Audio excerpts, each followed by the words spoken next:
Hello everybody and welcome to the stream. I hope you're all having a good day.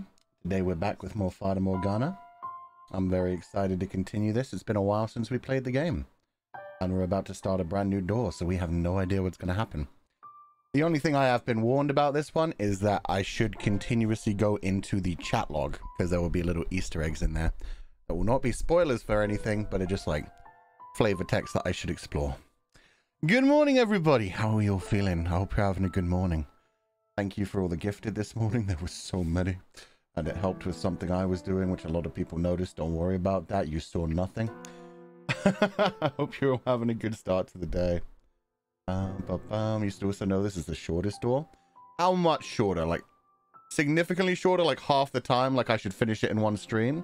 Or shorter as in just like, you know, it's a bit shorter. A little stressed, but feeling better. Good to hear it. So excited to see this chapter. Let's go. Hope we don't cry our eyes out. 2 to 3 hours. Yeah, 2 to 3 hours a normal person playing is probably still like 5 hours my playing. Well, that should be good. How was your morning, Jan? I woke up super late, so this is basically the start of my day. I had an unhealthy sandwich for breakfast. I had Chipotle chicken instead of turkey and avocado. Yeah. Anyway, 5 hours with Fuchan, we'll see. We shall see. If it's really that short, that should work pretty well. If it's supposed to be like 2 to 3 hours, then yeah, 5 hours should be good. Good morning. Better than 5-day-old chicken salad. True. True. Okay. Let's continue the store. Wait a minute. I feel like this is the creepiness where, yeah. No save! I hate that. No, none of this. Why do you make me play this game so weird? You always give me so much stress at the beginning. Oh, God. I don't get why you have to go into the game and then find the load button. Okay. God knows which save we're actually on now. I'm gonna say some of those are... Oh, 30. Set on a pot, set it on. What? 1258. Okay, this is the newest one. God damn it. It's just a blank screen. How am I supposed to... Okay. It's all over the place. Yeah, I don't trust myself.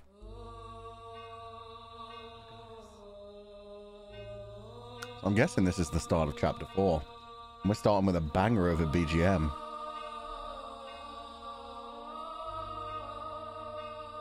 Vaguely religious sounding. Sounds like a chant. Already molding? That's the secret. I always mold.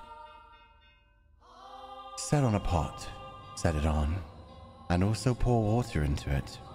Gather the pieces thereof into it. Even every good piece, the thigh and the shoulder. Fill it with the choice bones. Take the choice of the flock, and burn also the bones under it. And make it boil well. And let them seethe the bones of it therein. Thus saith the Lord, woe to the bloody city. To the pot whose scum is therein, and whose scum is not gone out of it, bring it out piece by piece. Let no lot fall upon it. Oh shit, we're immediately beginning with the white-haired girl. That was an interesting line. Seem to be talking about sheep being burned to death. That's fun. It said shoulder and it said flock. I think that was a sheep, man. Bible quote. It felt very biblical, but it could have been anything. Okay, let's see. What have we got for this? I'm a guess. This one. No.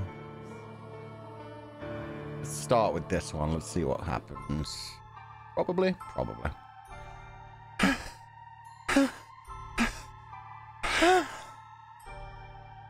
Where is she?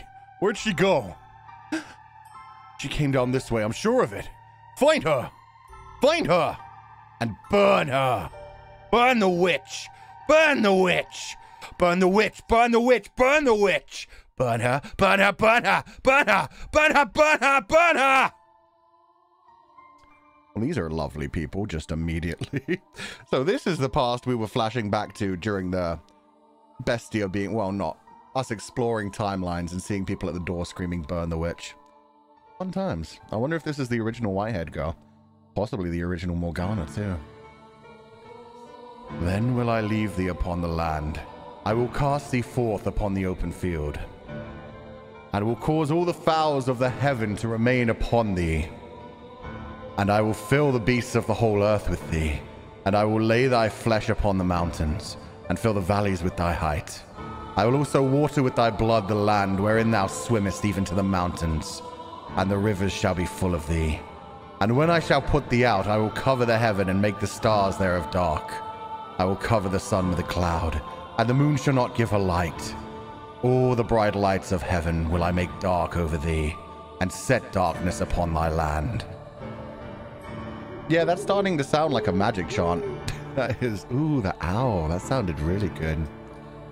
So yeah, it's said like a biblical verse, but I don't remember that one. If it is one, I definitely don't know that one. But yeah, it sounds more like it's possibly a curse that somebody's condemning the rest of the people to, which is good. Sure. I seem to have lost them. Now, where am I? Where should I go from here? What am I to do? Darkness spreads as far as the eye can see. Not a ray of light shines down upon me. All that strokes my cheek are tendrils of darkness. Every passing day, every fading hour, my world is engulfed in ebony. There exists no kindness in the shadow, only solitude. I've lost track of how long I've been on the run, wandering aimlessly, lost until I arrived at this dark forest. I no longer have anywhere to go. Wonder if this is going to spawn the original castle too. O Father who art in heaven, I kneel to thee within my heart and ask of thee thy blessing. O Father who art in heaven, I ask of thee to shine thy light upon me and show me the way. Please have mercy upon my soul. O Father who art in heaven, I do love thee dearly. Hallowed be thy name. Please, show me the way. I may be shunned and persecuted, and I may have no place to go, but nevertheless, I'm unable to give up on life, to cast aside my hope.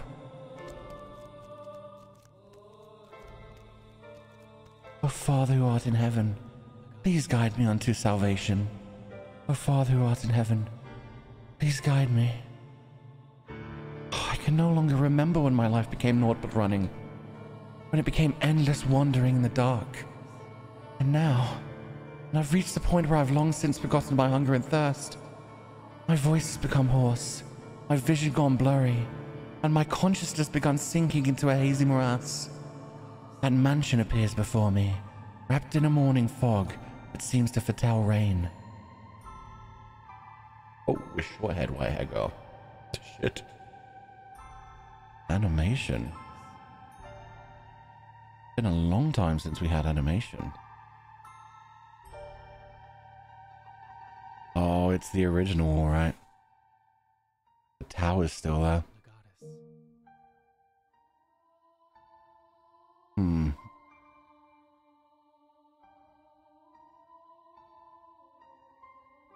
Interesting. So we're playing as the girl and we're hearing things properly, but it's crossed out the same way it was for Bestia. I'm not sure if that means she's a foreigner or maybe she has some sort of speech impediment.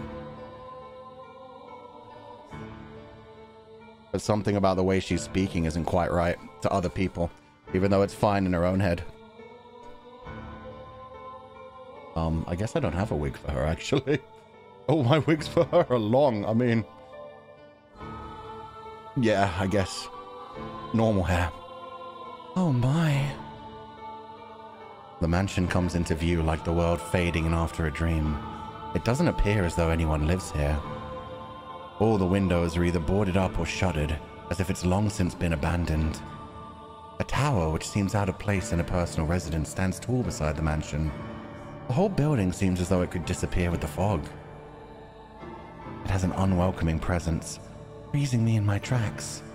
However, if this is where you have led me, then I shall follow your guidance. Having nowhere else to go, This mansion is my only salvation, the light that guides my way. And so I must have faith that no matter what I find, whether spirits or wild beasts dwell within these walls, that this is where I will find peace. Footsteps are great too. Yeah, I'm feeling... From the way it's only partly crossed out, I'm feeling like speech impediment. Is anyone there? I guess it is abandoned. That makes sense. It would be more unusual for someone to be living in a house so deep in the woods, so far from civilization, like it's been forgotten to time. I can't imagine anyone spending their days here. I place my hand on the front door. What if I can't get in? I very much doubt I'll find anywhere else to stay wandering around through the woods. If the door doesn't open, then I'll die out here in the forest. I've come to accept much, but I'm not ready to forfeit my life yet. Yeah, her thoughts seem to be like all proper. So it's just her speaking out loud that occasionally gets crossed out. Please open. The door is heavy, and though it seems to protest my attempts to enter, it still opens much easier than I was expecting. I was worried over nothing. Looking in, I get the strangest impression light is being swallowed up into the mansion's depths. Rather than going inside, it feels as though I'm about to step outside the boundaries of this world. When I close the door, it's so dark I can't even tell where I'm walking. I wonder if the window's open. Though I managed to fumble my way over to a window, it's tightly shuttered, and the shutters are caked with rust. I'm probably not getting it open without a fight. If only I had some source of light. Can't even see my hand waving in front of my face. It feels like the floor will fall out from under me, and I'll sink into eternal darkness if I don't watch my step. Fighting back that fear, I slowly walk forward, tracing the wall with my hand. There's a door at the end of a long corridor. I pull it open and a wisp of bone-chilling air brushes past me. It's too dark to see anything, but I can feel something different present in this area than the rest of the house. Uneasiness grips me. Is anybody here? My voice simply disappears into the void. No response. As I'm pushing forward through the freezing air, for a split second I spot a shimmer of light. Squinting my eyes, I'm able to make out a large window. Unlike the others, it's not shuttered, but covered by drapes. My chances are slim, I imagine, but if there's even a slight possibility of getting some light in here, it's worth a shot. So I pull open the drapes. The next moment, faint but colorful light shines down on me. It's a stained glass window. From beyond the glass, I can hear the subtle pitter-patter of rain. I guess it's finally started. The different colors of light blend into a milky white, dim but wondrous. It's gorgeous. Why would someone cover this up? It's beautiful. With a little more light, it'd be... Is this going to be Michelle then? Because this was always Michelle's favorite place. He always comes back to that window from what it seems like. So, possibly... Please do not touch the drapes. Or the windows. Suddenly I hear a voice, and I can sense someone else in the room. The man's voice is emotionless, neither deep nor high. Before long he comes into view, illuminated by dull orange candlelight. Michelle, holy shit. This is going to be your chapter, finally. If you're talking normally. Nope. Okay, that's worrying. What is going on in this chapter? Huh. Everybody not speaking properly.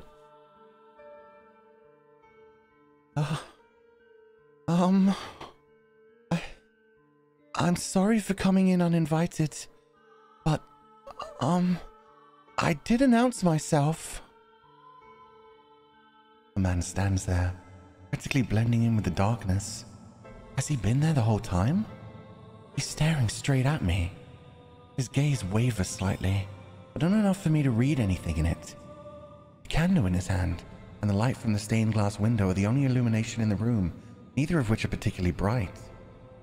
As a result, his outline is faint and blurred.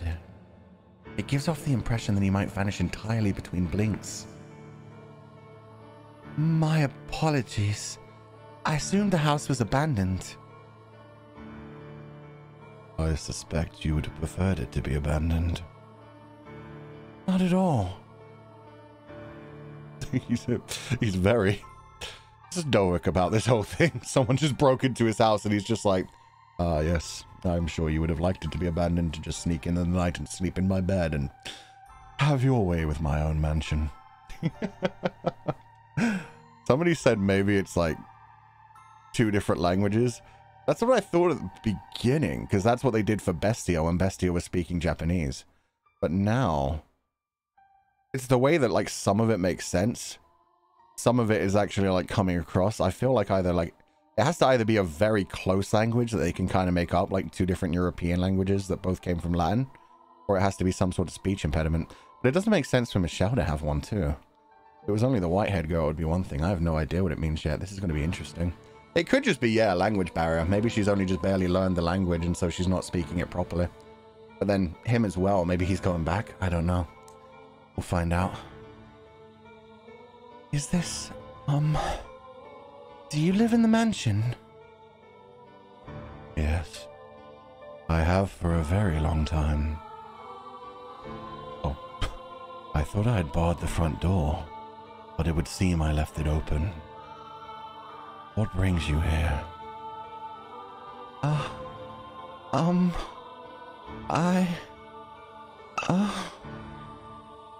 If you're lost, I'm happy to give you directions. There's a village west of here. It should take you maybe half a day on foot. If you need money, help yourself to some of the furniture.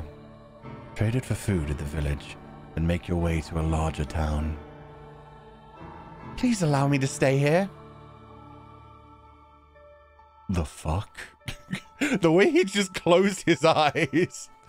Interesting. I wonder how long he's been here. He seems like he knows everything about the mansion, which is probably why he's just like, ah, here we go again. The curse is going to spring up all over again. I also love his clothing. I've never talked about this before. I can't tell whether it's supposed to be like Roman or like Celtic medieval, because it kind of looks like a tunic except for the openness at the bottom. And then the outer robes on top of everything. I like his style. He's badass. The wings behind him, yeah, he always lines up in front of Michael as well, which is great. That is the Michael that is Archangel Michael, right? It's definitely an Archangel. It might be Gabriel. Could you repeat that? I cannot go to the village. No. I cannot go anywhere. I'm no longer able to freely return to any town. I'm being hunted. You seem rather young to be a sinner. So you have transgressed. I am neither a thief nor an adulterer. If I bear any sin, then it has been with me since birth. I'll do everything I can to stay out of your way.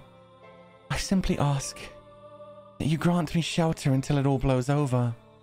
If you wish to know my transgression, I will tell you. So please, do not throw me out. I see. And do you ask this of me, aware of how people refer to this mansion? Pardon? It is said that a witch once lived in this house. And not just any witch. A cursed witch. This house has been tainted by her seething hatred, and all who dwell within it meet their demise. But you live here, don't you? Like her, I too am cursed. Huh? What kind of curse? The one thing I can tell you is that your life is in danger if you get involved with me. Should you approach my curse, I am likely to take your life. You'll kill me? Yes. But you do not belong here.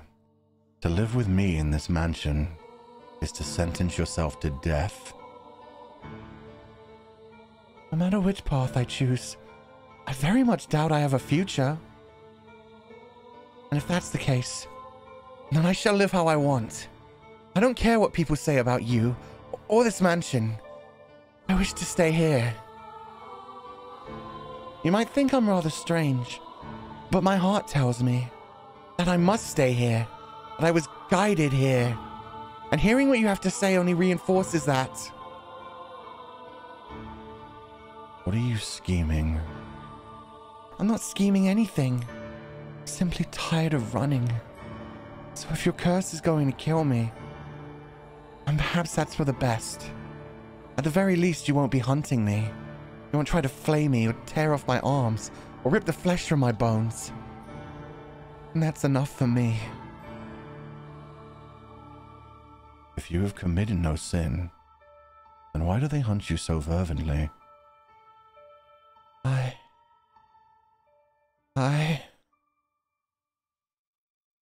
I'm accused of being a witch. Oh, that was the perfect ending. The way the music faded out right at that fucking point. Oh, was this not even a door? Was this me passing out again? Okay, we're gonna read that in a minute. The rest of it is just, yeah, neither of them quite being understood when they're speaking. I don't care what people say about you or this mansion. I want to stay here. No matter what, I much doubt have a future. It's to sentence yourself to death. Huh. Okay. Now let's see what the fuck she actually said. I'm sorry. I'm accused of being a witch. My lifeblood was your sustenance, your prosperity. Upon my blood did you build your lives. A sin so great it shall never be forgiven. And by my blood were your lives extinguished. This is the power granted unto me by God. My blood shall become a curse, blotting out the stars. I am the witch Morgana. Now let us begin a tale. The beautiful finale to this world. Interesting. So as soon as the white-haired girl made it clear she's staying in the mansion no matter what, we got what was essentially a ritual coming from Morgana herself. The original witch. Does that mean the original Morgana is white-haired girl and she's being reincarnated continuously? Has she cursed the bloodlines of all those who killed her in her first life, or was that the house itself? God damn. It could have even been the house itself, and that's just the house taking its new victims again. Maybe it'll turn out the white-haired girl who's been continuously said to be so innocent is the one who was cursed in the first timeline. Maybe she did something to Morgana. I don't know. It could be either way. Either way could go. Anyway. We're back to comfortable times. The theories. The problem is my theories keep, messing around with each other. I'm like, oh, it has to be the maid. The maid is Morgana. Maybe the witch, maybe the white-haired girl is Morgana. Maybe they're two halves of the same whole, and when they combine, they'll become Morgana and remember their memories. I don't know. I just know this is all mysterious, and it's doing so fucking well. I'm so interested to figure it out. Master. Master. Please wake up. Return to me. Ah, have you come to, Master? I apologize for sending you through the door without warning. It must have given you quite the scare. But I beg your forgiveness. I heard a terrible screaming from down the stairs, and I panicked. You say you saw the white-haired girl? I see. So you made it into the world beyond the door before me. I'm deeply relieved that I was able to take your hand before losing sight of you. I presume you've already grown familiar with the atmosphere of this time period, Master. If you have seen her as you said, then you should have a basic grasp of the situation. She was a very misfortunate girl in this era, accused of being a witch, abused, and persecuted. Her life was in constant danger. It was again her appearance that brought this upon her. That snow-white hair and those ruby-red eyes clearly differentiated her from everyone else. Oh, and I apologize. I neglected to mention that this door is unique. As for what sets it apart, that will be made clear as we proceed, though one difference is in the time period. The tales I have shown you began with that of the beautiful flaxen-haired family, followed by the tale of the bloodthirsty beast, and then the tale of steel and ambition, proceeding in chronological order. However, the door we have just entered takes us to the period now known as the Middle Ages, long, long before the other three tales. Yes, that is correct. This is where it all began. The mansion's curse, the truth of the witch, and your identity. And again, that capitalizing the you and your, oh my god. You guys have me checking the log every freaking 30 seconds now. So this should be the original curse then. But Michelle already said, it is Michelle, right? Yeah, because it's a French name, I believe. But Michelle said that the witch had already been accused of living there. I guess they could mean him even. When they say Michelle, they could have accused him of being a witch because he also has white hair. I can't tell if he has red eyes because he's always in candlelight. I need to check that when we next see him. But he definitely has white hair as well, so maybe he was accused of being a witch as well. Interesting. So this is going to be... I love this music so much. Sorry. So this is going to be the original timeline. And we're apparently also going to find out about the Master's identity. This will be really interesting. All of this should be made known. If after this tale you're still unable to reclaim your old self, then there is nothing more I can do. This door contains the last tale I am able to tell you. So I ask of you, please, do not let go of my hand until it's all over. Now then, let us begin a beautiful tragic love story of two solitary souls trapped in a mansion of darkness. In that era, the mansion was a dungeon draped in darkness. After a great deal of time on the run, a white-haired girl found herself at a remote mansion that stood in a dark, overgrown forest. All the windows were either boarded or shuttered, and it was even darker inside the house than out. Not even a ray of moonlight could enter those walls. Only naturally, the white-haired girl had assumed that nobody lived there. But her guess was incorrect. Someone did indeed dwell in the house. It was a young man named Michel. Though she could not make out the details of his face in the candlelight, she thought him a very handsome man. However, he proclaimed to her that a witch resided within the mansion and that he too was cursed. Everyone who got close to him lost their lives. Do you think that what he told her was all nonsense? A lie devised to chase her out of the house? The truth of the matter shall come to light in time. Have we let go of her hand before? Yeah, we have. Every time we go off into exploring our own things, she tries to only show us the story of the white-haired girl, but a lot of the time we get distracted, let go of the maid's hand, and end up exploring other people's memories. We do that quite a bit. This is the last door the maid can show you. Yeah, which doesn't necessarily mean the last, like the end of the game, which is interesting. Like, they made that very clear. It's the last thing she can show me. So we could keep going after this, and it just means the maid isn't powerful enough. Or we're going to learn to traverse things by ourselves. Or whatever. All I know is the strangest thing is the maid is talking about this as if she wasn't here. Maybe she hadn't been formed yet with whatever she is. I don't think the maid is human, but whether she's a spirit or a curse or whatever, if she is like the embodiment of the curse, then yeah, this being the original timeline would make sense to why she isn't in the mansion. And I'm wondering if they keep all of the light out of the mansion because Michelle is an albino like the white-haired girl. If that's the case, then no wonder he would have like everything covering the windows. If any light came in, he would burn, essentially. So he needs everything shuttered and blackened. That's my thought, anyway. Despite Michelle's assertions, the white-haired girl decided she would take up residence within the mansion. This era's white-haired girl was younger than the others.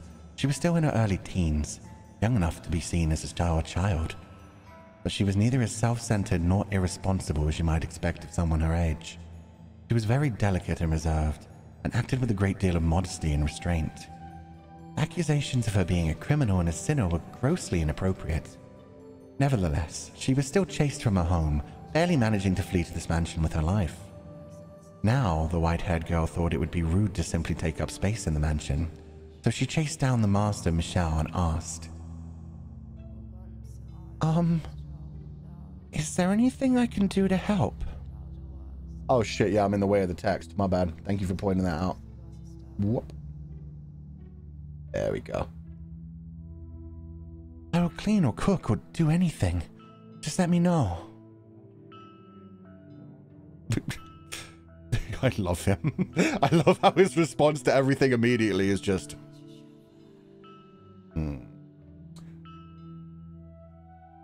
He just thinks about it for so long. Shit. Whoops. I want to repay you for allowing me to stay here. You need not feel indebted to me. The weight of that obligation will only turn into disdain. But I can't just stay here and do nothing.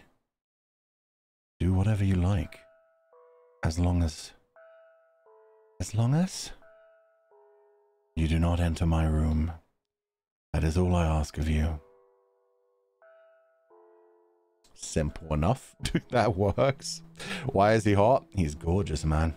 Interestingly enough, their text is fine now. It's as if they're speaking normally now. Maybe that was a false memory we heard.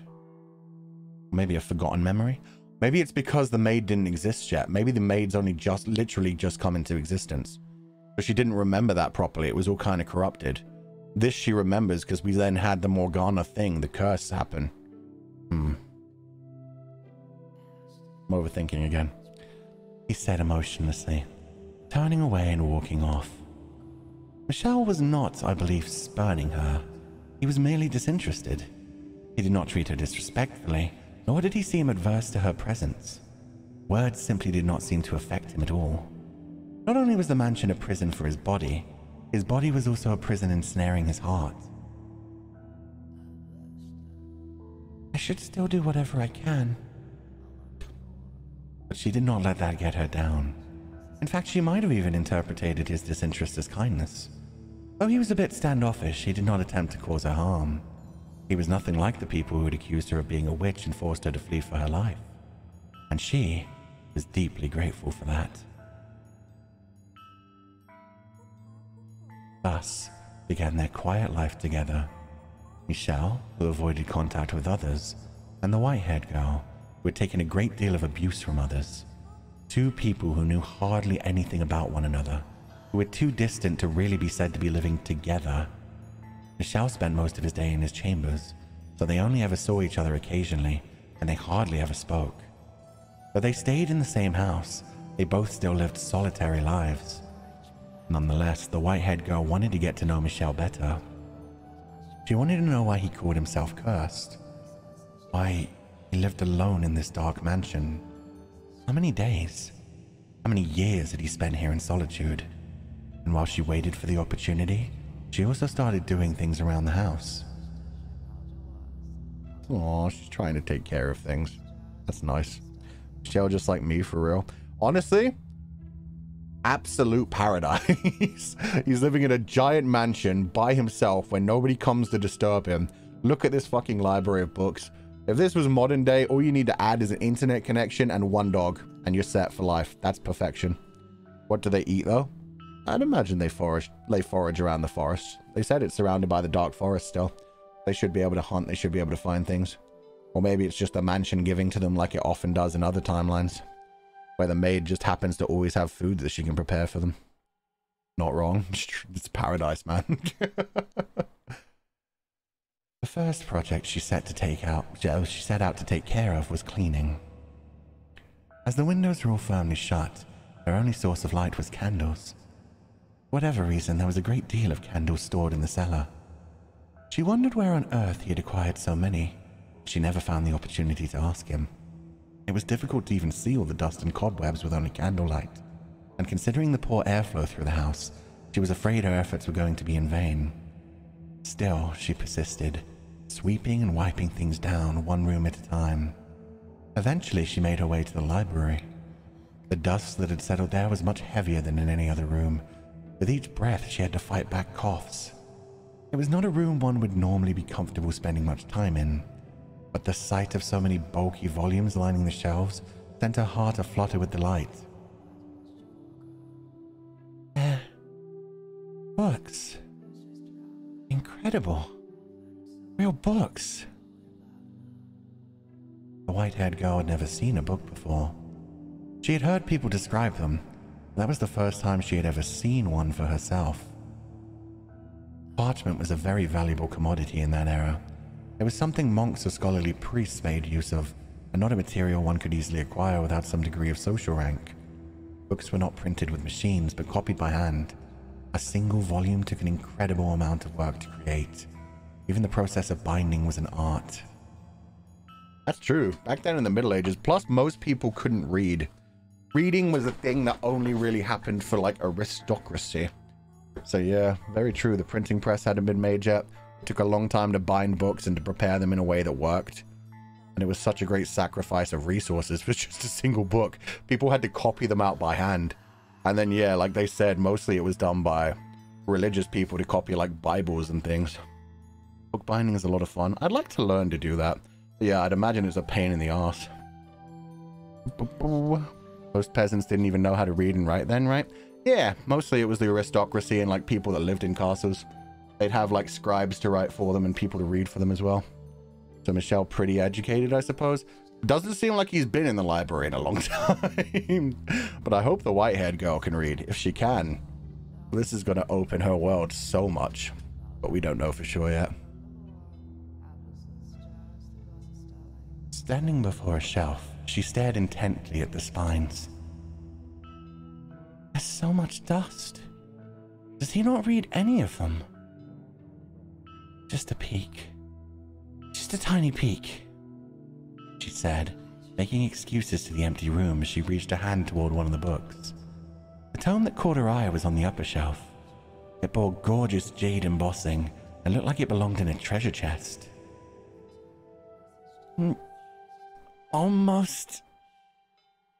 Though she tended to act older than her age, the white-haired girl was still in her early teens and not especially tall. Even standing tiptoe, it was still just barely within reach. At long last, her slender fingers made contact with the spine, and she began to pull the book toward her. No. Absolutely not. I turned that off. Why is that still going?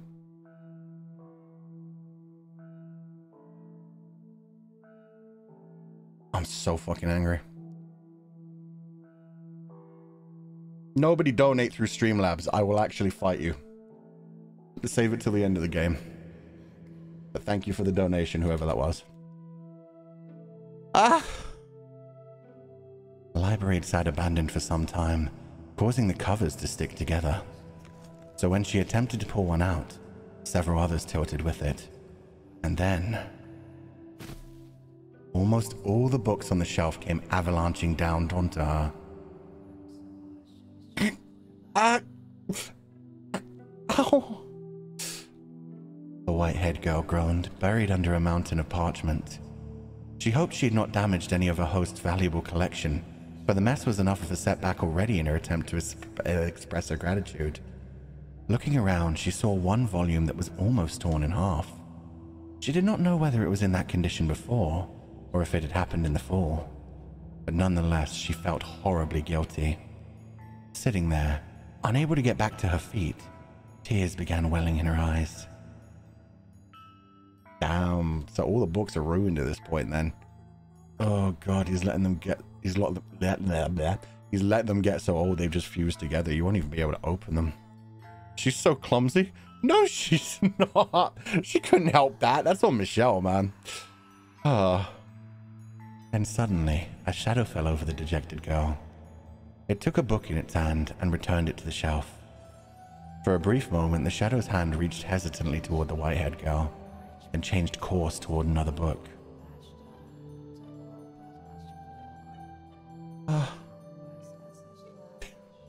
It was Michelle. There was a hint of perplexity in his otherwise emotionless eyes. Perhaps he had heard the noise and come to see what had caused it. I'm so sorry. Your books, What were you doing? I'm sorry.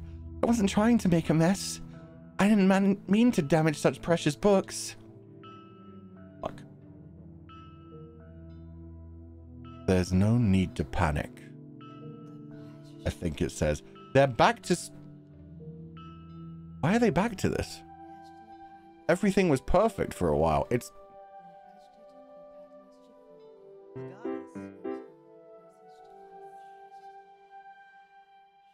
Okay, I'm disabling Streamlabs. Don't know why it's even doing that. It says, alert Albin. What the fuck? Disabled. Save. Yeah, that doesn't fix it. I honestly don't know what I can do to fix it. Aggravating. Streamlabs is rebelling? Apparently. Okay. Sorry. You make it sound as though I'm admonishing you. What? Did you want to read a book? I do, but that's not what I originally came here to clean. Clean? Yes. I felt guilty simply being idle. I did say you could do as you pleased, but you have no responsibility to clean anything. I just ended up making a bigger mess anyway. You needn't apologize. I didn't press a button there. Why did it? It skipped that bit. It actually skipped the I'm sore and just immediately went to Michelle. Ended up making a blank anyway. I did. You could do as you blur. You have no responsibility to blur anything. It seems to be blanking specific things now.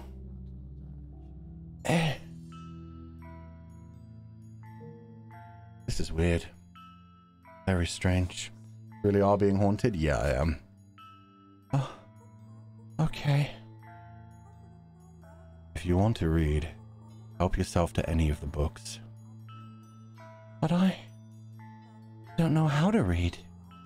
I just thought the cover was pretty, so I wanted to hold it. You're free to use them however you wish. If looking at them is enough for you, by all means. These are all your books, aren't they? They are. That's incredible. You have so many. It must have taken you a long time to acquire them all. 1 per month. What? My family sends me one every month. Every month? Michelle, I'm doing the math there. that looks like it would make you a couple of 100 years old, buddy. And now it's back to being fine.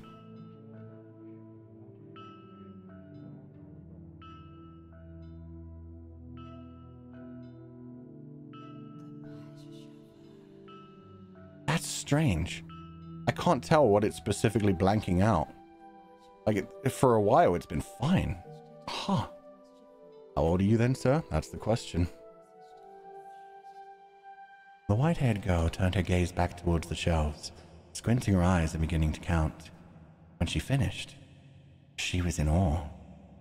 There were in excess of 100 books on the shelves, which meant he had lived there in solitude for many years. She was at a loss for words. Their dull tomes, dreadfully inoffensive and not even interesting enough to waste a few hours with. Decoration is all they're good for. I see. If you can put them to some use, then perhaps my having them won't be entirely meaningless anymore. I'm going to return to my room. Don't feel obligated to clean up. Just a minute. Was there something else? Could you tell me your name? I just realized I never asked for your name. Not knowing what to call you will make a conversation awkward. I want to, though. Michelle. Michelle. Like the Archangel. Oh, I guess it is pronounced Michael. Okay. Michael, like the Archangel. Name suits you quite well. It suits me? It does. Although it's difficult to see you in the dark, you seem to be a very handsome man, befitting of your name. I beg to differ. Giving me his name is the highest form of mockery. I expect the real Archangel is probably rather annoyed by it. I don't know. I think it's a wonderful name. And you're... No. Never mind. Oh, my name? My name is... Giselle. We finally have a name for the white-haired girl. And it's Giselle. Giselle is the one that somebody was calling out in the painting, right? Somebody was screaming for Giselle. Oh my god. You think it's Michelle? French, the Archangel's name. Oh, that's true, actually. They're pronounced differently in Latin and stuff as well. Giselle. This does seem very French then. Giselle. Miko. Do you... Let me see this. One thing. Wait. She doesn't even say, please call me blank. That's creepy as shit. For one thing, it did blank out her name, but for another thing, it's also like created a whole nother line of text that doesn't exist. I don't know. I think it's a... Oh. Huh. Blah, blah, like the blah, blah. So yeah, no, they're blanking that out on purpose. It's just like when it was blanked out in the past for the white-haired girl. Does that mean the person who's saying it just can't... I don't know. Michelle, French name, pronunciation. Let's see for real. Michel. Michel. It is Michel. Michel. Name as well as how to say more confusing and Just say it. it is said as Michel. Michel. Michel. Okay. Michelle. We've locked it in. My name is Giselle. Please call me Giselle. Oh, okay. The line just hadn't come up yet. Thank goodness. What? But I was able to get your name and talk to you for a little bit. We haven't seen much of each other since I first arrived, so I'm glad that I got to hear your voice. So very glad. You gain nothing by speaking to me. You have no responsibility to do so, and there's no need for you to feel joy about it. I'm not pleased out of some sense of responsibility or necessity. It's just depressing, not being able to have a conversation with someone living in the same house. You do not understand me at all. True. As I said on the first day, my curse will one day kill you. But I'm still alive, aren't I? You are welcome to believe I am lying, or that I'm merely out of my mind. But it will be too late when you realize the truth. I'll be fine, I'm sure. And even if I do die because of your curse, I promise I won't hold a grudge. Could you possibly be keeping away from me out of concern? No, I simply have no interest in interacting with anyone. I would like to interact with you, if you don't mind, that is. As I told you, you have nothing to gain from that. I have nothing, not even words to give you. My body is but a shell. Even if I were not cursed, my presence would do naught but cause you discomfort. I don't think that's true. I don't believe there's anyone in this world with absolutely nothing. There's plenty inside you. You simply haven't noticed it yet. And not all of it will only cause pain or cause others pain either.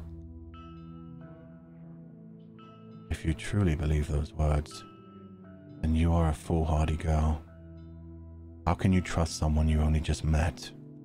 For that matter, how do you not resent anyone? Resent them? I can take a guess as to why people call you a witch, and why you had to flee all the way to this mansion. Your white hair and red eyes. That abnormal, seemingly inhuman appearance drew their condemnation. And I can think of any number of reasons they might have started treating you less than human. Perhaps people around you experienced misfortune, or perhaps there was a natural disaster, a famine, a plague, some kind of external phenomenon, and you were their scapegoat. Yes, you are by and large correct. And that would make me as unworthy of your trust as anyone else. I make no claim to having your interests in mind. Goodbye. Damn, he's so cold. If you don't mind, can you teach me how to read sometime? That's what I was hoping for. That's going to be so cute. If he teaches her how to read, she has a whole world open up for her. And it forces him to spend some time. Look at his face. He's so broken right now. He's like, bitch, did you not hear my last however long we've been living together about staying the fuck away from me? Did you listen to anything I said? I listened, yes. I have no intention of idolizing you. I don't expect you to do anything for me. And I don't wish to burden you in any way. I simply wish to be allowed to be at your side. It does not matter to me what kind of person you may be. That is all I want. I apologize for keeping you. Please consider it, if it's not too much trouble. I love this dynamic. This dynamic is fantastic. The fact that he's just continuously like, stay the fuck away from me. It is interesting as well that her nameplate didn't change to Giselle. She's still just the white-haired girl. There was such a long stream there when nothing was corrupted. Oh my god. It just keeps going. My name is Giselle. Please call me Giselle. And then nothing is corrupted for that entire conversation until right at the end. Right at the end, it corrupts again when it comes to, please teach me to read if it's not too much trouble. That's interesting. Is it Michelle loaded? It feels like it's Michelle loaded. Anything that's like more him conversing than her seems to be less corrupted. Things that she says and she focuses on. I don't know. Reminds me a bit of like when Dracula met Lisa Tepes. I've not read the original book, but yeah, from the movies it feels similar. The corruptions are so interesting, yeah. Maybe she has other names? Maybe. Or maybe they're just keeping her as the white... Maybe it's to throw us off. The way they're interacting also kind of reminds me of the maid and the white-haired girl. But in reverse roles. It would be the maid trying to look after the white-haired girl and being all-knowing. I don't know. We'll find out. Oh yeah. As the master of the house, Michel made his way out of the library. He appeared to be slightly rattled. Perhaps the white-haired girl's determination had ignited something in his chained heart. Or perhaps it was something else. She stared towards the darkness into which Michel had disappeared. Then she carefully wrapped her arms around the jade-embossed tome, a soft smile spreading across her lips. He's a decent man. I'm sure of it. We're alike, he and I. Yeah, I figured that as well. Like the way he talked about her having white hair and red eyes and people blaming all the calamities on her. Like I feel like that's something he went through as well.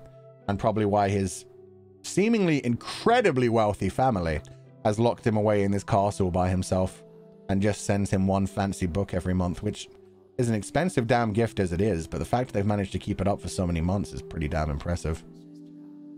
Unreliable narrator. Definitely an unreliable narrator. What if the black-haired maid is Giselle and Michelle is the lover? Then who does white-haired girl fit into this? I actually thought white-haired girl may be Michelle, and then it may just be she's a he this timeline. Because they haven't done that before, but I mean, Spirit being reborn as a different gender probably wouldn't be too big of a jump. If he's the original white-haired girl, but he was a man in this point. And then the maid, I don't know. That wouldn't make sense. I still feel like the maid is like a split personality from one half. So maybe the white-haired girl, maybe Giselle. Maybe that's why she doesn't get her full name anymore. She has to combine with the maid if she is the white-haired girl. I don't know. Yeah, there's too many thoughts going around in my head with all the different timelines and everything. But yeah, let's just keep going for now. And thus began to blossom within her a faint sense of fellowship as someone who also knew solitude. Yeah, but who is Morgana then? Michelle as well. Michelle said he was accused of being a witch. So is the white-haired girl. They're all technically witches. It works for everyone. It had been about a week since the white-haired girl had taken up residence in the mansion. Staying in that house deprived of light was, I imagine, a very claustrophobic experience.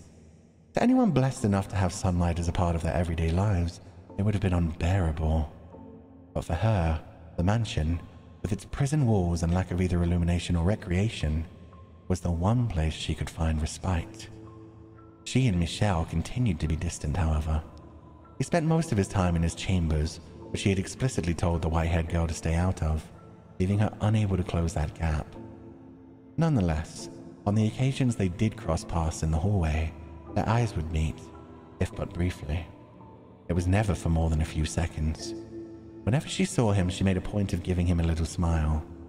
He never said anything, but still, when she'd first arrived, he would not have even met her gaze. He seemed to be taking more and more notice of her. One day, the white-haired girl stood in the cellar, a frown on her face. Well, this is troubling. I can't go down to the village if we don't do something soon. The cellar was where their food was stored, an assortment of non-perishables and dried foods, smoked meats and cheeses. Her daily meals were taken from the supplies there. However, the stockpile was beginning to grow quite small. Were she not on the run, she could have gone to the village to procure more. Or perhaps were she a little tougher, she could have captured a wild animal for its meat. But master, you know a young delicate thing like her was hardly up to the task of hunting for food. How does he normally get his supplies, I wonder? From there, other questions about Michelle started rising in her mind. No matter how lifeless he seemed, surely he still had to eat, right? The white-haired girl nodded and made her way out of the cellar, intending to head for his bedchamber. Don't break his one rule, for the love of God. White-haired girl, please, Giselle. It's his one rule. Just knock and don't do anything else. Maid? I mean, he gets sent a book once a month from his family. It's not hard to think that maybe he also gets food supplies once a month. We'll find out. I'm saying we'll find out a lot because so many times I theorize something and then within like the next paragraph of text, it's like, and here you go. You have one job, woman. I don't think she'll actually just barge in. It's just, she's definitely at some point got to get like too curious and be like, I need to know what's going on in there. It'd be interesting if he doesn't eat though. If he's already a spirit in this mansion. But yeah, people who were asking what Morgana was, she could just be like the spirit of the household itself.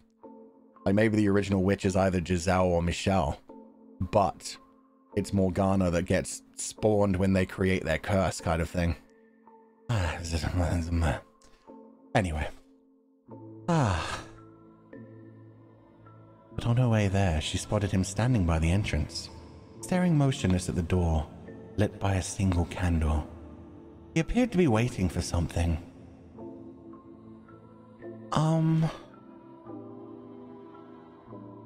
May I ask you a question?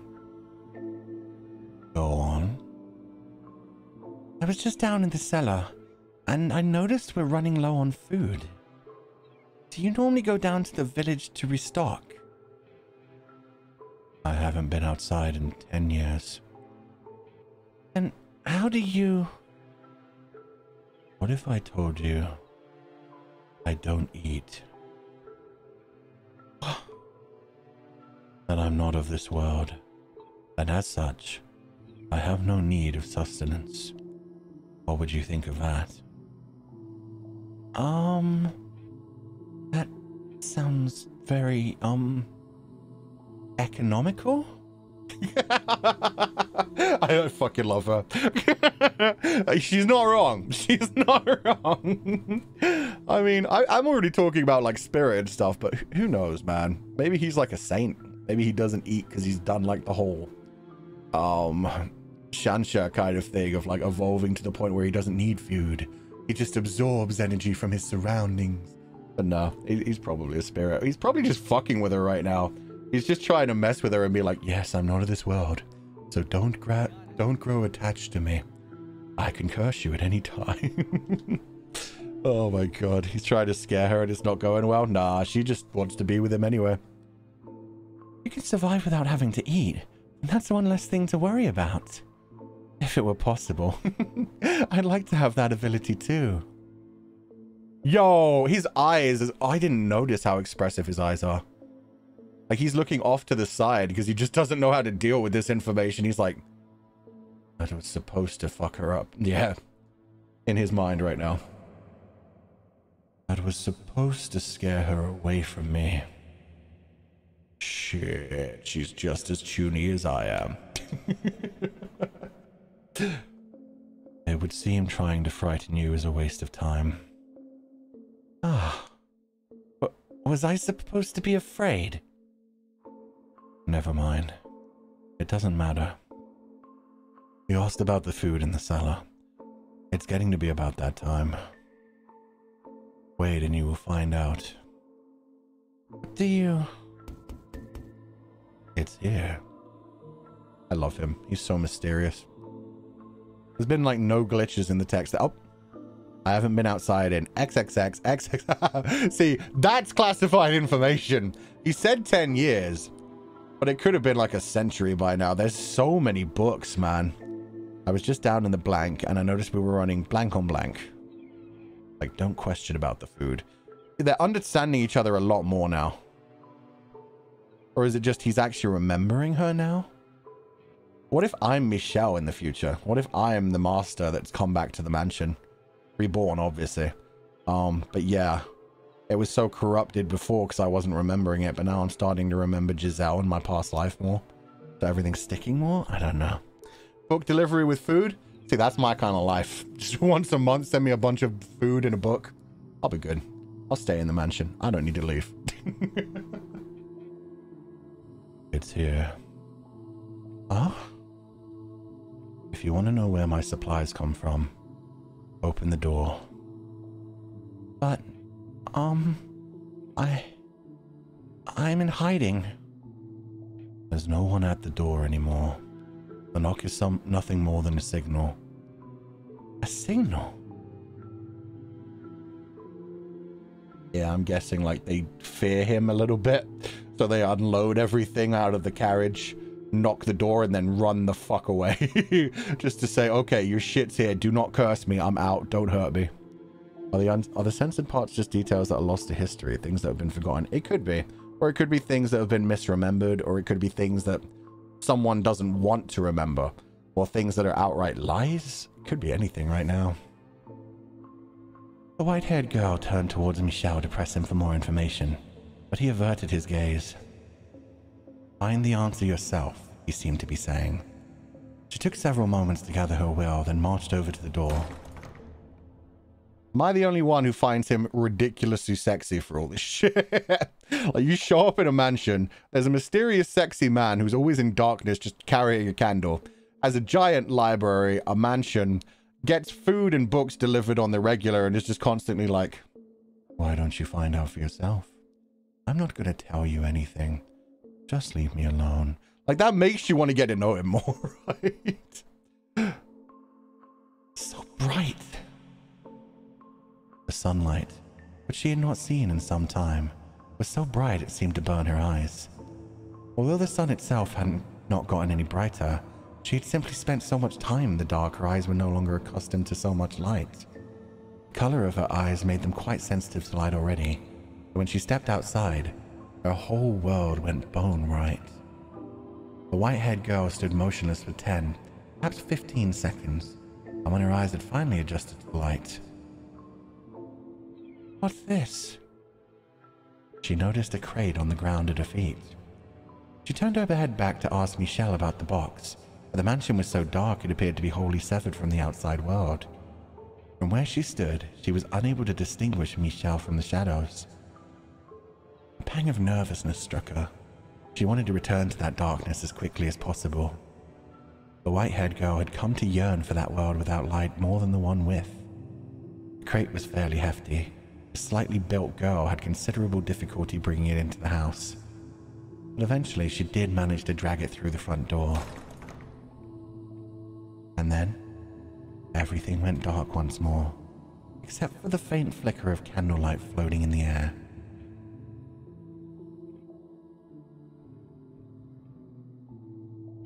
"You can leave it there. I'll take care of the rest." What's...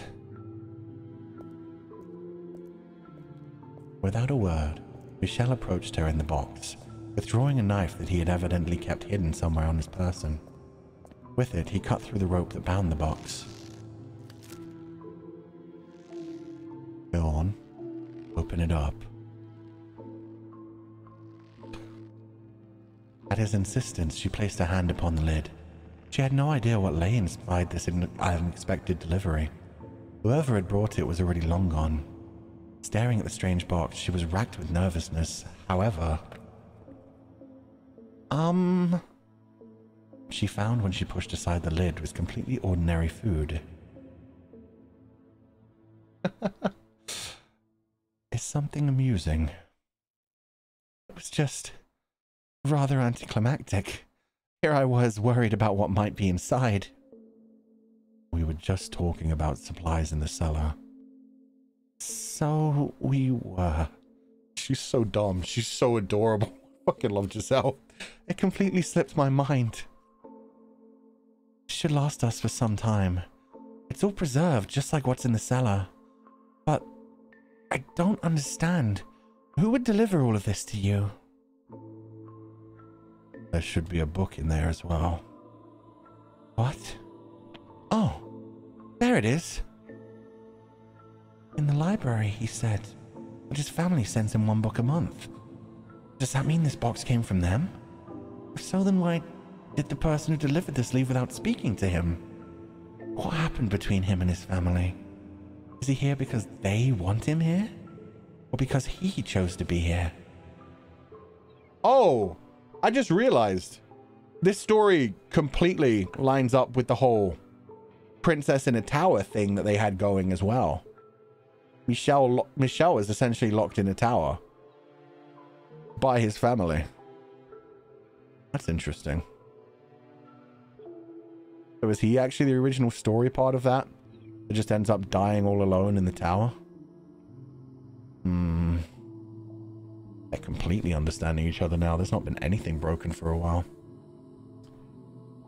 Take the book to the library, please. I will bring the rest of the supplies to the cellar. But it's a big box. I'm sure you could use some help carrying it. That won't be necessary. Take the book and go. But... Fine. Then stay here. I'll take care of everything. Wait. Hold on, please.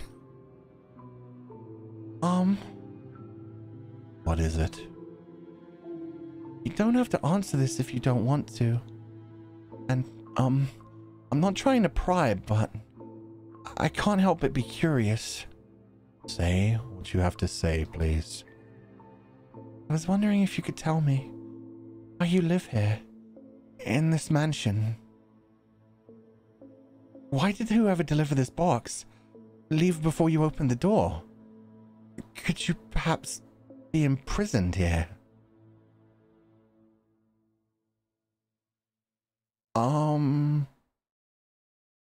I told you this the very first day. I am cursed. It's only natural for a cursed man to live in a cursed house. Yes, but that's such a vague answer. I don't understand why you're in the situation you are. I don't know how you feel about it. There's so much I don't know. And I'm not even sure if your curse actually exists. I see. That is perfectly reasonable doubt from your point of view. Having been branded a witch because of your appearance, it would make sense that you would think my curse might be fabricated, or perhaps a metaphor for something else. Alright then. Come with me. What? I'll show you my curse. As he turned on his heels, the white-haired girl caught a glimpse of what appeared to be a smirk on his face, like the whole thing was some kind of sick joke. That smile carved into his mask was far colder than any look of annoyance or rejection. Oh shit, he's ready to fuck with her now. Or he's ready to just finally show off the actual curse. Either way, this is getting fucking cool. He sparkles in sunlight, he better not. That would let me down so much. Maybe he burns in sunlight like a vampire. He's a menace? Yeah, he is. I like him. I like him a lot. Who's this? I'll show you my... Michelle! God damn, he's just gonna whip it out.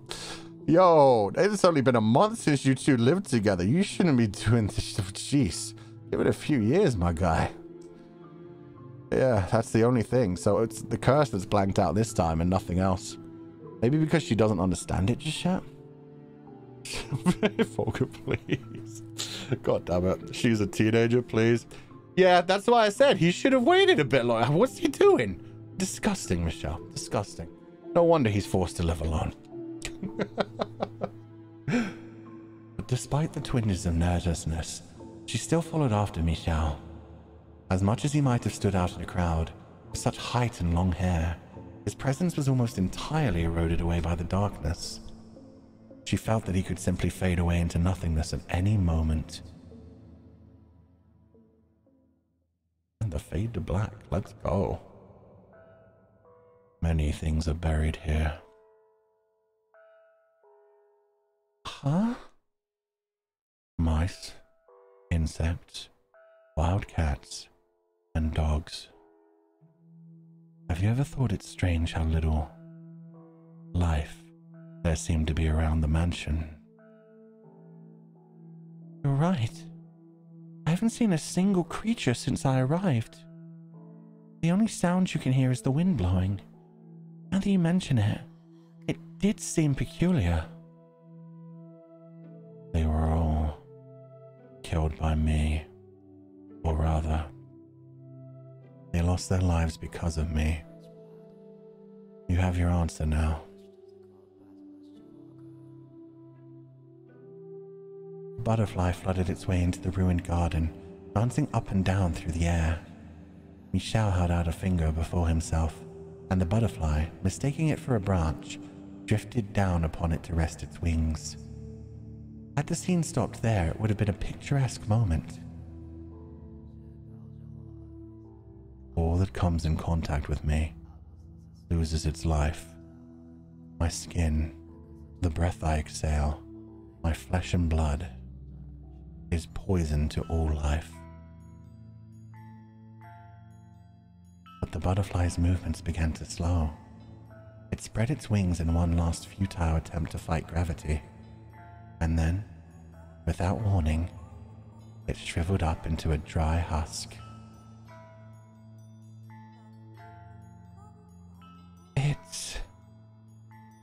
It's dead.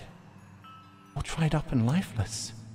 Like it's been dead for days. It's like his finger drained all the life out of it. Is this his curse? Is that even possible? I saw it with my own eyes.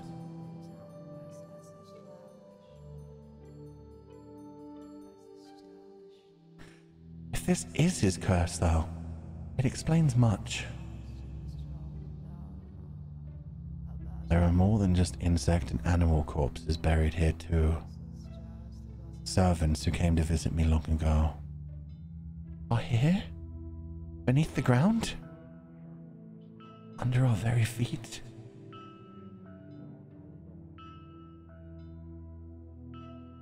That's why the servant leaves before I open the door. Should he touch me? Should he get near me? His very life is in danger. No one is interested enough in seeing me to take that risk. No one will have anything to do with me. Neria's soul even wishes to see my face. Now you understand what I meant when I said I would eventually kill you. So that's why you've never once touched me. When I knocked the books down in the library, you didn't offer your hand to help me up. And only one of us ever made contact with a box at the entrance at a time. And I offered to help you carry it. You refused, because you didn't want your finger to accidentally brush against mine.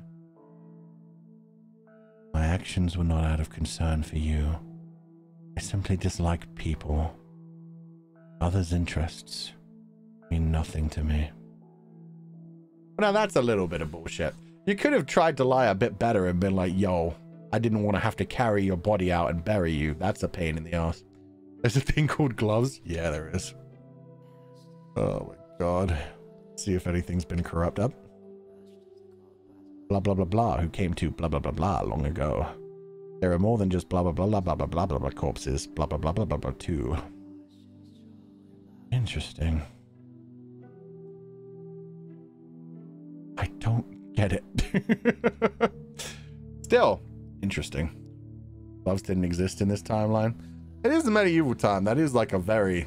I mean, you could make like mittens. I doubt they had like fingered gloves.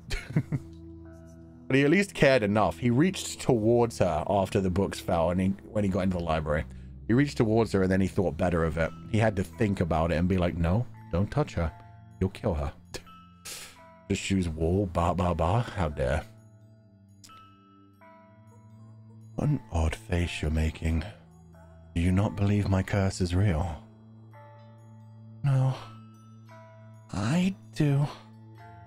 It is certainly irrational, inexplicable, unbelievable.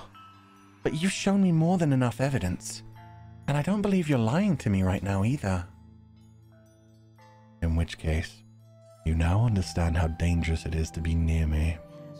You said that if you left, you would be killed.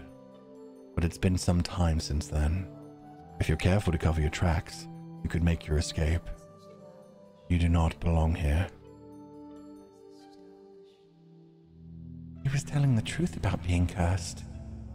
What a cruel burden to have to bear. I can't imagine just how much he's given up on. How many lives he's inadvertently taken. And how he must have failed every time it happened. How much pain and loneliness that must have given him. How much despair he must carry in his heart. How much sorrow must be weighing down on him. So no. I will not leave. I will stay here with you. Leave this place. No, I will not. Why? Why do you insist on upon remaining in this house after learning what I can do? You have no reason to stay. Tell me then, why do you try to drive me out? If you don't care for others as you say, if you're not concerned about anybody else, then what does it matter what I do? What does it matter if I die to your curse? You're a very kind-hearted man. That skipped a thing again. Okay, no it didn't. Yeah, it did. No, it didn't. What the hell? I swear something flashed by for a second. You've been watching out for me since the day I arrived. Doing whatever you can to not inadvertently kill me. Not afflict me with your curse. No. Here's what I think. No one capable of showing genuine care for others can honestly, truly dislike all people. They can't possibly be indifferent. No. That day we met before the stained glass window, you heard me out. You listened to my plight. You didn't try to chase me out. That day, I thought you to be a good person. Yo, his face right now, he's so in pain. I bet he's worried about actually trusting this. He's worried about the fact that if he actually believes she's going to stay with him, and then he then either one, loses her, or two, actually ends up killing her with his own curse, that's going to hurt so much more than just keeping himself alone forever. He's worried about getting attached. Yeah, he probably got attached to some people in the past as well. He's worried for her, but he's also learned to shield himself against this. Basically told himself it's better that he's alone. Probably even bought into the lie as well of just being like, well, I am a witch. I am evil. I deserve this. I'm not a good person. I don't care about people. I'm evil and wicked. No one should ever come here. I don't want anyone to come here. Even though deep down he is thinking, I'm so lonely. I would love to have somebody with me. That's my thought. That may be completely wrong. I don't know, but we'll find out. God damn it, I say we find out too much in these streams. This is very much white-haired girl, I swear. Yeah, she does that a lot as well. And also, this is her basic storyline every time of just being like, you may seem kind of evil, you may be kind of bad, but I feel like if I stick it out for long enough, everything will be hunky-dory and it'll be happy and we'll be happy together. Bestia. And Italian man whose name I forget. And Mel. At least she finally left Mel's ass. That day, I thought you to be a good person. And I still believe that. Jacopo? Jacopo, thank you. I simply assumed you would leave on your own when it was safe. I never thought you would be so foolish as to want to stay in a house like this with a man like me. How does that make me foolish? Do you not value your life? The emotion on his face right now, holy shit. The glare. Yeah, I love him. This is like my perfect man, right? It's like Howl from Howl's Moving Castle if he wasn't a fucking bitch. This is Howl from Howl Moving Castle, but as a fucking ass, as a top. Do you not value your life? Are you not afraid of death? Do you not find me unpleasant? The thing I fear most is loneliness. You're probably right that by now I could safely sneak away, get myself somewhere far from here. But even if I did, I would inevitably find myself in the same situation. The only way I could avoid that fate is to stay away from everyone, live in solitude, with no one to talk to. I know you understand how that feels. It terrifies me. I'm afraid of having to spend day after day with no one to talk to. No one to share my experiences, my thoughts, my feelings with. If that's what awaits me out there, then I want to live with you. I want you to be an essential part of my life. Impossible.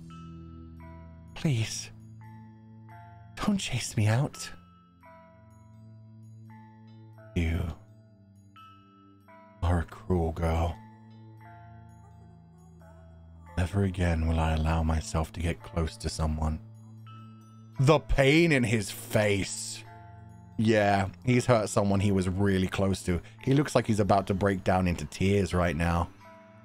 I love how he straight up called her cruel. He called her out. He was like, yo, I hardened myself to this. I got used to being lonely. Why are you dragging me back into this shit? Only to watch them die. Never again. My mother was the first to die. It happened shortly after my birth. Next was my wet nurse. 2 deaths could be considered a coincidence, but as the number rose, it became clear I was cursed. I was forbidden from making contact with anyone, even at home. Regardless, being in the same house, accidents will happen. Numerous people lost their lives. Attendants unfamiliar with me, or those who simply brushed up against me by mistake. I couldn't take it any longer. So you choose to move here, this remote mansion, to keep yourself away from your family. You weren't imprisoned here. You elected to live alone so you wouldn't hurt anyone. For better or for worse, I was born into a noble house. So rather than abandon me, they provided me the means to live out of sight. I will be very careful. I'll do everything I can to ensure no accidents occur, to keep you from being alone again. I will not for any reason touch you. You have my promise. Your curse takes the life of anything you touch. I've been here for a while and death has not befallen me yet. As long as I do not touch you, there shouldn't be a problem. Also, and I apologize if this is simply me reading too much into things, but I feel like we're two of a kind. I fear being utterly alone more than anything, and I think you understand just how scary that is. So, why are you so stubbornly insistent on it being me? I'm sure there's someone else out there, someone you're meant to be with.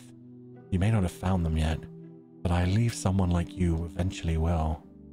Because unlike me, you still have the vigor to press forward. It has to be you. I'm certain of it. Why?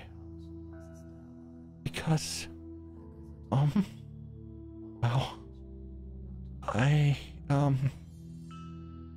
you can't tell me. No, I can, just, please don't get upset with me. I think.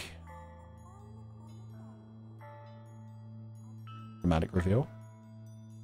I might really love you.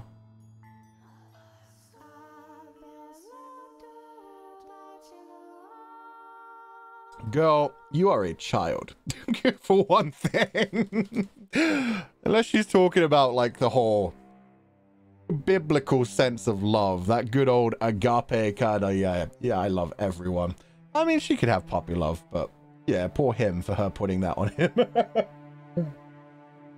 Anyway, she's cute. She's a child. She doesn't know any better. How much of that got cut out? I feel like the bit's about his mother, right? You weren't blank here. You elected blah, blah, blah, so you wouldn't blah, blah, blah. People about being in a house. Yeah, it's like the curse itself. My mother was the first to die. It cuts off all the things about the curse as well.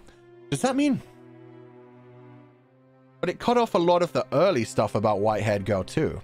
And then we got the line from Morgana about the curse. Is he the original recipient of the curse? If this is, I mean, it's a wealthy family, so this is probably a nice house. They might have even built it for him. So maybe he is the original recipient of the curse. Maybe they cursed like his parents and he was the first child. But it could be that it's actually his curse that's killing the text itself. The curse itself isn't letting the text survive through time even. She's a teen, but what does that mean in Middle Ages? I mean, they said they still consider her a child in this time. But yeah, teen could be anything. She could be 13, she could be 19. But yeah, it did say she would still be considered a child. But yeah, in the Middle Ages, they got like betrothed and married at like 13 and 14. I mean, even in Mel's time, where it was like hundreds of years after this, they were doing that. Marry young back then? True. They said early, oh, they said early teens, my bad. But yeah, like 13, 14, maybe 15. Either way, I think they're cute together. In like a she's trying to heal him kind of way. For me right now, it's more of a daddy relationship. But I mean, she's a child. She doesn't know any better. We'll see what happens. Honestly, it's fiction. Who gives a fuck? This isn't us trying to decide, oh, is it safe to ship these two people? No, we don't do that shit here. It's fiction. We'll see what happens between them. We'll see how this goes. Different time, Absolutely fictional setting. He's got a fucking curse. Who gives a fuck? But yeah. Just leave that shit at the door when you come into these kinds of streams. Fiction is fiction. It's to be enjoyed. His was a power that evoked images of witches or demons, the unclean and the impure. A mere touch was all it took for him to strip man and beast alike of its life. God has quite a cruel streak to bestow such a power upon such a beautiful young man. And a strange power it was indeed. Sorry, that was my antivirus telling me everything's fine. And a strange power it was indeed, like something out of a fairy tale. Like something confined to words upon the page. It seemed otherworldly, unbelievable. Nonetheless, as he had demonstrated to the white-haired girl, his peculiar powers were indeed real. That said, the world has its fair share of oddities. It just so happens that those curiosities tend to remain hidden away, known only to a few. Although you have laid eyes upon a number of unusual phenomena yourself, Master, the doors to the past through which we have passed, this very mansion, and as a matter of fact, the two of us. Now, as you just saw, the white-haired girl found herself enraptured with this man and his accursed power. How do you think Michelle acted in response to her proclamation? He'd spent so long refusing to interact with others. No, unable to interact with them. As such, he was unsure how to respond. After standing there expressionless for a few moments, he muttered, "Oh, consider it." And with that, he returned to his chambers. While he was not someone who wore his heart on his sleeve, I personally do not believe he was completely devoid of emotions. He had simply forgotten how to express them in his extended solitude. So I think he was, in that moment, in a state of complete panic. She had, after all, just assaulted him with a stream of incomprehensible declarations. That knowing the truth, she still wished to remain in the mansion, and that knowing the truth, she loved him.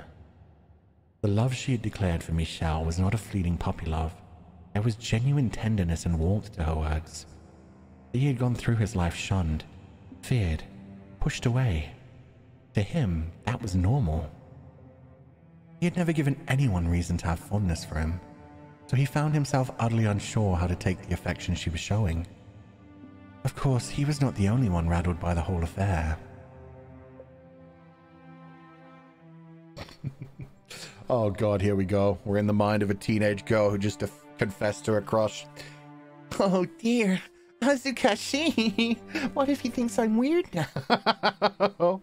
Also, to the people who keep saying he should try wearing gloves, I don't think clothing much mattered. Like, I feel like him brushing into random servants and stuff, probably a lot of that had to be like while he was wearing clothes as well, and it would just be like his shoulder brushing against them. I don't think clothing stops it. I think it's anyone who comes in contact with just in general. I mean, it said even the breath, like his breath could like curse things. So just in general proximity with people seems to be a problem. Yeah, exactly, Saj. He said his breath was poison as well. His breath is very existence. She sees he's rich with food and books. Immediately love. Let's go. This is the best life she can honestly ask for. Out in that world where everybody's superstitious, crazy, murdering anyone who looks different from themselves and blaming them for all life's problems. Here she is in a big, huge mansion where she'll always be fed.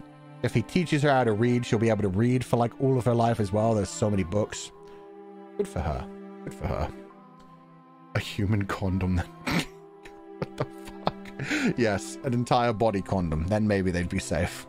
Remember, kids, be safe. Oh dear. Several days had passed since Michelle had asked for time to think. He'd still yet to show himself again. This is all my fault. The white-haired girl anxiously paced through the halls on the off chance she might run into him. As per his request, though, she kept her distance from his chambers. Nevertheless, she was beginning to worry about the fact that he had secluded himself away for so long. So she worked up her courage and made her way to his room. What if he doesn't want to see me ever again? consider I might be overstepping my boundaries before opening my mouth. Every step she took was slow and laborious. Her mind raced with worry and doubt. I should at least tell him I'm sorry. Rather than out of a desire to know how he felt, she was compelled by guilt and a desire to apologize. After walking for some time, she arrived at a door sitting in an utterly unlit hallway. She drew in a breath of musty air and let it out, repeating the process several times. Next, she reached her hand up to knock on the door and pulled it back, also doing this a number of times. Oh, how adorable she was. I wanted nothing more than to give her a little nudge. After all, she was too sweet a girl for her worries to be anything but misplaced. Yeah. Okay. I've got the feeling now. The maid is around now. She is watching. I think the maid kind of came into existence when Giselle appeared. And I think the maid is the curse. This whole thing, like, the curse starting as soon as they actually, like, agreed for white-haired girl, for Giselle to live in this mansion. This is the curse. Michelle is supposed to be living alone and hurt. He's supposed to be unable to interact with anyone. But now, he was living alone for too long. He was hiding. He wasn't killing anyone. And so the curse got a bit bored, it feels like. And so it drew Giselle in. It drew Giselle in to make Michelle feel love again. Just so that it can break his heart all over again. And the maid being like, I wanted to give her a little nudge. It feels like, yeah, he's cursed and the curse is bringing these two together specifically to hurt Michelle all over again. That's what it feels like. That might be wrong. But it feels like it's drawing them in just to, yeah. Extra pain. Extra pain. I just can't find the courage. Maybe I should come back another day. But what's the point of waiting? I need to apologize and get the weight off of his back now. She gathered her courage once more, this time determined she would do it. The white-haired girl moved her small fist towards the door, which then swung open.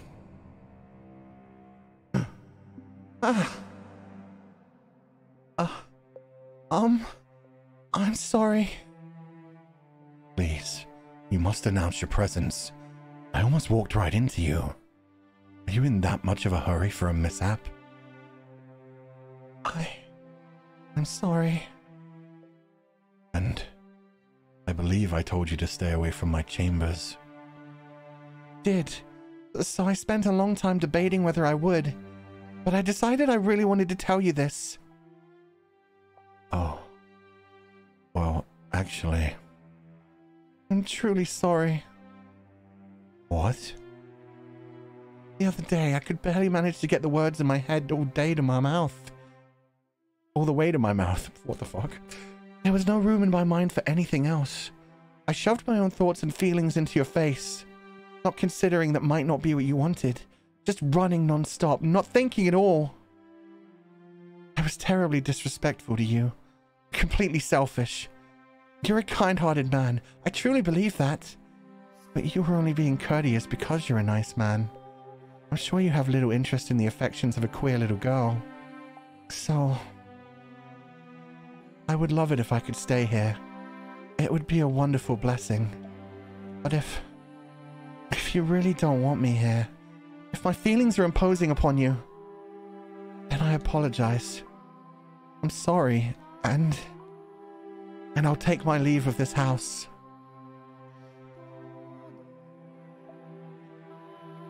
I'm sorry. Don't be... My mind went blank for a moment. What? I find it difficult to comprehend you. The other day you were firm in your intentions to stay, and now you say you'll leave without a struggle. You holed up in your room for so long that I thought you didn't want me around. To be honest, I want to stay here. I do. I think you should do whatever pleases you. Huh? You can stay, or you can leave. I will not pressure you to do one or the other. So, I'm not imposing? Tell you the truth, I had to think about that for some time. However, I've now come to something of a solution. Since you're here, come into my room. But I thought I wasn't allowed to.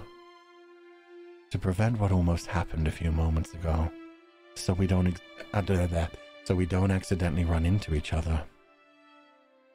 Sorry. You're forgiven. Now come in. Oh, okay. Oh, it is this room. Fair enough. It's the room with the scariest of ghosts. When I was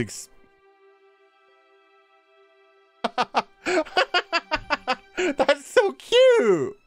Yo, is this Giselle's inner thought process? Giselle's just like, come into your room. Okay.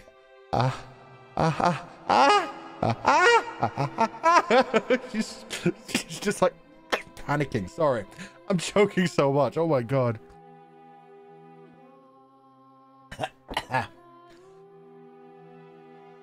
Relatable? I know, right? I mean, this is the first time we've been playing as a fucking teenage girl. Hormonal, embarrassed, shy out of her mind, just doing her best. So in love with this guy, even though she kind of knows she shouldn't be. Oh my god. Unless, that could be much worse. I mean, I'm thinking, oh, it's cute, it's shyness, she's so embarrassed to go into his room. Meanwhile, that could be like the trapped, tormented spirits of ghosts. Since we've already, you know, explored this room once as myself the master and seen that there are very tortured spirits around. Anyway, read it, Fuchan. Give me time. I'm basking in the glow. Let me enjoy this. This is either adorably cute or about to be fucking terrifying. I'll stick to the first one for now too, yeah. It'll be cute. Is this a necklace? If that's what it looks like to you, then I suppose that means I succeeded. Pick it up. Did he make her a necklace? Has a little bell. Oh my, he's literally putting a bell around her neck so that he'll know when she's coming. That's adorable. It's adorable. Please make an effort to wear that while you're in the house. Because it's so dark, there will always exist the risk that we might accidentally bump into one another. So I tried to come up with a way to reduce that risk. Does that mean you didn't leave your room because you were working on this? That's right. What other reason would I have? I think most people would assume it was because they had to put you in a bad mood. Or that you didn't want to see them. I have little sense of how most people see the world. Sorry. I want to see more of those, man. I want to see more of those. Anyway, yeah, it does seem like a cat thing. Cat girl Giselle, 100%. He basically just gave her a little cat collar to know when she's coming and going. It's kind of cute. Yeah, he's trying to keep her safe. When did your hair get long? It does that when it feels like it. Sorry. I appreciate it, though. I'm really glad to know you put so much thought into a life together with me. It would be difficult not to. After the other day. I'm so happy right now. I can't think of any better word to describe it. I couldn't be happier. You're being dramatic. To tell you the truth, I feel a little bad about it. Why? It seems rather impertinent to affix a bell to someone. You're not livestock. You're a person. That's why you turned it into a necklace? Thank you very much. I'll keep it on me at all times. I really, truly appreciate it, Lord Michelle. Oh, she hit him with the Lord. Yo. Maybe she likes it, though. She definitely likes it. Like, he asked immediately, what does it look, if that's what it looks like to you, then I've done well. Like, he wanted to make it look like a necklace so it's less embarrassing for her to have to wear a bell. And she has to wear the bell because of his curse, so he feels bad about it, but it's like, this might save your life, so... Don't call me Lord, please. All right, then. I'll just call you Michelle. And will you please call me Giselle? The windows. What? If we could open the windows. Never mind. I was just thinking you wouldn't need the bell at all if we could get some light in here. Hmm? They can't be opened. They're rusted shut. All the windows have been shuttered for as long as I've been here. I assumed you had boarded them all up. That was done long before I even arrived. After so many years here, though, I hardly consider it an inconvenience anymore. It also serves to repel wanderers. Oh, really? There's something odd about that. No. It's just... I realized I had the wrong impression about a number of things. As I learn more, I see things in a different light. See you in a different light. And I'm sure there's still plenty more for me to learn. Of all the people I've ever met, you're perhaps the most difficult to predict. Not only do you have no aversion to the darkness, The dark has always been a close friend of mine. Which isn't to say I dislike the sun.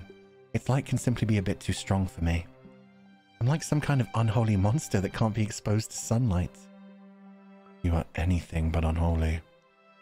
My name would suit you much better than me. Oh, he called her a fucking angel. Why did it have a VHS glitch?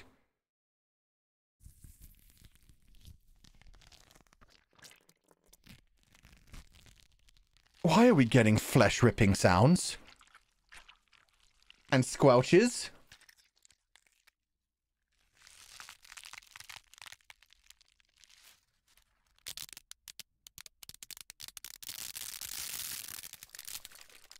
Okay, now we're going to probably find out what all the glitches are.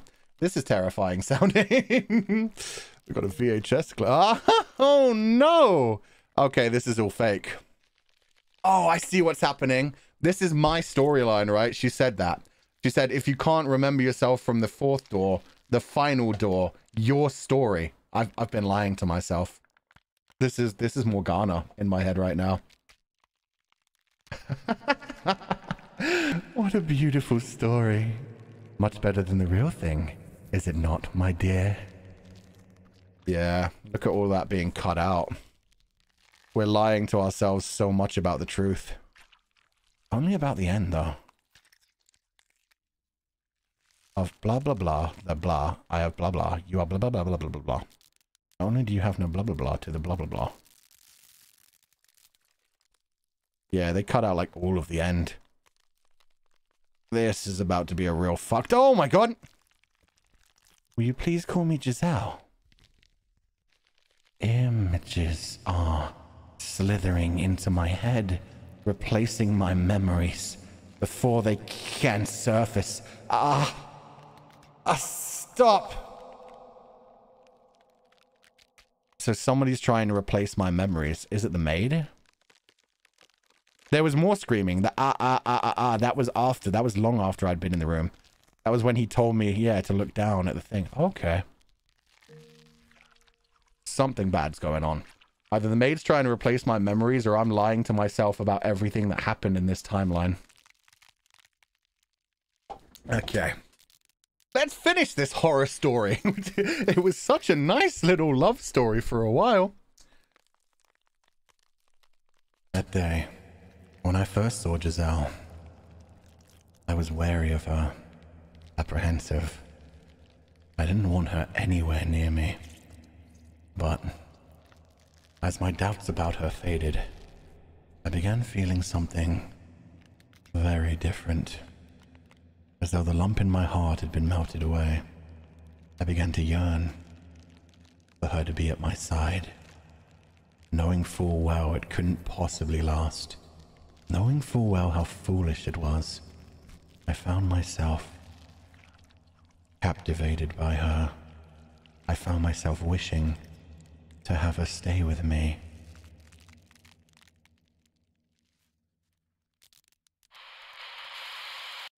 Oh, it's like a VHS glitch. I'm guessing because things aren't being remembered correctly, things are being like overwritten.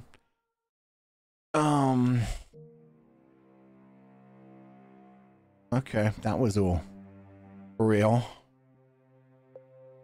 That was all real coming from Michelle. I'm wondering if they're going to pull a...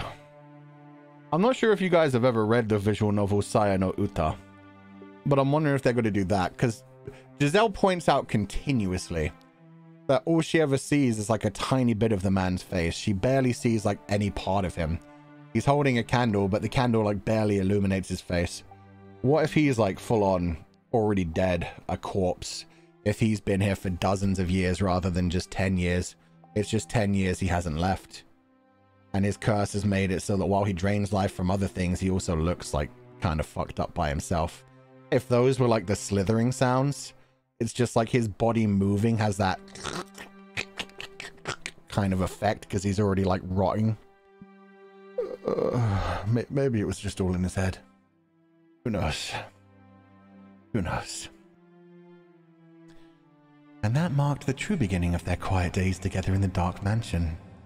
They acknowledged and accepted each other's presence, no longer isolating themselves, but actively, regularly conversing. As mundane as it might seem, it was something they'd been unable to attain until then. Nevertheless, they were still somewhat fumbling around in the dark with one another, drawing closer and pushing away again. Michel, in his own ungrateful way, was beginning to open himself up to the things she said, and the white-haired girl was beginning to smile with greater frequency. They had taken to dining together, and her wish of learning to read was being granted. He taught her in the feeble light of a candle placed upon the table, the two sitting across from one another. Though Michel seemed to be well educated, he had not been instructed in the art of teaching, so he found the process quite grueling. But to the white-haired girl, the longer it took, the better. Her primary objective was, after all, to spend time with him. The days passed, and eventually she reached the point where her comprehension was adequate enough without assistance. Her next request, then, was for them to read through a book together. Or...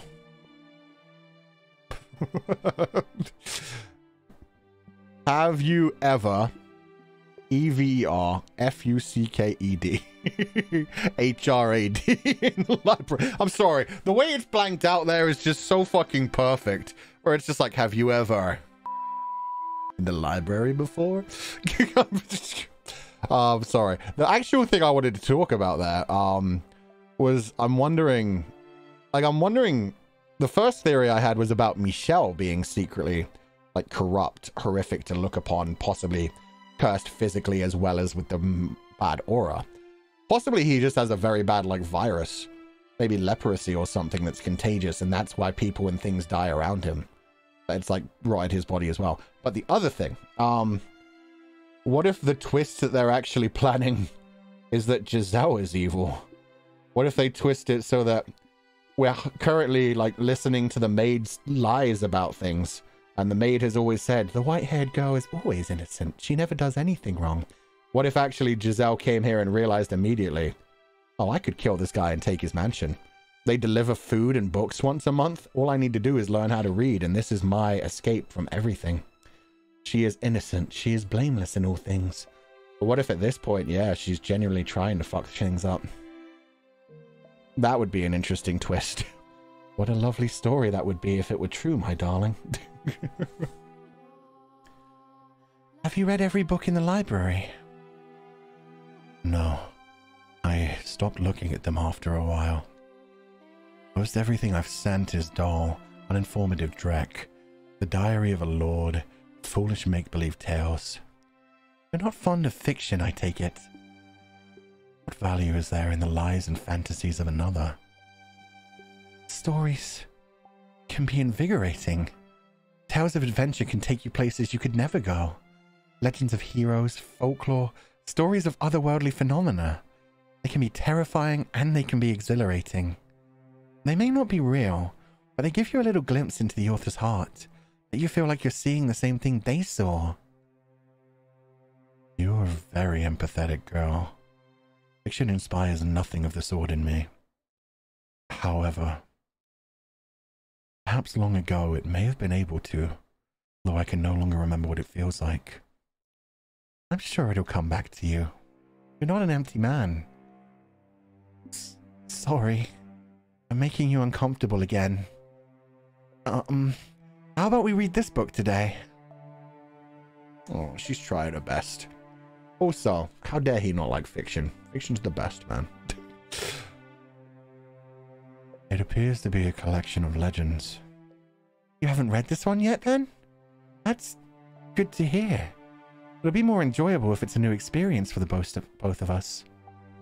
It looks like it's a record of local legends.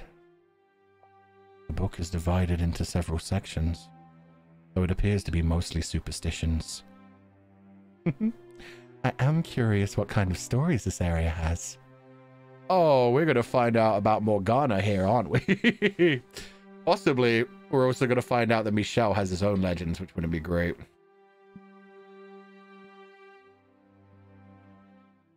Blah, blah, blah.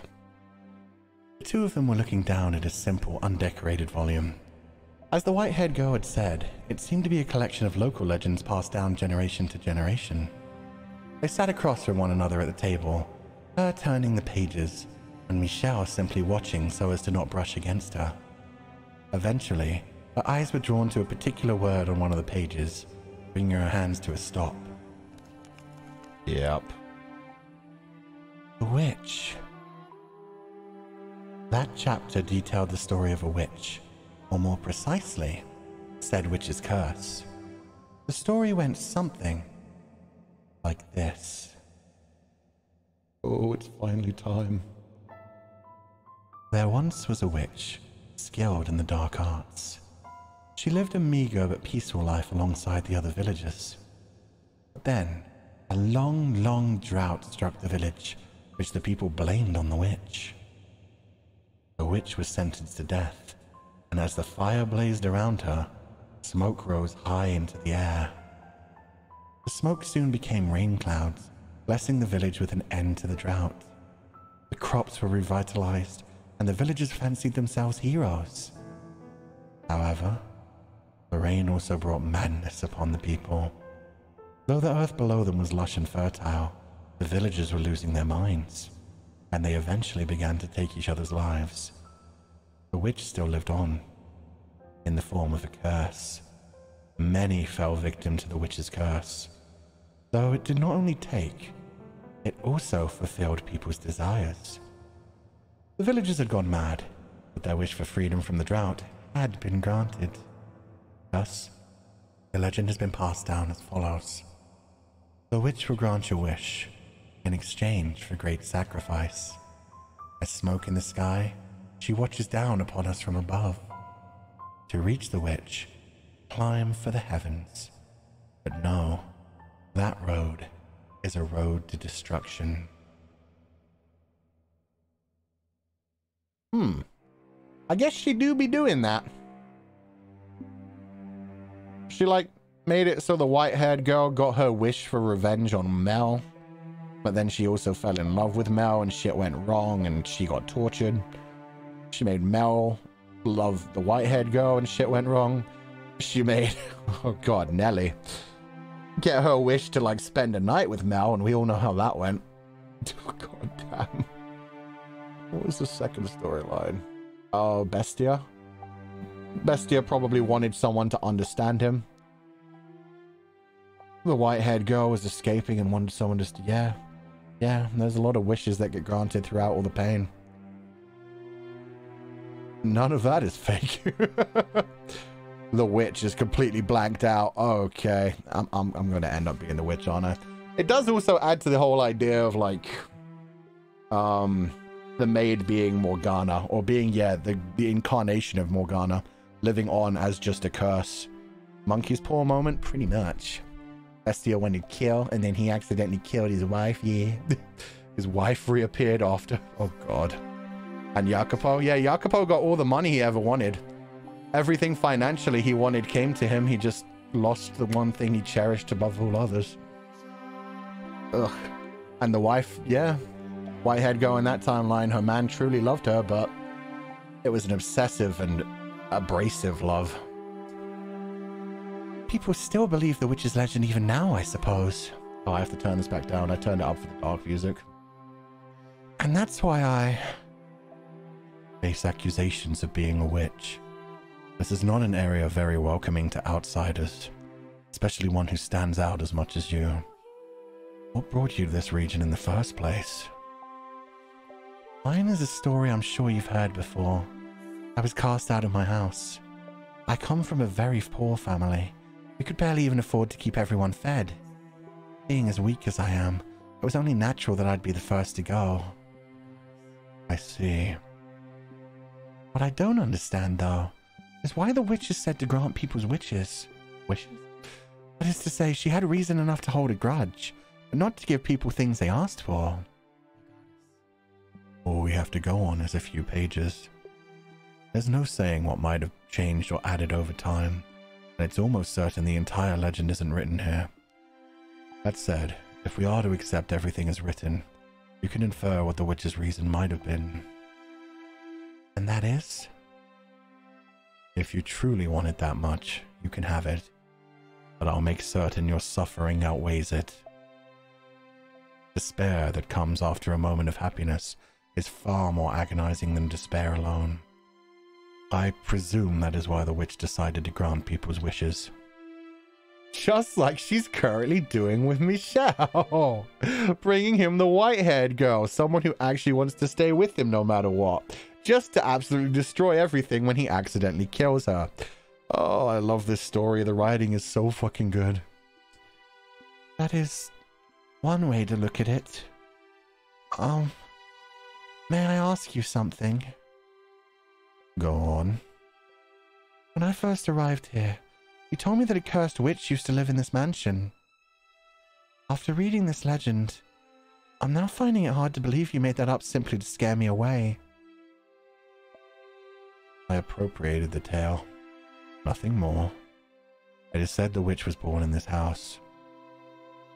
Oh, quite the place my family found me. But it was a clever decision putting me here, I think. Not many people are likely to come near a house with such a pedigree. But... no, never mind. That makes sense. I suspect I know what she was going to say then. If the witch is said to grant wishes, then wouldn't that also attract people who so desperately want something? They do not care what price they must pay. And perhaps she was correct. Perhaps there had been those who had come to the mansion chasing after the legend, and perhaps they had encountered Michel, touched him, and lost their lives. On that day in the garden, he had said, "Many things are buried here." Perhaps that included such visitors. Oh, shit. I didn't even think about that. That's a thing that may well have happened. He may well have killed a bunch of people that came there, whether they wanted it or not. They might have been like, "What are you doing living here? I thought this was supposed to be owned by a witch. Are you the witch? Give me my power." Grabbed him by the collar and just instantly died. Oh my god. What if the maid is the protector of the curse, the one to see it be fulfilled? I mean, they literally said, like, the witch continued to live on after death as the form of a curse. I think she just is the curse manifest. It still is the witch. It's just all she does now is curse things. That's my thought anyway.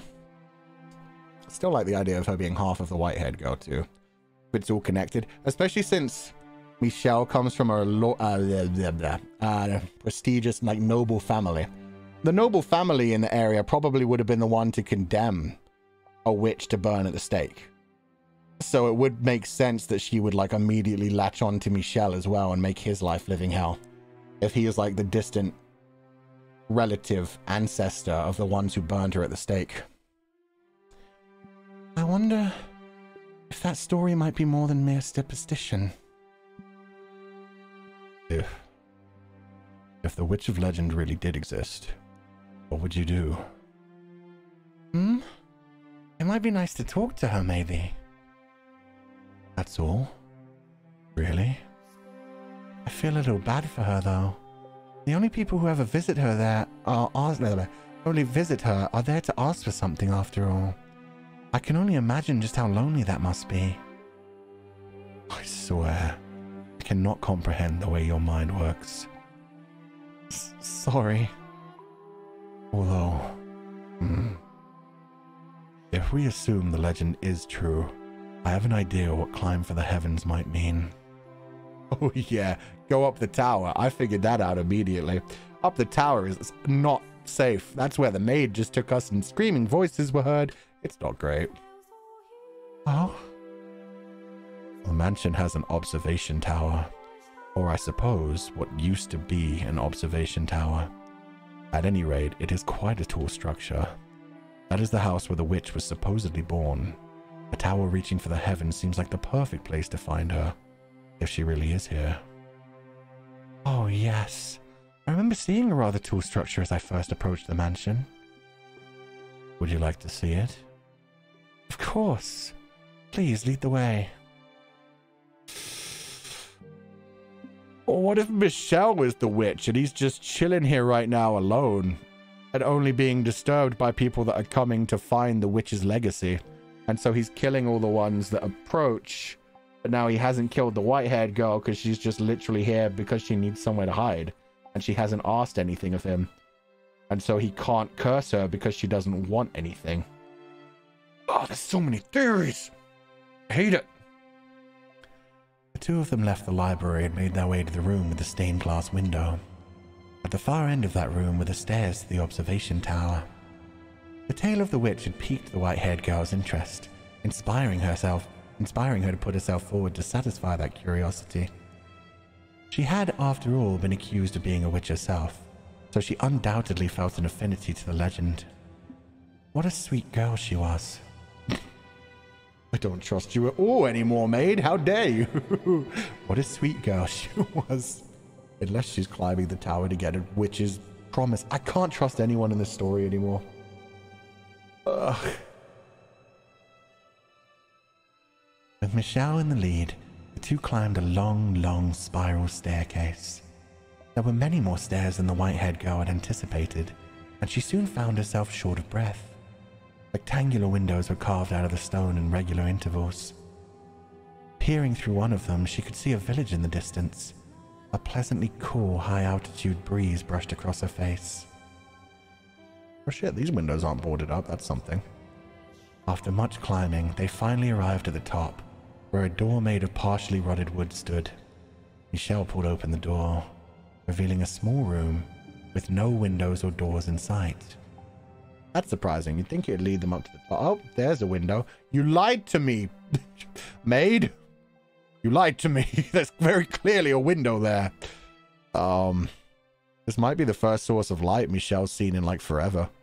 And this may be the first time that, you know, white-haired girl sees his true form. If he is like monstrously disfigured or like rotting. Maid be lying? Maid be lying. This is the place from the Tower Princess story? Yeah, it is. For sure.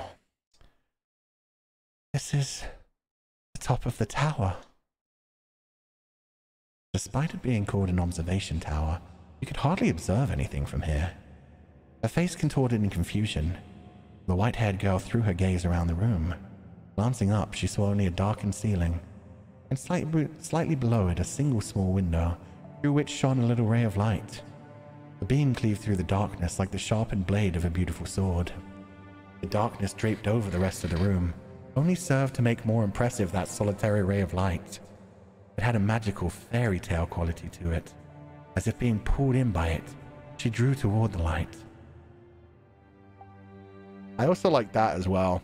Like, even back to this point, this harkens back to the witch's curse and also the thing that Giselle and Michelle are going through right now. Like, it would be so much more painful to be locked in this room with a single tiny window that high up to the point where you couldn't even reach it. So you can't see out the window. You just know the world is going on without you. There's that little beam of light to remind you the days are going by and you're trapped there forever. Tiny beam of light actually makes the darkness all that more painful and makes you suffer even more. A little taste of the outside world? Exactly, B-Cream. A little taste that you can't quite touch, you can't quite get up to. I suspect there was once a large window in this room. If you look closely, you can see seams in the stone wall. The color of the stone differs slightly on either side of the seams. I presume something caused them to seal off the window after it was built, though I don't know what that something might be. Oh shit, we finally see Giselle. She's tiny. Tiny baby. And he can finally see her properly too. Oh wow, that wasn't actually a lie. I felt like that was being hidden about something. Beautiful. Yeah, she's so pale. She's so doll-like. She's so tiny. Yeah, she looks about 13, 14. When Michelle's eyes fell upon the white-haired girl wrapped in that beam of light, he sputtered to a stop. Oh, that's why his sentence ended. The man who never flinched at anything, who had long since distanced himself from such stirrings of the heart, was utterly bewitched. He'd never seen her illuminated so vividly before, and he was having a great deal of trouble finding the words to describe her striking beauty. For someone who had been chased out of her home and accused of being a witch, the white-haired girl looked less like a practitioner of the dark arts, and more like one of the host of heaven. Michel undoubtedly felt the same way, but his gaze was affixed firmly upon her. Oh, that smile's so adorable. It is dazzling. Look at her bright red eyes too. God, oh God. 1 second. 1 second. Somebody's talking to me. Let's ruin this beautiful moment. A bit of an aside. I'd like to share with you a little fact of my life, my dear. Humans have a far greater capacity to hurt, betray, and forsake others than they do to love, trust, and protect them. And that's precisely what the majority of people do. Yes, I believe you know good and well that no matter how much you may trust someone, they're still going to abandon you in the end. Fun. Fun. Dazzling, isn't it? Like a staircase leading to heaven. Yes. Perhaps so. Is something the matter? No.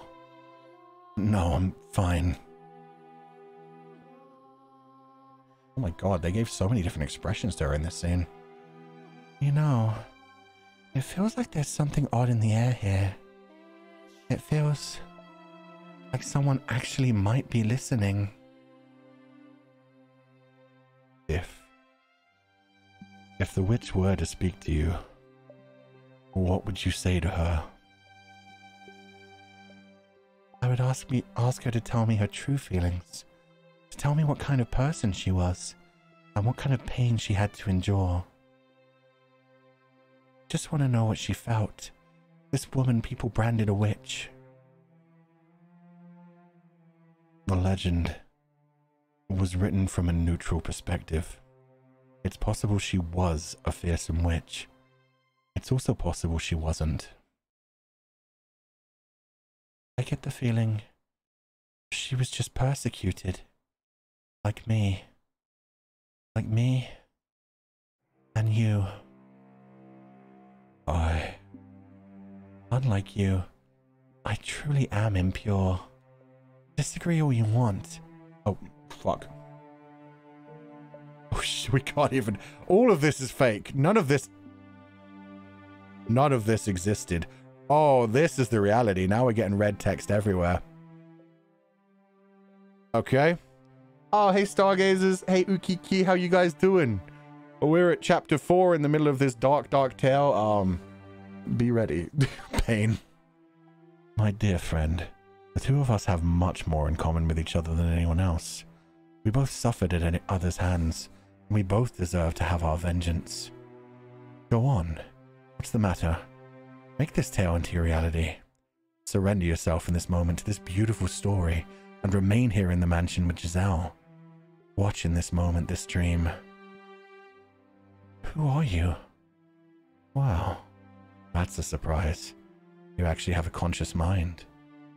And are you aware of who you are? You know nothing. Who are you? Someone you once spent a great deal of time with.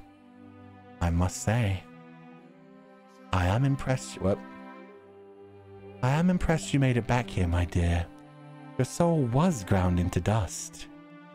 It will all come back to you eventually, and then I'll be there with you again, my dear, whispering into your ear for centuries to come. And this time, I will not fail. I'll mold your soul into the same shape as mine. Okay, so I feel like that's Morgana, or the witch, talking to me, the master of the mansion. Whether I am the white-haired girl or Michelle, yeah, something is tempting me to just forget my actual reality, to believe these lies that I'm telling myself. A love story between Michelle and Giselle rather than the truth of what actually happened. The maid? Yeah, the maid or Morgana, I don't know. Either way, they've been doing this for centuries. My soul was ground into dust? What the fuck? Interesting. Disagree all you want, but my touch kills. I'm a strange, incomprehensible, irrational creature. Or maybe I'm not even a living being, and that's why when I touch something that is, I bring them death. If only I actually were a witch. If only I actually had some kind of extraordinary power, regardless of whether it came from God or the devil, then I'd be able to grant people's wishes. My wish need not be granted. But it's what I want too. I wish to be able to touch you. Aww. She thinks they're both wishing the same thing. That smile is so cute. I love the curved lips. I'd be perfectly content with nothing changing, with us never being able to touch one another. I'd be more than happy with it. But I'm allowed to dream, aren't I? It doesn't have to be in this life. I pray the day will come that we can get closer, even if it has to happen in another life. Happiness is very much a stranger to me. But am I allowed to dream too? You are. I will never touch you. I swear it. But I would like to dream about it. I would like to imagine placing my hand upon your cheek. You can. Reach your hand out for me.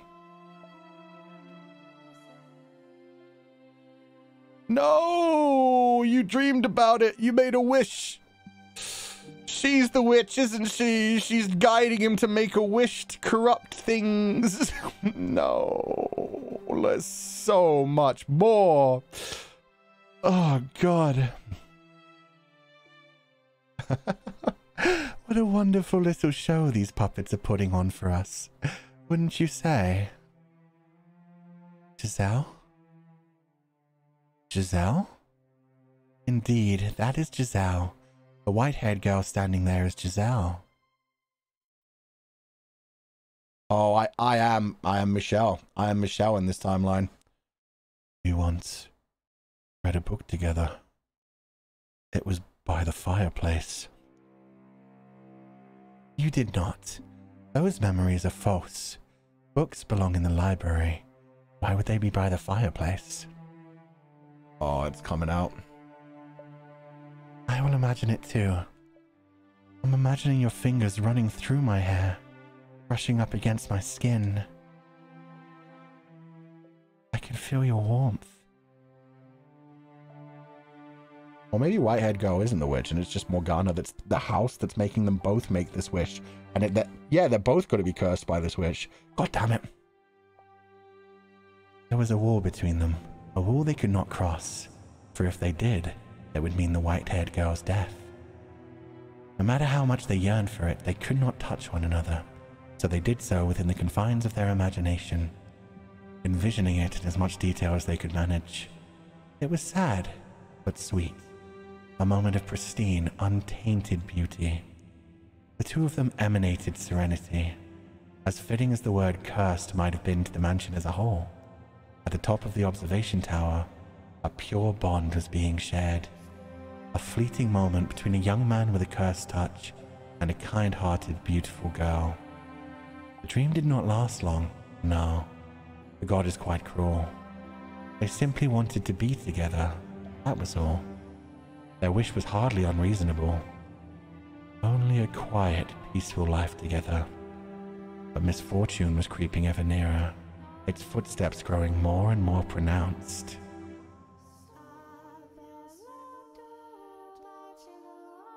This is getting very interesting. So, I mean, they've both technically made a wish at this point. And again, it's that whole dramatic imagery we've been given time and time again. The idea of a little chance, a little happiness, a little taste of pleasure, making the pain that much harder. A little tiny bit of light in the dark, a little tiny bit of warmth in the cold. At this point, they both have that little tiny feeling of security. They feel like there's somebody else that they love in the world, but they can't touch each other. And the closer they get to each other, the closer she gets to death.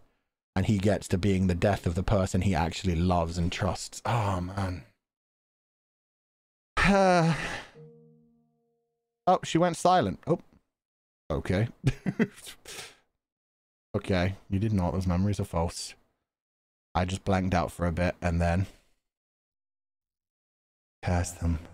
Slaughter them. Revile them. Inflict eternal suffering on all their souls. Take revenge on the fools who laughed as we agonized. So maybe Morgana / the maid is actually the other half of me rather than white-haired girl.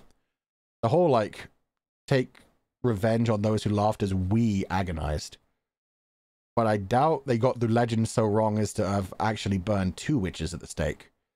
So maybe Michelle became, like, the pure half. And Morgana became the cursed half. Maybe that was the curse. Maybe it split the original witch into a pure evil shade curse. And Michelle, who just wants to find happiness in his own way. I don't know. There's someone at the door. The flow of time was hazy within the mansion's walls. They had little way of telling whether it was night or day, preventing them from knowing exactly how much time had passed. The white-haired girl had made a habit of climbing the observation tower every so often to see whether the sun was up, which allowed her to approximate the time of day. Consequently, when she heard the knock on the door, she was not aware just how deep the night was outside. That forest and beasts alike lay quietly at rest. Oh, right. Stores in the cellar are almost exhausted. It must be this month's delivery. Not thinking it was worth bothering Michelle over, she made her way out of the chambers and headed for the entrance. There had only been a single knock, leading her to conclude that, as before, the servant had simply left the box outside the door. So without a second thought, she opened the door. And there, she saw a strange, vagrant man standing in the moonlight. His clothes were tattered, his bearded face bony and emaciated. She gasped, shrinking back several paces. The heavy door began to swing shut, but the man forced it open, glaring down at her with unfocused eyes and mumbling. Shit. Are you the witch that'll grant people's wishes? It was in that moment that the white-haired girl realized she'd been careless. The man had sought out the mansion because he believed the legend of the witch, and he did not seem particularly right of mind either. Perhaps the result of wandering through the forest for several days, or perhaps it was because he was so beaten down that he thought he should ask for a witch's help. In a word, he seemed mad. No. There's no witch here. Sure there is. Don't you lie to me. I can hear the witch's voice. She led me to this house. I I promise you, there isn't. Now please be on your way. Have you any idea how long it took to find this place? How many days I've gone without food or water? And you're telling me to get lost? I don't know what you want from me. I'm happy to give you a little food. So please. Is there really no witch? There's no witch here. It's nothing but a legend. She does exist. She doesn't live here. I see. Then that means you're just an ordinary person. Oh, fuck. Don't. Michelle, grab this man. Curse him to death. Just a person. Just a girl. So there ain't a thing you can do. No. Get away from me. What are you doing? Why waste time waiting for you to get me a little grub when I can just take it all? I'm starving here. I'm so hungry I could eat human. You're about to commit a grievous sin. You're not ashamed to act in defiance of God? God. If I believed in God, would I come begging to a witch? I don't fear him, and I sure as hell don't fear people. Who's gonna show up at a house in the middle of nowhere? Who's gonna call me out? Who's gonna stop me? No one. That's who. No one's gonna stop me. And no one's gonna offer me salvation. Ah. Fucking, I hate... trigger warning as fuck. I was scared this was gonna go that direction. Ah. There's a thought. You're a woman. So before I kill you... Thank God, oh my God. What are you doing? What? There are other people here. The white-haired girl lay pinned on the floor beneath the yelling bandit, pleading for help with her ruby eyes. As soon as Michel grasped the situation, he tossed his candlestick aside and leapt for the man. The candlestick gave a sharp clang when it hit the floor. The impact extinguished the flame, bringing the mansion to near perfect darkness. Something glinted in the bandit's hand, and then, without hesitation, he thrust it at Michel.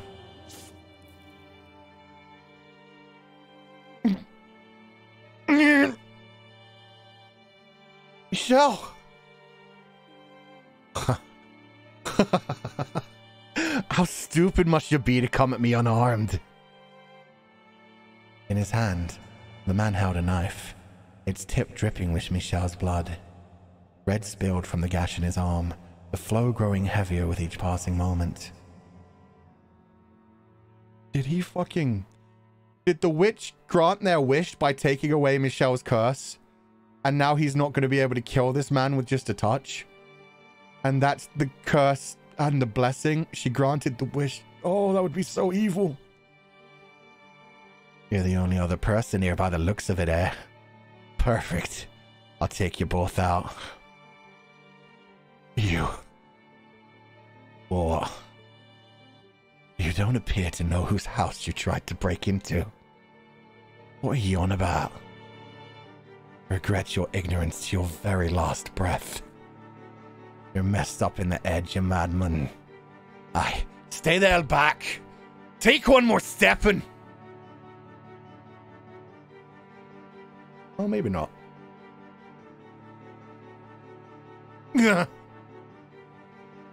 I inherited the witch's curse. Let go. Michel clutched the man's face in one hand. The man raised his knife to strike back, but...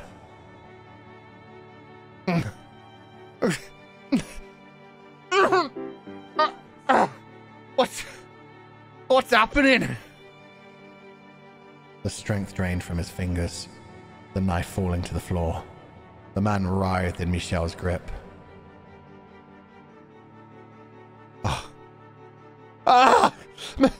My face! My face! God, I can't breathe!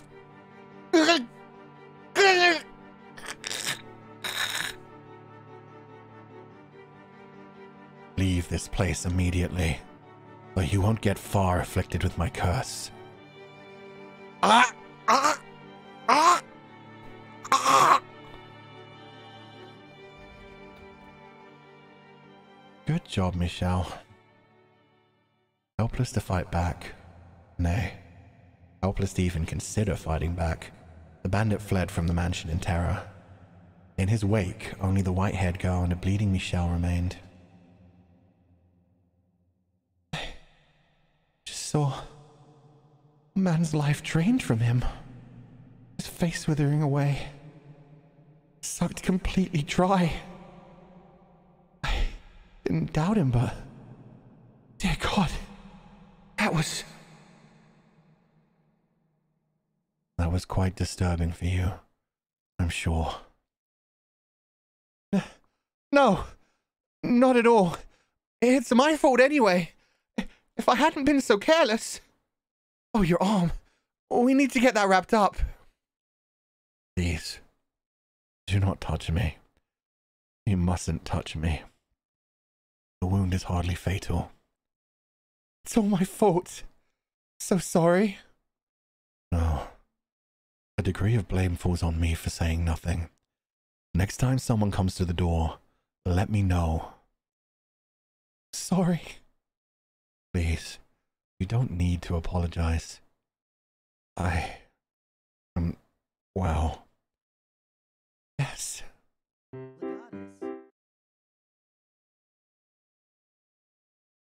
Can't turn them off for some reason. For once, I'm actually proud of myself. Proud that I could use this terrible ability of mine to do something more than just take life.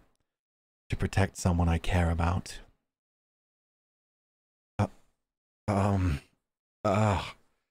So like I said, please don't apologize.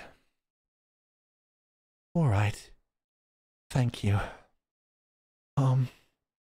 Michelle? I'm glad you're here. I care about you too. Thank you. Good.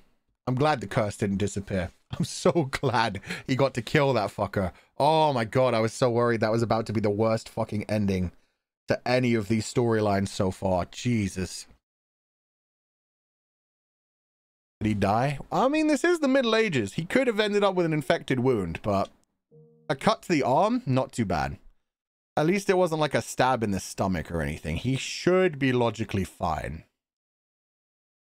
Yeah, okay, looks like nothing got cut out there at all.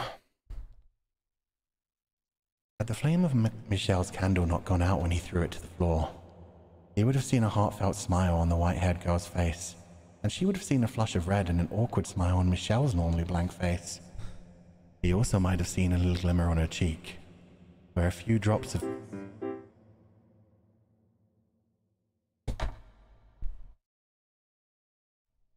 One second. And yes, that is terrible. Because it means the infection has gotten to him. The curse has gotten to him. I'm about to fucking disable my fucking entire Streamlabs account. Curse of my own. Bum, ba, bum, ba, bum. Where can I do this?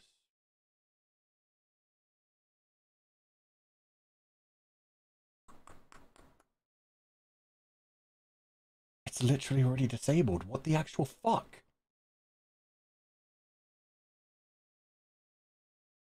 I'm just deleting the whole file. I'm deleting the whole file. It can't happen if the file's gone. What is the timing of that piano? Pretty sure we're being trolled. Can you turn off the sound? No, it's hard-coded, this thing, so I'm just going to delete the SFX file and hopefully that will mean it can't play. Okay, let's go back to this. Pain and suffering. She's probably been cursed because his blood landed on her. Lovely. Where a few drops of his blood had landed. But alas, they had no light. Oh, the fucking timing of that was so bad as well. Wow, they didn't even make any like sound for that. They left everything completely silent. We didn't even get like the normal vocal thing. Still no corruption either. The collapse of their happiness came slowly, gradually. Perhaps it was because she had touched his blood instead of his skin, but the deterioration of the white-haired girl's health crept along at a relaxed pace. The life was not sucked out of her in the blink of an eye as it had been from the bandit. She merely grew progressively less and less healthy. Amidst her physical decay, she was bestowed with one blessing. Her beauty remained untouched. But as far as blessings went, surely there were others she could have been granted. Could God have not picked something a little better for her? By the time the two of them realized what was happening, it was already too late. The white-haired girl had grown so weak, she could hardly leave her bed.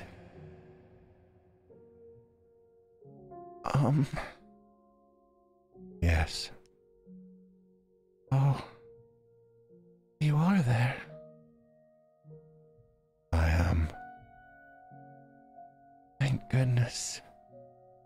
I can't see very well anymore. How could this happen? I thought I had saved you. No. I did the exact opposite. Please. Don't talk that way. You did save me that day. But you're on the cusp of death now.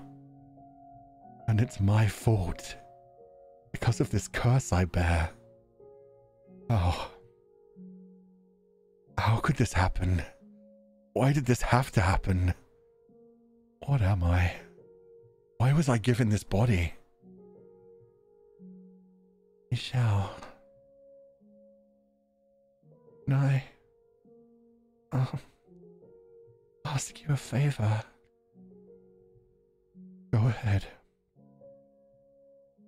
Stay with me. Please. Much as you can. Until the very end. I was going to do as much anyway. Thank you. Happy, Michelle. Happier than I've ever been.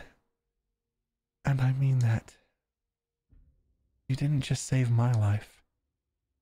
You saved me. I've been saved. But only me. I wonder how he'll handle things when I'm gone. If only I hadn't opened the door that day. I wouldn't be leaving him all alone. And we could be happy together for even longer.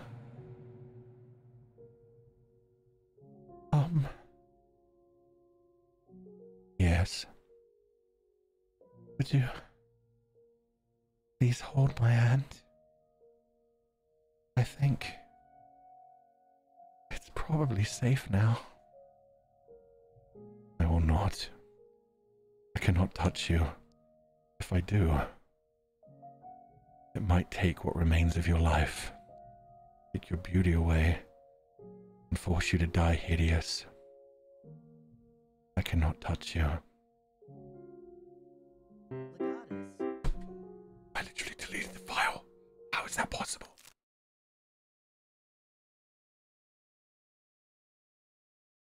Okay.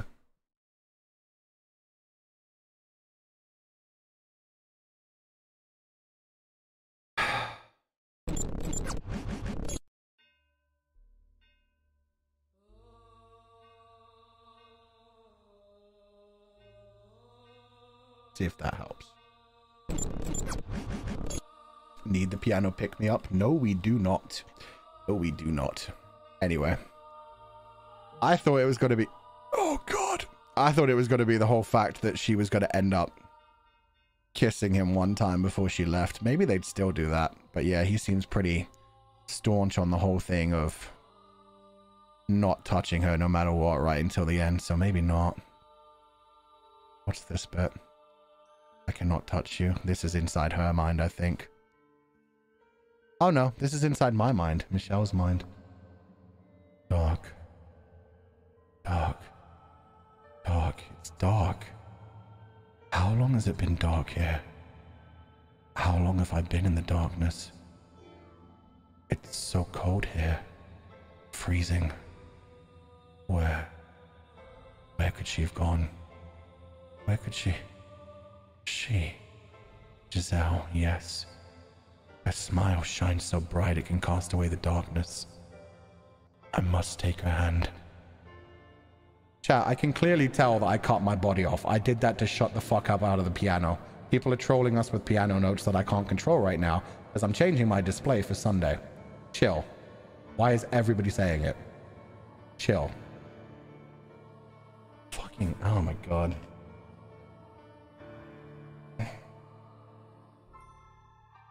Her smile shines so bright it can cast away the darkness.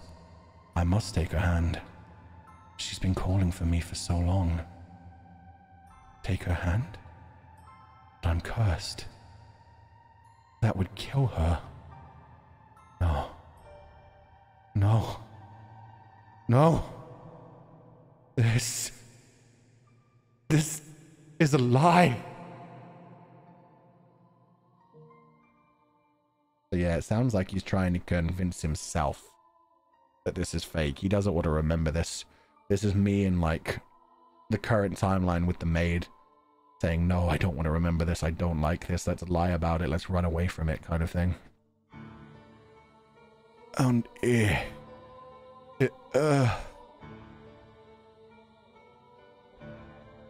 On his way back from the washroom several days later, Michelle heard muffled voices.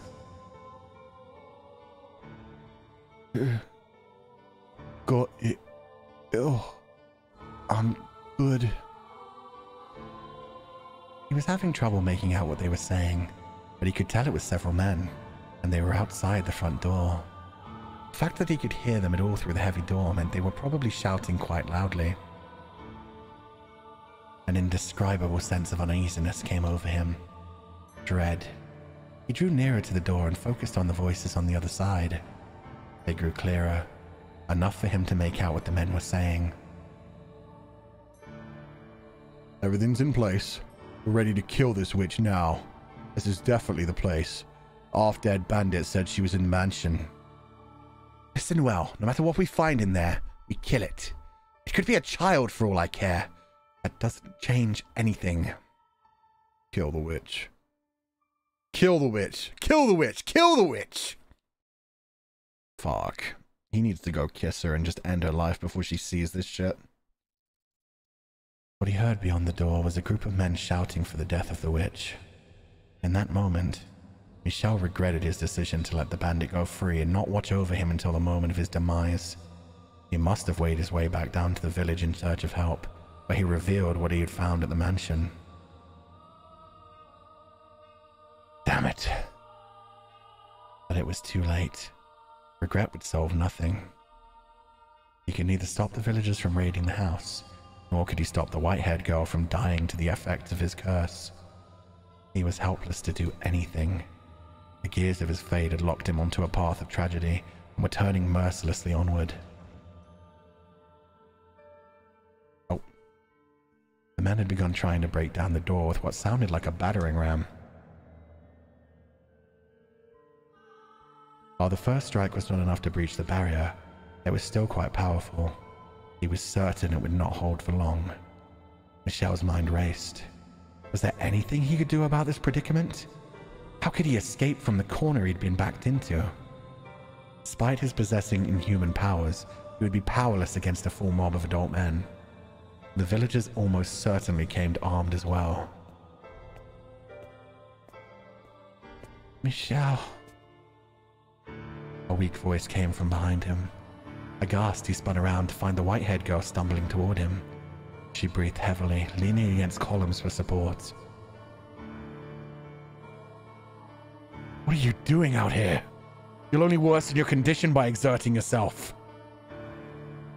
I had a sinking feeling, and I heard noises on my way here. It seems that I have brought all my misfortune upon you. Don't say that. If I hadn't come here, This never would have happened. You never would have been in any danger. Please, Michelle. Hand me over to the men outside. Absolutely not. I will do no such thing. They're here for the witch, aren't they?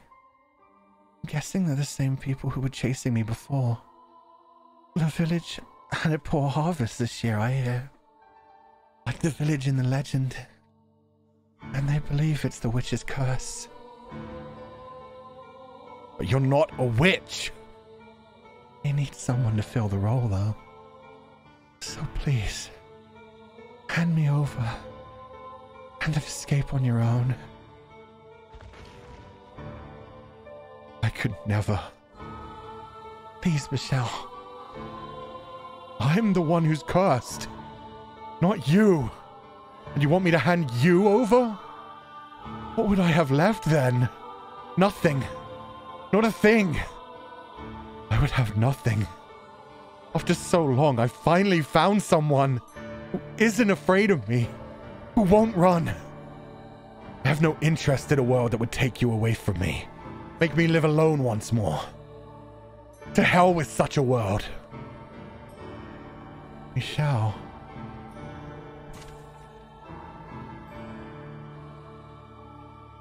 Would you be willing to die with me? If that's what you wish, and stay with me until the very end. Fuck, that's probably the best ending they're gonna get, but Jesus, is that so fucking sad and dark. Don't stay with them until, yeah, just go hold her, carry her back to bed, tuck her in, give her a kiss, go to sleep, comfortable sleep. Oh my god, don't let them get you. That's gonna be the fucking worst. I probably wanted to hear that just as much as him. No, not probably. I did. I wanted to have someone at my side as much as him. It's so lonely not having anyone. To live alone. To die alone. To not have anyone watching over you. No one even know you're dead. I simply wanted someone to tell me they're here for me. To be there. To hold my hand. How wonderful that would be. A sense of utter relief it would bring. Be enough to cast away all the pain. To allow me to accept all the suffering. So please, tell me you're...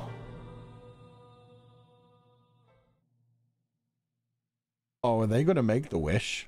Is Michelle gonna make the wish? He did say, I don't want anything to do with the world without you. Maybe he's gonna say goodbye to her and then he's gonna leave behind a curse of his own. Michelle and the white-haired girl chose to spend their final moments at the top of the observation tower. They could hear the crash of the battering ram against the door, the shouts of the men and the stomping feet. But despite all that, the ray of light shining through the little window was as beautiful as always. The room's air of serenity remained unimpeached. After the long climb to the top, the white-haired girl was terribly out of breath. Michelle considered several times offering her his hand, but the possibility that doing so might rob her of her last scraps of life stayed his hand. It sounds like they broke down the door. I'm glad we made it up here when we did. So sorry for asking this of you. Don't be. I would have chosen here for my final moments as well. This is the one place in the mansion with any sunlight. The one place I can get a good look at you. Thank you.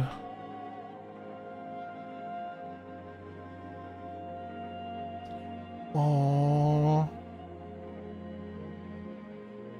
Just gonna real quick. Yeah, we're all good. I'm truly glad that I was able to end up here. That I was able to meet you. And more than anything, you said you cared about me. Have I managed to become an essential part of your life? Do you even need to ask? I wouldn't be here otherwise. I feel the same way as you.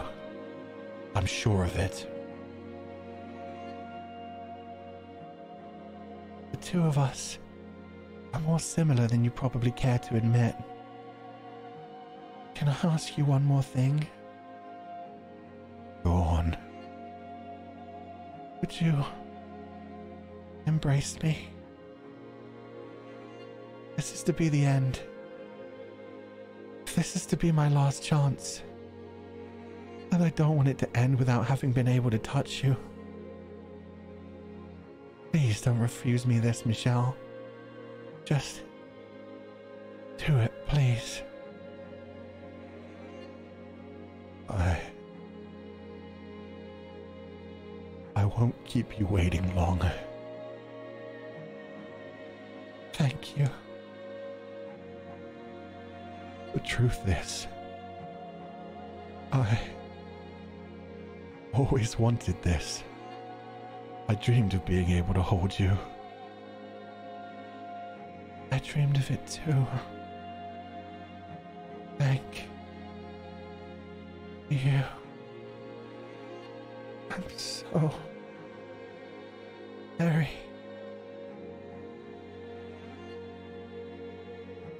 probably wanted to say happy.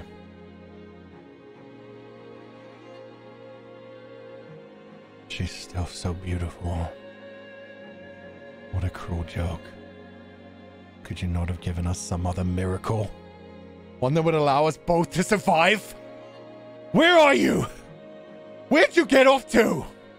I can't find her, damn it!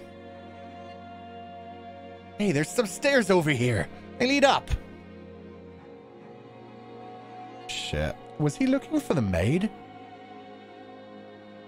Does he know about the maid and he's saying like the miracle was him bringing her to him? Damn. Beneath the single ray of light, the white-haired girl lay completely still. Not even a frail sigh escaped her closed lips. She remained as gorgeous as ever. It was as though she had simply fallen asleep in the sunlight. Looking down upon her, Michelle determined to do one thing. I will not allow anyone to sully this sight. He gave a fleeting glance back at her pristine corpse, and opened the door and stepped through it alone. He would protect that room where she lay.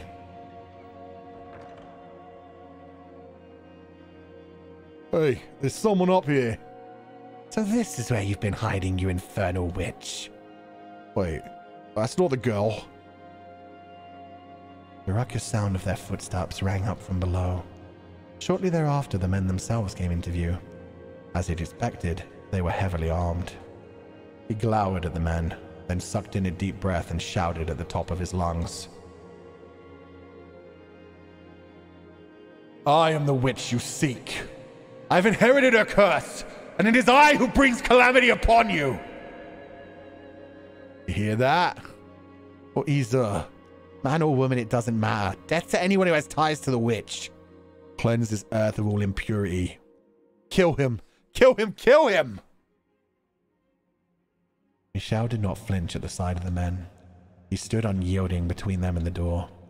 He did not flinch when they raised their weapons against him, nor when they pierced his body.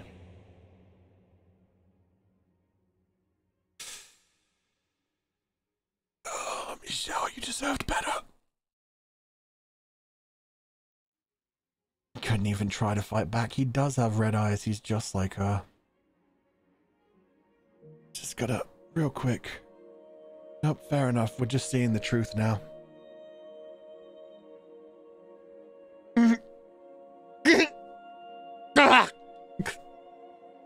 Die and take your curse with you.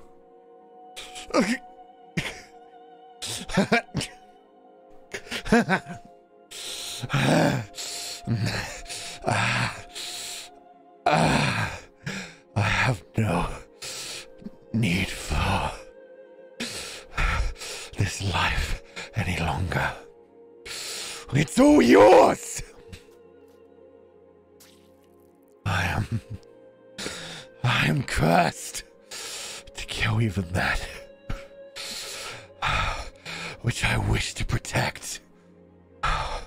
But at the very least, I can protect one thing before my life is done. Not even one of you will leave this place. Wither and die by my curse! The blood spilling from his skewered body flowed down the stairs, down and down like a little river, soaking the feet of every single man who had stormed the mansion.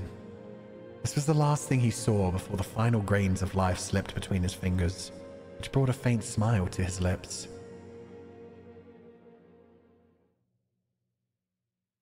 Yeah, all of them are going to be cursed to death, so you got that at least. Oh shit. What the fuck is going on? Why is she alive? Are they going to fuck with her even more and make her come back to life after he's dead?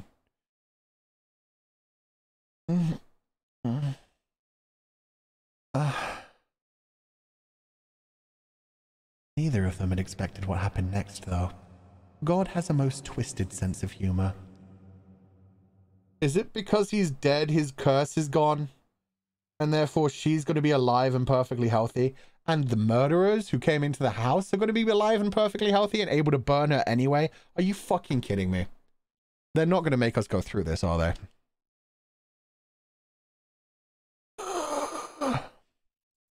The white-haired girl had not miraculously passed away without being robbed of her beauty.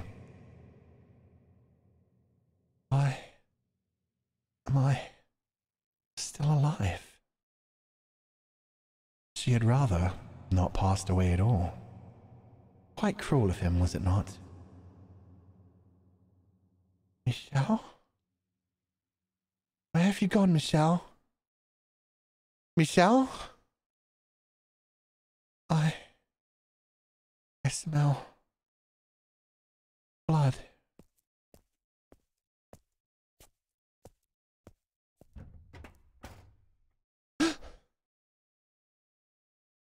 Had he allowed her to die, she would not have been made to witness the scene that awaited her. No. No. And I am sure you know just what it was she laid eyes upon in that moment. The ravaged corpse of her beloved. A torrent of blood streaming down, down, down the spiral staircase, and the sickening stench it raised. No. Why? And his was not the only body. The villagers who had assaulted the mansion had been subjected to his curse, and life drained from their withered shells. Good. Fuck them. Why did this? Michelle, why? Why am I the only one still alive? That is a question I cannot answer either. Perhaps his curse did not affect those he loved, as terribly cruel as that might be. I cannot say. Why? You said we would go together. A world without you has no meaning. Had she actually expended her life there in the room at the top of the tower, perhaps this tale could have had a happy ending. She would have at least been able to have the man she loved at her side until her very last moments upon this earth. But that was not what had transpired. She had survived, been left utterly alone. I felt a profound pity for the miserable girl, so I called out to her. Made be evil. The witch Morgana. Oh shit. We aren't even hiding the pretense anymore. Let's fucking go. Oh my god. So yeah, I'm guessing what happened is the witch Morgana granted his wish at some point. Made it so that his curse would not kill her. She always gets sick. The white-haired girl always gets sick. It's part of her blood. It's part of her, like, soul. It's attached to her. She just fucked with him in the best way possible. This is what she considered worse than death, was being left alone, being so lonely. Oh my god. I hate this.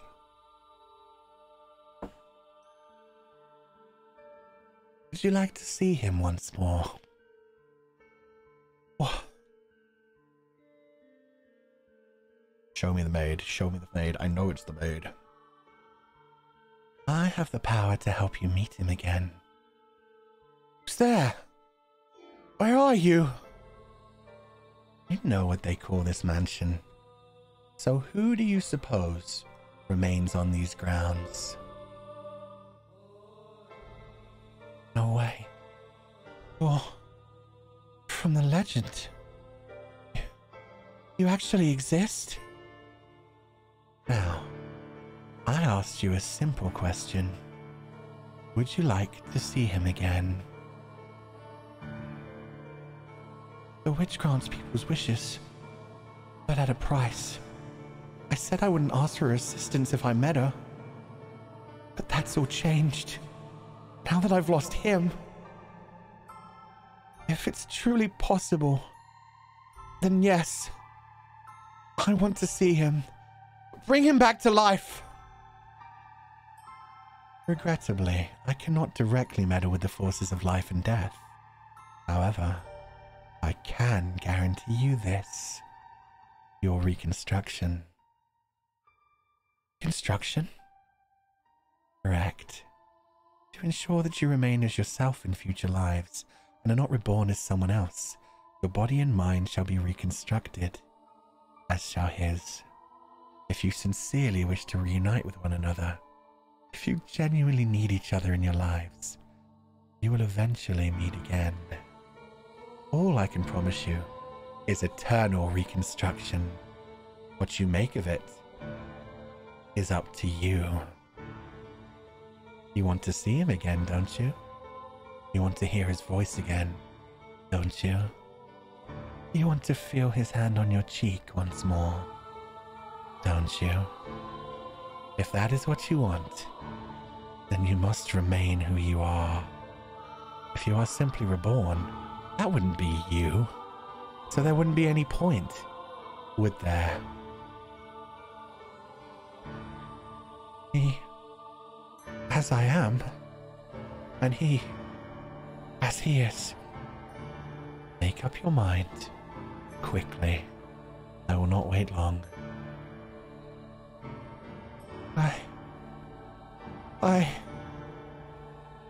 I want to see him again.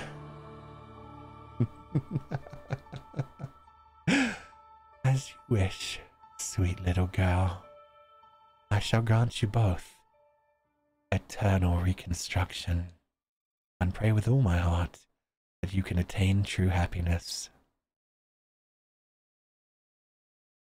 Fuck.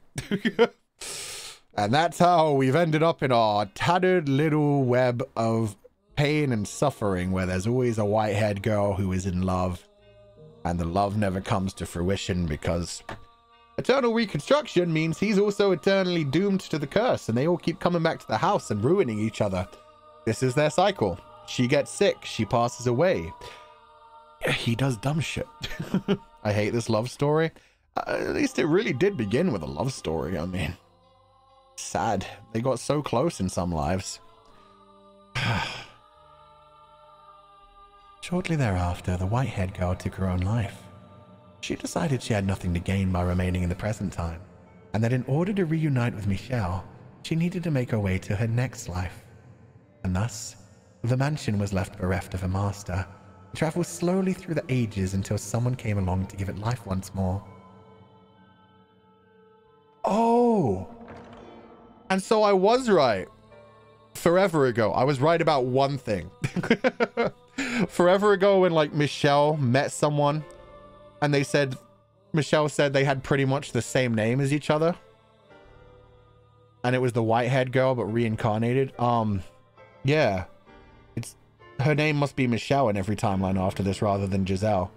She's reborn every time, but it's because of the line he said that his name would suit her better. I bet every time she's been reborn, she's been named Michelle. So like Michelle. That's, oh, goddamn. But an unfathomable amount of time has passed, and the two have still yet to reunite. Have they, Master? You know now who you are, do you not? You remember everything now, do you not? You were present in every single era. The reason for which is as I described in the previous tale. Because you yearn to be reunited with someone. That person never showed up. And poor, sweet you, having no memory of any of that, lived those lives with other men. Is it any surprise misfortune befell those errors then? Oh fuck. We're having a different narration. So wait.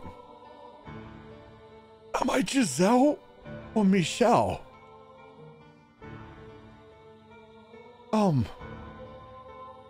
The door swung closed. Rather than outside, you and the maid were inside the dull monochrome room at the top of the observation tower. The awe-inspiring ray of light shone not through the lone window high above the stone wall. The awe-inspiring ray of light shone not through the lone window high upon the stone wall. That makes no sense. Wrapped in a curious, impenetrable darkness, you both stood alone in the room. The maid wore a gentle but bitterly cold smile as she looked straight at you. It is not your fault misfortune befell you. The only force to blame for that is fate. You were always so kind, so pure of heart. You had boundless trust for others and the goodness of people. You were the very image of all that is right. There's no greater misfortune than someone as pure and beautiful as you, being mercilessly thrown into the grinding gears of tragedy again and again. I still pity you for everything you had to go through. You poor, poor soul. You must be utterly exhausted, constantly betrayed, the man you were waiting for never appearing. After so long, your spirit worn down to the bone, you lost any and all awareness of who you even were. Who were you hoping to find wandering into this illusory mansion, cut off from the real world? You and I are the only ones here. The man you seek is nowhere to be found. Have you still not figured it out? Then allow me to tell you everything. I am the cursed witch Morgana who haunts this mansion, and you are the tragic plaything of fate, the white-haired girl named Giselle. Did my calling you master confuse you? If so, then I apologize. My habit of calling the master, or mistress, of the house master is quite deeply ingrained. And yes, that means precisely what you think it does. That I have accepted you as my new master. That I wish for you to remain here, to stay with me. So, let us put an end to this journey. Do not worry. There's nothing to fear. We're simply going to step outside the river of time. Nothing unpleasant will ever happen to you again. I will be here with you for all eternity, and I will give you my utmost care. You'll not have to wait for anyone. Forget about him, the man you once sought, and I am sure you shall find happiness. Please, do it for me. I've been waiting for you for so very long. I've wanted nothing more than to see you again. But you were continually stolen away from me, despite my sincerest desires to spend my days with you. Which is why I wanted you to recall everything. Surely you'd not willingly repeat the same fate. If you knew of all the pain it has caused you to suffer thus far, spend eternity with me in the gentle embrace of darkness. I'm gonna save real quick. For very obvious reasons, this is about to be a scary choice. I'm going all the way to page 3, baby. Just gonna save that twice with the maid extending her hand. Press X to doubt? Yeah, I feel like this is a bad ending moment. The maid extended her hand for you. Her fingers brushing up against yours were as cold as ever, but her breath tickled your skin pleasantly, and her sweet words rang in your ears, filling you with warmth. You thought back on your time with her in the mansion. She had indeed always treated you with great compassion, and nothing she had said seemed to be a lie. And so, you pondered, What were you to do?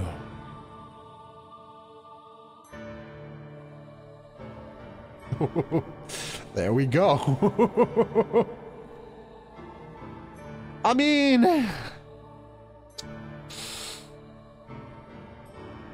I do like a yandere. The maid kind of hot.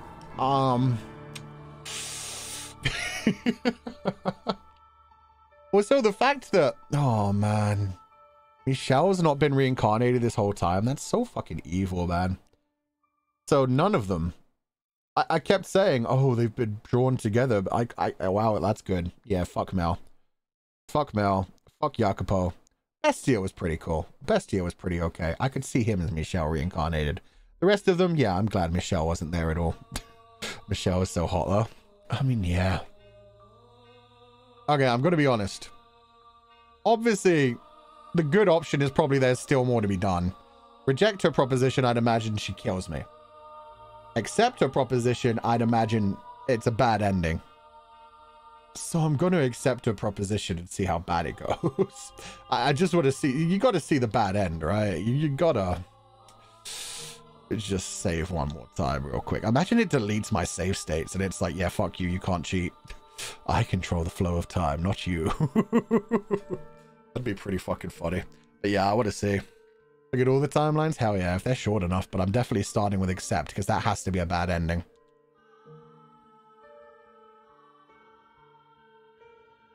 She was absolutely right. You had seen an excess of tragedy. You had borne witness to far too much pain, and your spirit was deeply wounded by it. You could not possibly endure any further tragedy. And so, if she was offering you relief from all that, perhaps you should accept it. She'd guided you this far, never letting go of your hand. And it was her presence that had allowed you to bear the bleak, disheartening, and wretched tales you saw. Did you really need anything other than her? If she said she wanted to be with you, then surely you were allowed to want the same. Grasp my hand, Master. Come, hold it tight.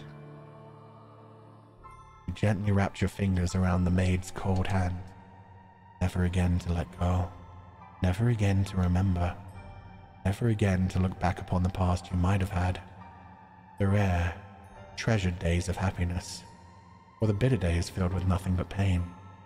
Or the person you were supposed to find. You were fine with that. There's no one to criticize you for averting your eyes from your pain and seizing the opportunity for happiness lying before you. You made the correct choice. So that option is just legitimately going to rest, essentially.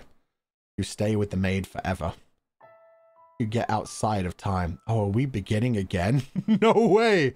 Are we just in a time loop? Is that what's going on? Master. Master. Oh, thank goodness you've awoken. I was getting worried there for a moment. What kind of herbal tea would you like to start your day with? I have some wonderful chamomile leaves if you would like. Or perhaps your tastes have changed since we last met. Tell me, Master. I beg your pardon. I allowed myself to get too excited. But we get to be together forever after all. Free of the flow of time. Nothing to endanger us or our lives. Just peace and serenity for the two of us. I will serve you forever. And ever. Does that not sound wonderful, Master? Yeah. So I just essentially forget my past, forget who I was waiting for, stay in the mansion forever. Ending 1, Prisoner of Illusion. Fuck yeah. Honestly, not a bad ending for Giselle. We've got a lot of work to do to get an actual good ending for her. We need to find Michelle. Oh, that terrified me. Yo, that's a good image. Yuri ending? Fuck yeah. She stole. She stole her. She stole Giselle from Michelle. Good shit. I'm fine with that. But it's not good enough. We need to break the cycle. How many endings are there? I have no clue. This is a long game. Okay, let's re-roll. I don't like the sound of a coin dropping every time. It's like I'm paying, like I have a limited amount of reloads. Reject a proposition. I feel like she'd get angry. I don't think that would make another ending though. We'll try it. I think the third ending is the correct one. I think we have to keep finding more memories. I think it's going to turn out that maybe some of the lives I actually did meet Michelle eventually, maybe just outside the mansion. I don't know. Let's reject a proposition and see how that goes. Do not accept the maid's offer. If what she said was true, you could not give up on your search. You'd spent years and years waiting to reunite with someone. Previous attempts may have been rife with mistakes, but you could not stop trying. Come, Master. Spend eternity with me in the mansion. You'll have the most wonderful time together. The sweet tone of her voice, her cold fingers, her icy smile. They may be a red flag, but I'm still into it. These were all terrifying now. You had to escape, had to break out of this darkness, make it outside. Master? What is the... You brushed the maid's hand aside. As her eyes widened aghast, you fled from the observation tower.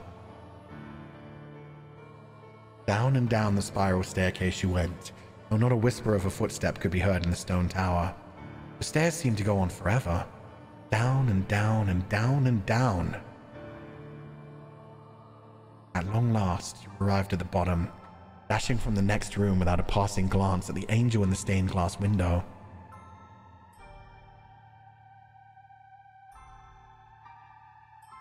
Are we actually going to make it outside? I doubt it. I doubt the great Morgana Le Fray would let us just run out. The maid had shown you around the mansion, so you knew its layout. Or perhaps you were familiar with it even before arriving here. A large door came into view. The exit was up ahead. Master. But the next moment, her voice seized you from behind. You turned back, and there stood the maid, wearing the same smile. Where do you think you're going, Master? I told you, you mustn't let go of my hand. The mansion is quite large. You could get lost if you go walking around unaccompanied.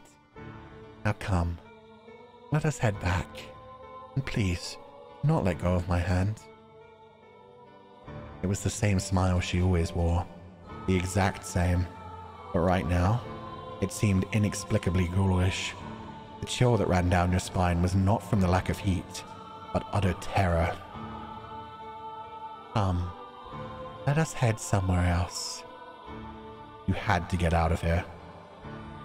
Oh, I know. We can put some more kindling in the fireplace and start a fire. The sweet firelight and gentle warmth will have you feeling wonderful in no time. You had to get out of here. You must be quite disoriented. The impact of regaining your memories has you terrified. Am I correct? You had to get away. You had to escape. You had to get out of here. Do not worry. I will always take care of you. Keep you safe from anything that scares you. I'll be here with you forever. You clawed at the door. It was not barred, so it should open. Nevertheless, it remained firmly in place. Now, you mustn't play around with that. Danger lurks around every corner outside. Fog blocking your sight, sinkholes in the road, a thick forest all around, beasts creeping around in the night. How could I possibly allow weak little you to go out into that? Now, come back to my side, please. You have no need to be here. The maid drew towards you. She reached out her hand. Her whole body seemed to be trying to encase you in ice. She wanted to keep you chained here in the darkness. Do not worry. There's nothing to be afraid of. You had to get out of this place. You had to break free. From this house of darkness, from this doting maid, and from the maelstrom of tragedy. You had to remain firm, unyielding in that desire. Your desire to go outside. Your wish to be set free. You could not compromise or relent. The thirst for escape had to be stronger than the maid's intent to keep you here. If it was, the door would surely open. Master? You dashed out into the light. There was nothing blocking your escape outside. No fog, no forest, no sinkholes, and no beasts in sight. The light was so bright it almost hurt your eyes. It was a world exactly opposite the darkness within the house. Master, please wait. You mustn't go out there. Come back, quickly. You could hear the maid's voice. You kept running through the light as far as you could go. As far as you could go. Words. I'm wondering if I'm a spirit right now. And if I'm a spirit and the house is the only thing keeping me corporeal, is this going to essentially end this life for me? And am I going to be like lost into like reincarnation-ness? That's what I'm thinking is going to happen. And that's why she's so worried. Wherever you arrived, you were sure that was where you were meant to be. Once, though, just once, you looked back over your shoulder. It was blurry in the bright light, but you could see the mansion there. It wavered like a mirage, as though it could disappear at any second. A maid standing in the open door. She was desperately reaching her hands out for you, but you were far out of reach. It seemed she could not leave the house. Perhaps you felt a pang of pity for her, and you were not sure. And when you could no longer hear the maid shouting for you, your consciousness snapped off. You fell not into darkness, but light.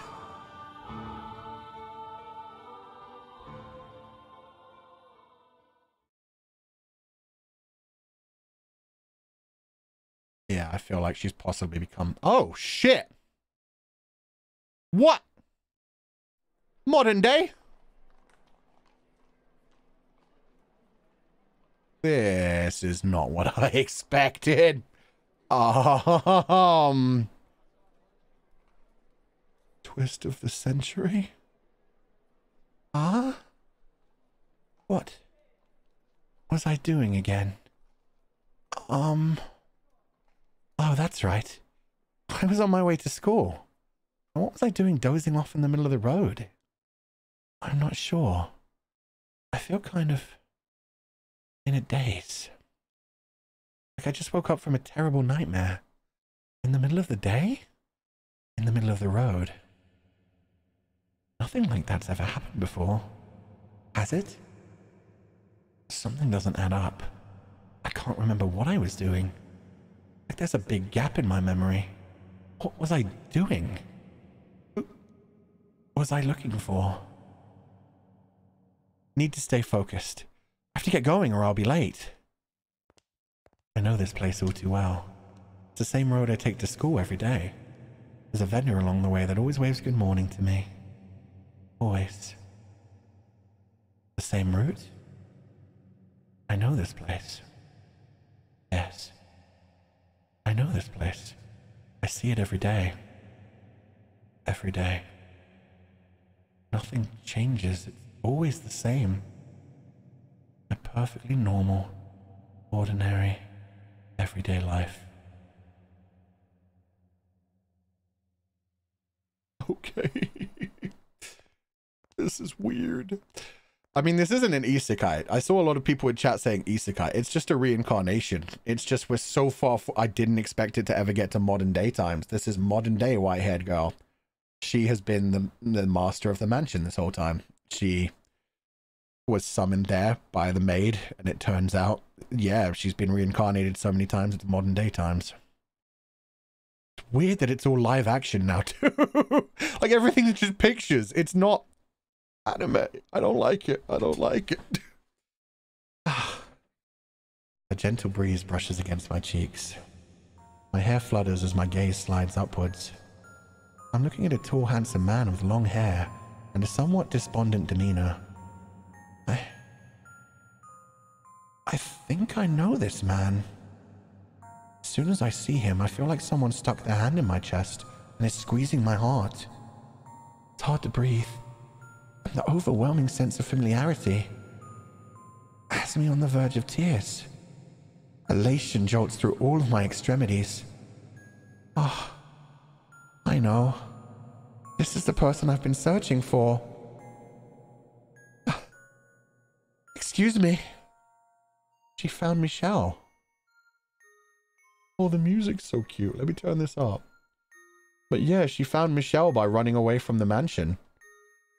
She didn't stay in the mansion this time. She lived her life away from Morgana. And so she actually found him. Excuse me. I have to get him to turn back. I have to look him in the eyes. I have to talk to him. We have to be reunited. I don't know his name. And he probably doesn't know mine, but still.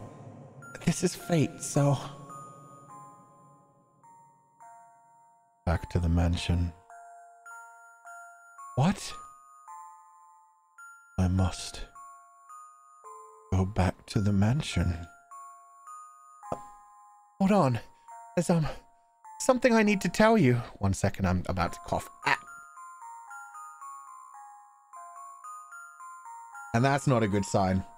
So has he been reincarnated constantly trying to get back to the mansion but unable to get to it? Meanwhile, she's been reincarnated constantly just finding herself in the mansion but being cursed by having to meet people who suck there. That would suck. Ah. Hydration check, everybody. Make sure you're hydrated. Make sure you're stretched out. Okay, let's go. Oh, could I have made that mistake? It was the worst possible decision. I have to make things right. I have to take her hand. I have to make her smile for me. I can't do that. What am I even alive for? What did I even return from the everlasting darkness for? Nothing. Absolutely nothing. What are you talking about? This time, I'll do it. Can you hear me? Why won't he look me in the eyes? And if it's not possible in this life... Stop! Please listen to me! Why does he keep moving forward? Then... I'll just have to place my hope in the next one. Wait! Red light! I beg your forgiveness. I made the worst possible decision, so I will not make the same mistake twice. No matter what form you may assume, I will not err again. I promise. I shall come back for you. Giselle.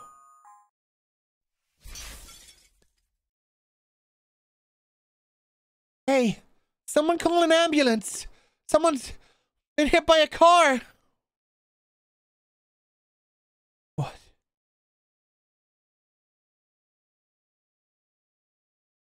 That's so fuck. Oh, let me move myself. Ending 2.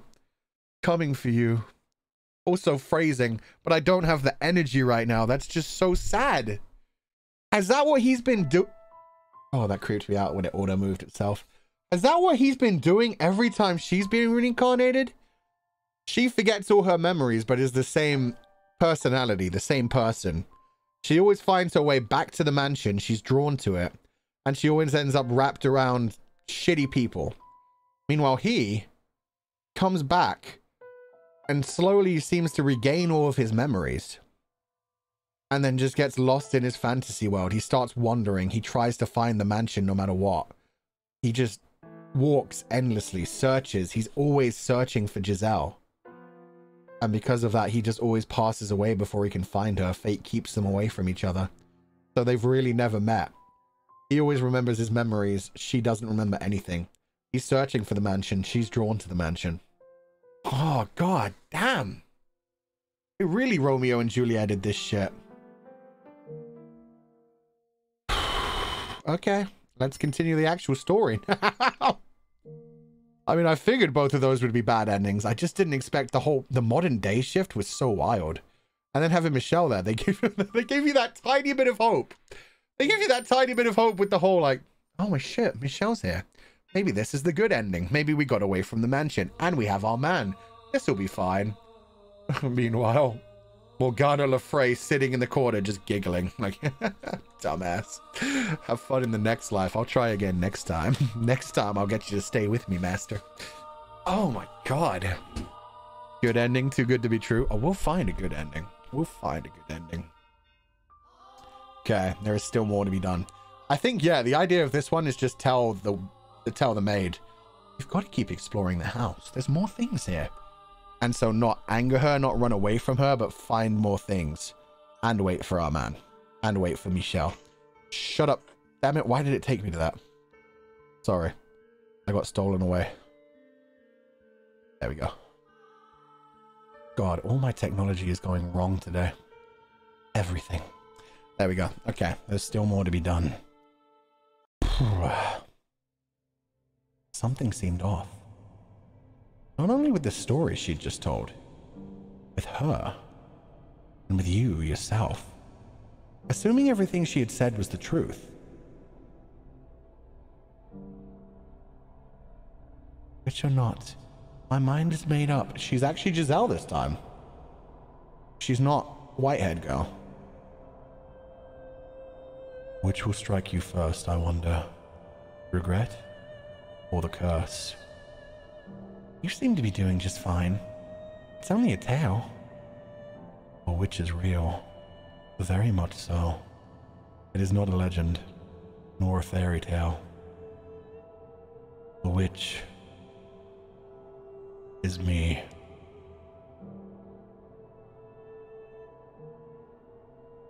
He did say that. He definitely did say that. That's right. It wasn't the white-haired girl who'd claimed to be the witch. And that wasn't all. Oh, she's remembering all the things that are wrong about the story that we were told by Morgana. Door 4 was completely wrong. So yeah, there's big shit. Element 106. Okay. Hello, Scythekicks. I hope you're having a good day. What up, Pio Chat? I hope you had a good stream today. We're in the middle of like serious dark storyline time, so thanks for joining in. But yeah, we're going to continue this gameplay. Even Pio Chan said it. But yeah, we're going to continue. Thank you for being here. We're playing a game called The House in Fata Morgana. It's a very deep, dark, gothic thing. And we've just had 2 endings that are super sad, so we've got to wrap it up. I forgot what voice I gave the man in the painting. You mean reclaim your old self no matter the cost? If you do, if you're sincerely prepared to do that, then be wary of the tale that comes next. Any tragedy that seems too beautiful to be real is precisely that, a fabrication. The music is swelling up so good. None of your questions have been answered. You still don't know what the painting was, or what had taken place so long ago that caused the mansion to summon people to it. You didn't even know who you were, for that matter. There was still more to be done. You had to find the truth. You needed to find someone. That much was certain. But the story the maid had told correct about whom? And if it was...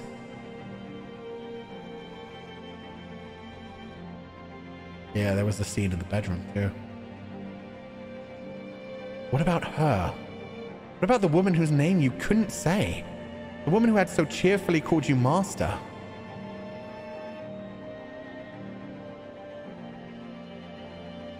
We agreed that we would live together, not just in the same house. So we've got plenty of time to add more to the list. And I hope you can make your own list about me too. This is just the beginning after all. We've got a long, long time ahead of us. Plenty enough to get to know each other, no? So yeah, that was a flashback to Giselle that we never saw in the actual Door 4. So the maid's been lying. You must say her name. You must take her hand. You must make her smile once again. You mustn't reclaim your old self. It's dark. Dark. It's dark. It's dark again. It's dark. Dark. Dark. Dark.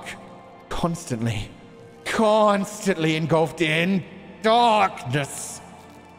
You threw it away every single time. I must break out of this darkness. I'll give you a world that's not cruel to you. I must escape and take her hand. Because that's the reason. Oh, I've got a wonderful idea. I came here. You can curse them with me. I must return. I must reclaim. We can think of new ways to torture them. We'll all be happier if you stay here. Just think about it. Stay here in this world. You'll be right at home.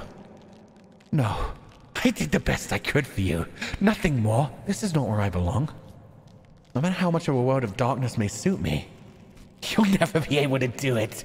I must reclaim my true self. Reclaim yourself. Am I Giselle? Pressing the button.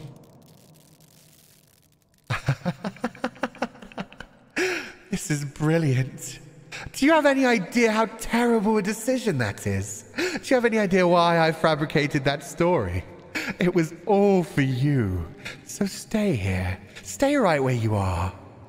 The darkness suits you better. Remember what someone told you not long ago? That you could handle the stories because they weren't your own. That you were able to bear the tragedies because they happened to others.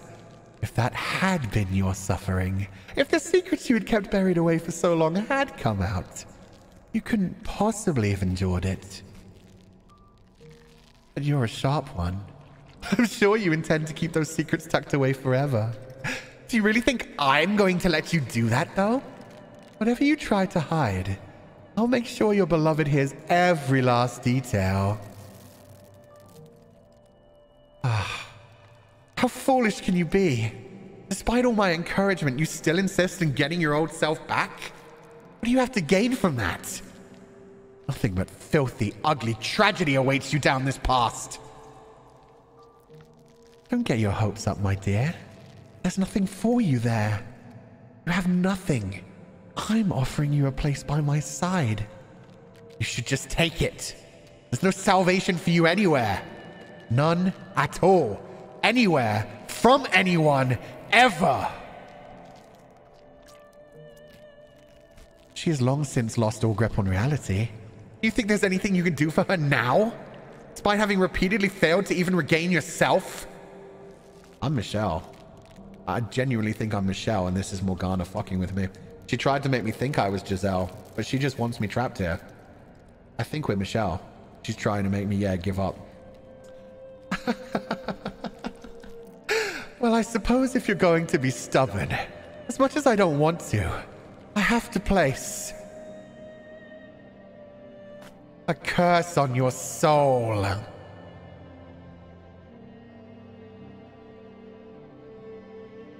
That's right. The white-haired girl was never at the mansion.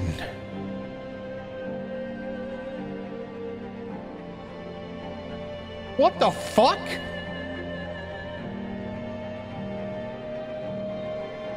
Who are... Morgana? Black hair and green eyes, Morgana. There is still a story left untold. What? The fourth door was all a lie. What do you mean? It was not some sweet little tragedy. The story you told was pure fantasy. No. That was the truth. That was where it all began. Because of what happened then, you spent innumerable years lost until you showed up here. And... what? You reach out, grasping for it. You pull yourself in. Your silhouette, which has been hazy until now, begins to take form. Your mind. Your consciousness. Your heart. your soul, and your body. Who are you? The veil in your mind dissipates. A crack forms in the shell encasing you. Then another. The invisible shackles chaining your spirit fall to the floor. Reality fades in atop the indistinct foggy world around you. Bony fingers appear before your eyes. Long hair. Your voice. No. My voice. My body. My fingers. My arms are frail and my joints weak. But despite my resemblance to the white-haired girl, I am not her. This is who I am. I have finally reclaimed myself. You weren't waiting for the white-haired girl. You were waiting for me. And that's exactly why I came here. What? I have no idea what you're talking about. I've always waited for the white-haired. There was never a white-haired girl. There was only... this time. This time I must say her name. She is... Giselle. There was only you. I am... Giselle? No. No. I am not Giselle. I'm a servant of the house. I am the witch. The cause... You are not a witch. The witch is someone else. Why do you insist that you're the witch? What changed you so much? Okay, so the story really happened, but she's probably telling a much nicer love story. Yep, there we go. She was Giselle. She was in the mansion with the white-haired man, with Michelle. And then Michelle met his fate at the top of the tower, and she cursed everyone. So she's been the sort... She's just Morgana Le Fay restarted. Or she was offered... No, well, yeah, she was given the gift by Morgana Le Fay. She's been trapped in the mansion this entire time. There was no white-haired girl. Am I the... Did Michelle turn into the white-haired girl?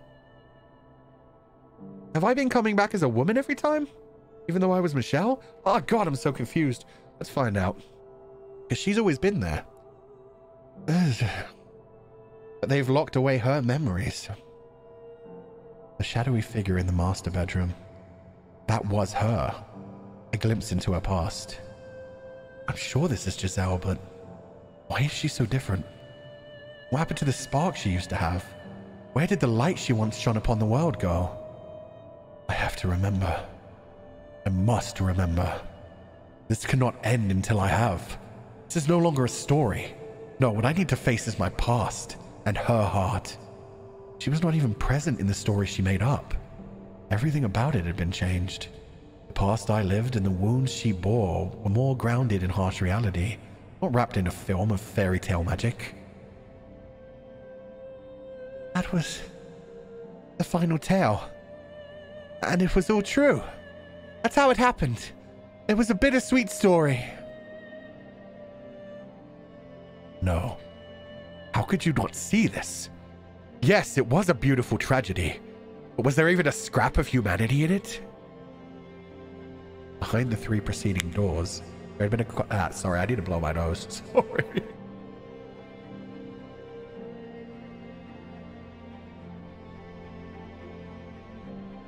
Trying to fire that off till the end of the stream, but it kept coming.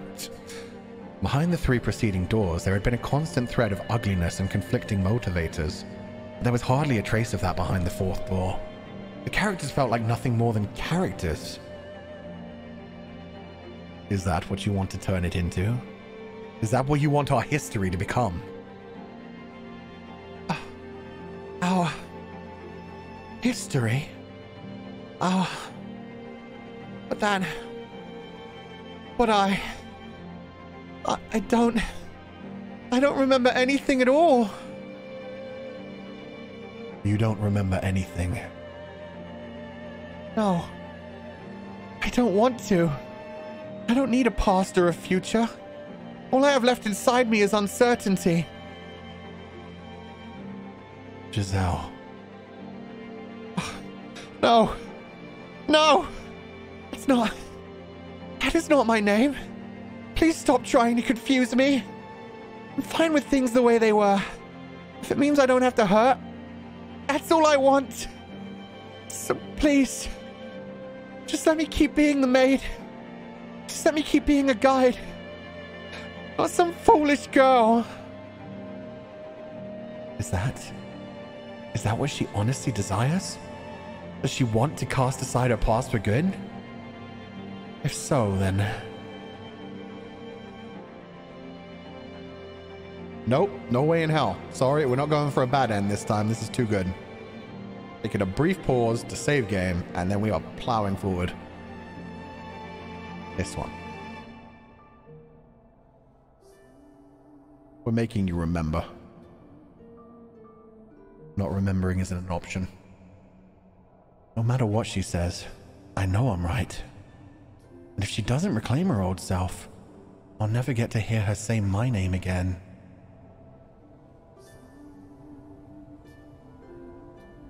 I know I'm being selfish here, but I can't do that. If you're afraid of what you might find, we can remember together. I haven't gotten everything back yet myself. So let's open the real door. Together. There are no other doors to open. But there is. One that can only open by our hands, because it exists between the two of us. Not a door with physical form, but the door to your heart. The door to... I grasp her unnaturally cold hand. A hand that long ago once had warmth. If she can't lead the way, then I have to. I must pick up the pieces of our erased history so we can both reclaim ourselves. Find the actual truth. No matter what we may uncover, I will not let go of this hand. No. I mustn't let go of it.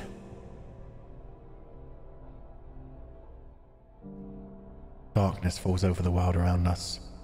The floor upon which we had been standing flickers out of existence, sending us dropping into an endless abyss. This dark pit. This is her door, her history, her heart. Let's try this one more time. It's not a sweet story by any means. It's a story of betrayal, anger, hatred. We caused each other pain, but that's the road we traveled. And down that road lies all the answers.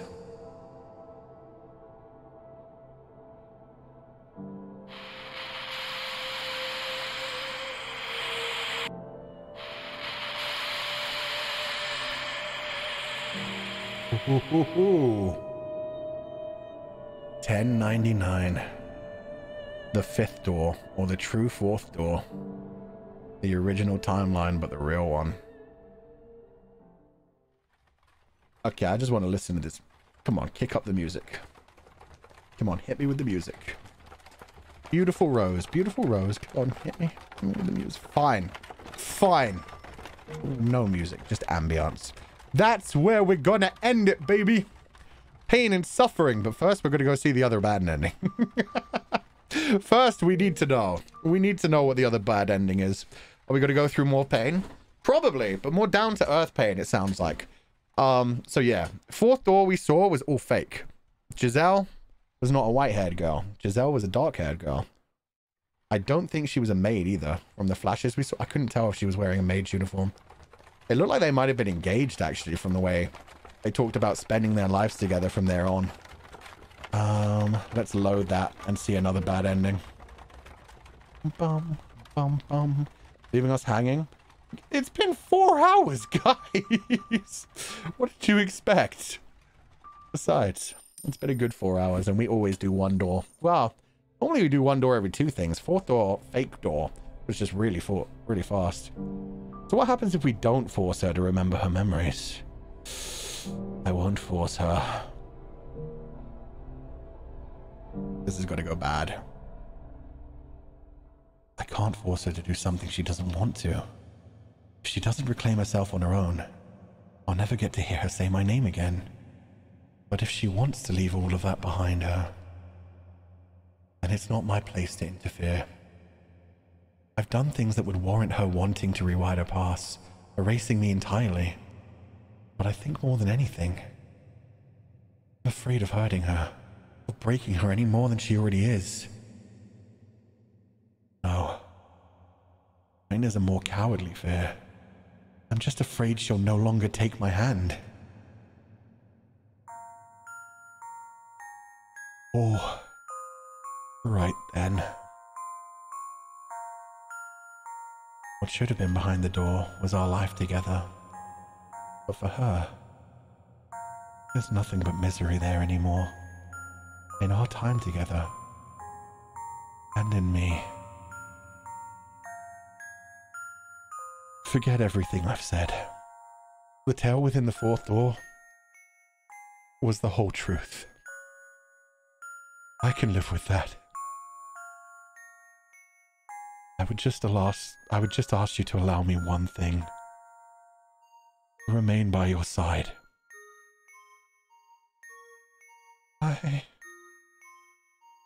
Of course you may. I was the one who asked you to forget about everything and live in eternal darkness with me. What a silly question. Did you think I would ever say no? Right. You did. Didn't you? Yes, I did.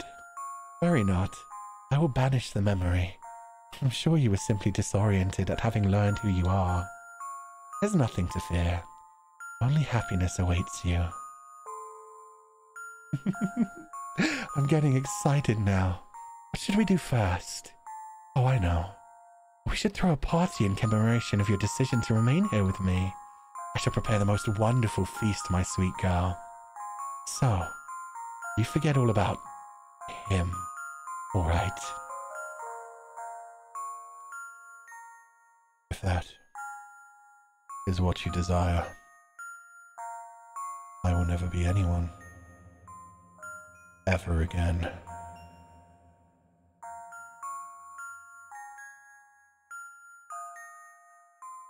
You're not the brightest, are you, my dear? You knew this is what would happen if you took this road. You would have been happier going down it without reclaiming yourself at all. This is absolutely brilliant. A weight has been lifted off my shoulders. My centuries-long wish has finally been realized. The one thing I didn't expect was for you to recover yourself. But it all turned out the same in the end. You know what? Sure. I'll stay out of your way. And I'll pray for you both to be happy. Fuck, why Morgana so sexy though? That laughter. Master. Oh, thank goodness you've awoken. I was getting worried there for a moment. What kind of herbal tea would you like to start your day with? I have some wonderful chamomile leaves if you'd like. Or perhaps your tastes have changed since last we met. Tell me, Master. No. That'll do. As you wish. Say, Master, can I hope for you to compliment my tea again? To say it's the best you've ever had? Master? Oh. Yes. I'm sure I'll have something nice to say about it. You were never one to withhold your praise, Master. Such a gentle-mannered, kind-hearted girl. Have I ever praised her tea before? I do recall when I saw her gathering strange weeds from the garden for her herbal tea. But doing so at this house, given its reputation, only made her look like a real witch. And how did she react to that? I think she puffed her cheeks and frowned. And then I can't remember. She thinks I'm the white-haired girl, yet she calls me Master, completely oblivious to how absurd that sounds. She won't say my name. Eventually, I'll probably forget it too. My name, who I am, everything that's happening to us. Washed away by the darkness. Never to be found again. She's smiling. I know it's not real, but I honestly don't care anymore. All that matters is that she's smiling.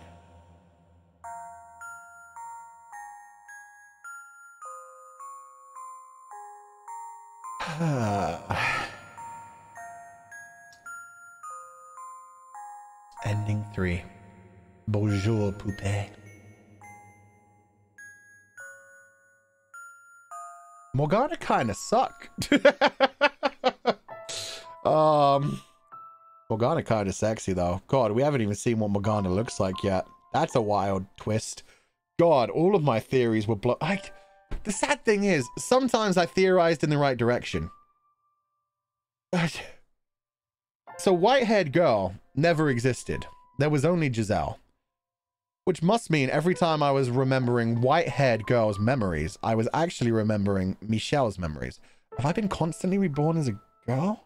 Or did she make up every door? No, only, as far as I know, only door 4 was made up. Either way. Rain. Coco. Well, we're going to find out what Giselle's actually about in the next thing, at least. Maybe Michelle was reborn as a white-haired girl. I think that's what happened. I think Michelle has been continuously coming back as white-haired girl, because there is no white-haired girl. White-haired girl was never in the mansion, is what he said. In their timeline, at least. But I think he's been reborn continuously as white-haired girl, has come back to the mansion, and the maid is Giselle. And the maid and white-haired girl, well, the maid and Michelle, Giselle and Michelle were the original, like, cursed pair back in 1099. So he's kept coming back, but he's kept coming back as the white-haired girl. He never comes back as Michelle. As Michel, the French man. He comes back as Michelle, the white-haired girl, who just, like, seems to vaguely remind the maid of Michelle. I'm so confused. We're going to find out next time. I've gone cross-eyed. Yeah, I feel that. Maybe white-haired girl was just another character like Jacopo and the Beast. It could be. It could be she's just always envisioned this white-haired girl character. I don't know. I don't know. I'm glad I caught that at first, even though I, like, lied to myself about it later. Like, when the chapter was first going on and we were, like, reading the logs, I was like, oh, I'm clearly Michelle. Like, I'm talking to Morgana Le Fray here, and it's very clear that I'm Michelle at this point talking about Giselle. Oh, but without the logs, I would have had no idea. Michelle said he was not the white-haired girl. I think he meant he wasn't the white-haired girl from, like... Because he remembers himself as Michelle now. He actually remembers his memories. I think. But yeah, the white-haired girl may not even exist in anything. It might just be a manifestation of the general idea of Michelle. I don't know. Well, yeah, maybe white-haired girl is actually Morgana Le Fray. Maybe when we finally see Morgana Le Fray, she's going to have long, beautiful white hair like this.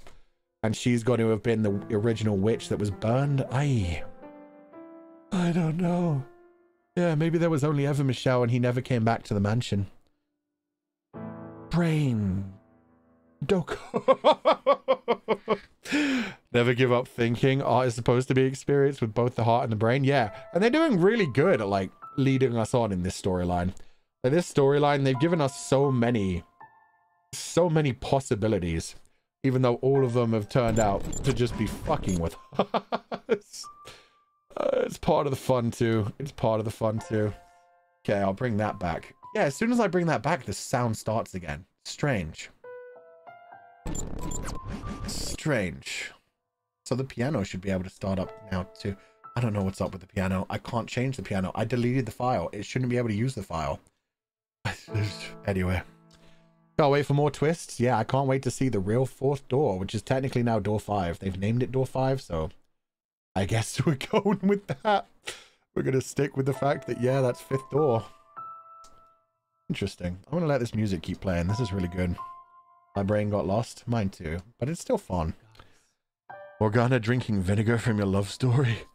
Morgana is so much fun. She's so... Oh, I need to restart that. It's got the double thing on it for some reason. Oop, oop. I have to.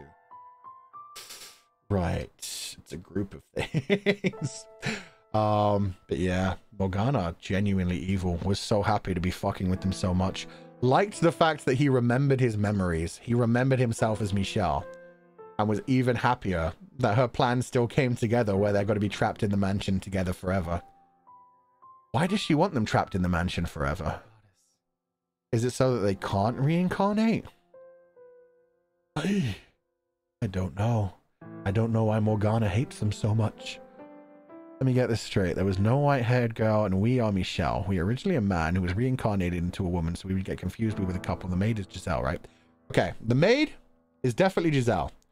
She thinks she's a maid currently. We don't know if she was a maid in her timeline. We don't know what was going on between her and Michelle in their timeline yet, because we've only seen the fake story between the two of them.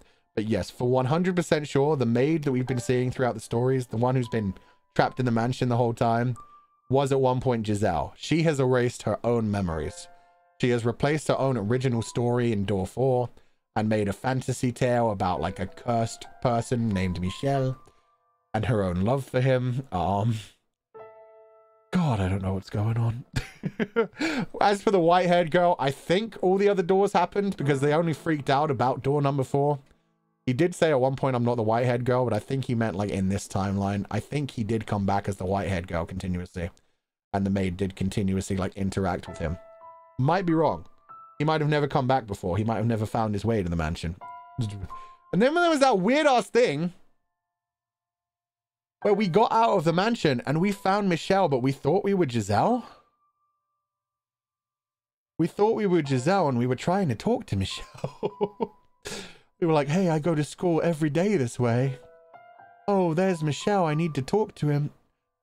I don't think we're ever going to know. We'll find out when it wants us to find out. Morgana making her fanfic reality. Modern world was weird. Yeah, everything being like real photographs was kind of terrifying. Morgana makes you believe you are Giselle. But in that case, was I like the spirit of Michelle? Like, maybe I was the conscious form of Michelle in that timeline. And that's why he was so unconscious. It's because my consciousness was actually trapped in the mansion. And so my body was just wandering around going, I have to get back to the mansion. I made a bed. Or maybe, yeah. Since I was Michelle, the whole idea of leaving the mansion in the first place was the bad choice. So that was me losing my grip on sanity. That I had fucked up. I need to get back to the mansion. I need to see her Giselle. He remembered Giselle. He didn't remember white-haired girl specifically, but he remembered Giselle and then he got hit by a car. So it could have been, I don't know. You are Michelle, but Morgana gaslighted you. Yeah, that's definite. Morgana did try to gaslight, and technically Giselle. Morgana and Giselle both tried to gaslight me into thinking I was the white-haired girl. Maid kept showing him the other doors because she thought he was the white-haired girl. I don't know, man. We'll find out. As I understood it, white-haired girl was always the maid. What? Maybe there's a third person who is actually the witch, and that Giselle is one of the lost souls of the mansion. That's even more confusing to me. Oh my god, if there's another whitehead... Oh, blah. The maid does seem surprised about his identity. Yeah, but it's because she's... From what I can tell, it seems like it's because she's trying to erase her own memories and erase her memories with him. She doesn't want to think about Michelle. She wants me to be the whitehead girl. She doesn't want to interact with Michelle. And she doesn't want to remember her own memories. She wants to cast herself as the witch, as Morgana Le Fray, who cursed everything, at the end of her storyline where her Michelle was stabbed to death. She has erased her own personality. I don't think white-haired girl ever existed. That's a possibility too. That's the problem. I have no fucking clue. The maid doesn't know who she is herself. She knows, she's just hiding it. Like...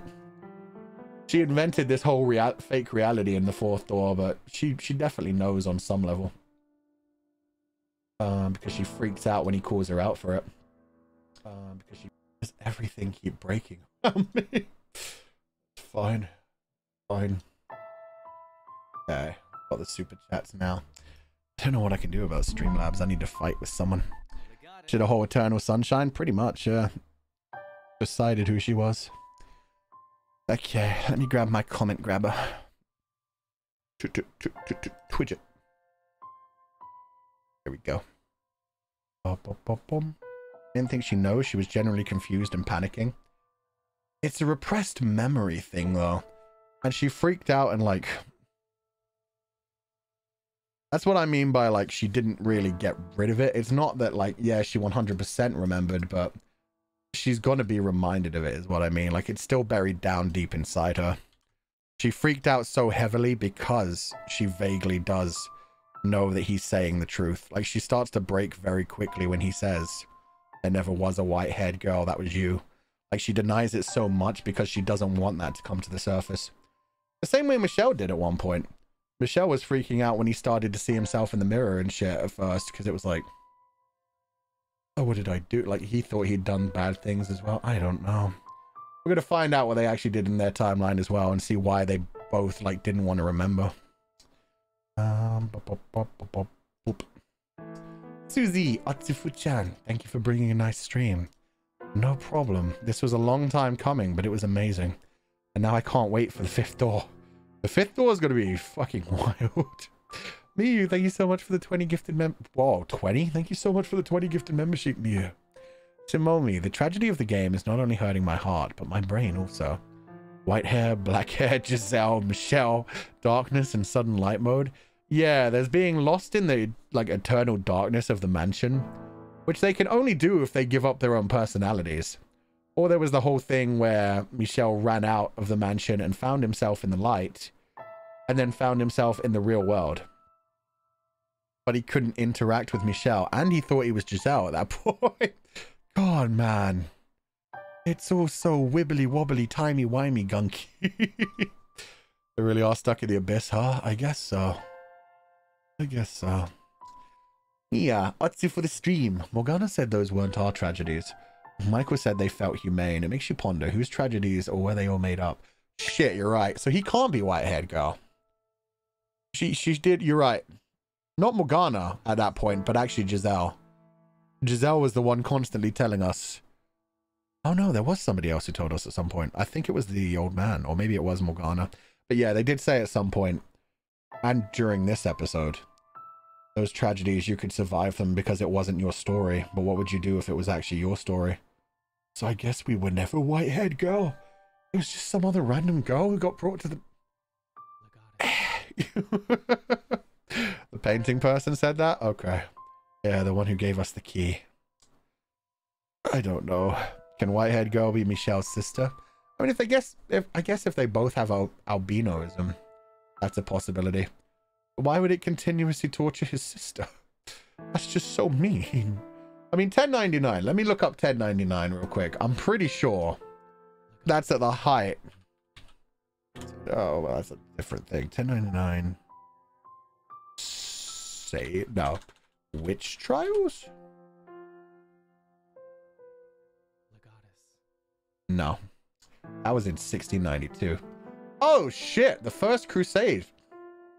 That's during the Crusades of 1099. Oh, dear God.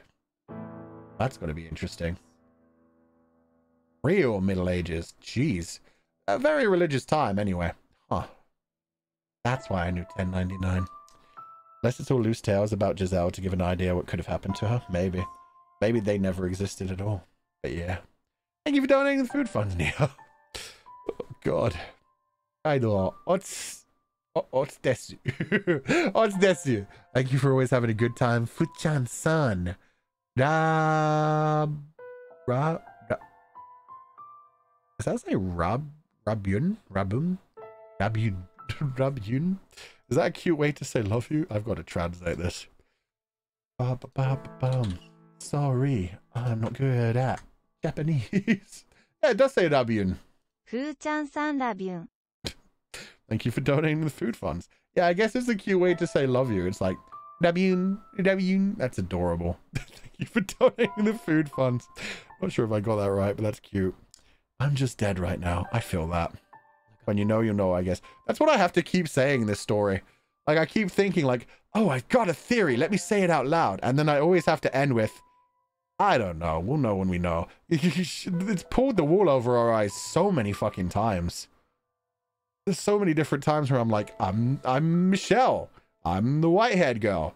The maid is Morgana Le Fay. But those were all fucking red herrings. They were all planted there by the game. So to get that nice reveal where she was like, yes, I'm the maid. I'm also Morgana Le Fay. I've been Morgana Le Fay the whole time. And then suddenly, oh no, you're not Morgana. You're the fucking Giselle. And you didn't have white hair. And my mind is melting. Which means it's doing a good job. This game has been incredible. This is honestly the best visual novel I've ever played. And my god, it is burning my absolute synapses. Rain, Tyro Twinkler. Otsufu-chan, thank you for the brain hurting stream. Now I need to go to sleep since it's 2 a.m. here. No thunder, please. Okay. Was a happy birthday to you. Oh, shit. Ah, not quite. We've got a full day. Tomorrow is, yeah, when the birthday begins. But thank you so much for donating the food funds. I hope you have a wonderful evening. For a minute there, I was like, oh, crap. Is it the 26th somewhere? But nah, it's a while away. The Spider-Man meme? Yeah, just every character in this game pointing at each other and being like, are you the white-haired girl? Are you Michelle? The amount of times I cried. Yeah, that shit got to me too. I didn't like Michelle dying. I didn't like them not being able to touch each other. Oh, God. There were a few times there that I cried. And it helped with the performance, because my God. Michelle, who was such like an emotionless character, so stoic, so strong, so not saying anything, then breaking down. Like, you could tell from the way they wrote it, which is another thing I love about the game. Like the ellipses things and the random capitalizations and things. You could tell he was finally starting to show emotion and like breaking down and crying and screaming. And it was like, damn, that shit hits hard. I wonder if every time we've heard the evil laugh, it's been Morgana Le Fay. Nah, because we heard Nelly do that laugh one time. That's Nelly as Morgana Le Fay. No, that's stupid. That's stupid. That's basic boring shit compared to the shit Morgana gets up to. This game made me went, ah, then sobbing, then angry, then crying again. At the end, just pure pain. Your VA is amazing as always. Thank you so much, sir. Ah, thank you. I'm glad you enjoyed it. I love doing the voice acting in this game because it's been, like I said, the way it's written makes it so obvious.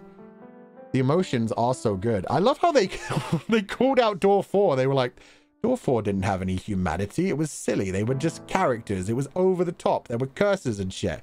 And I'm sitting here like, Door 2 had a bestia. What the fuck are you talking about? Door 2 had a fucking beast.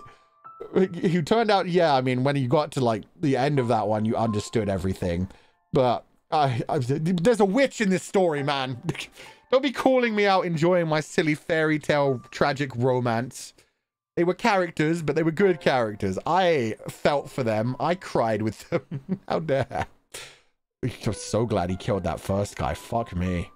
I was about to exit out of the game myself. I'm not sure if I'd be able to cover that kind of scene on a stream. That was just... Isha. Confused. Very confused.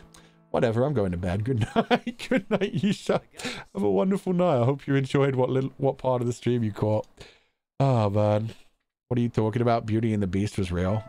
True, man. True. Are you okay? I'm great. I love this story. It's confusing the shit out of me. I'm probably looking stupid every time I theorize things, but that's part of the fun for me.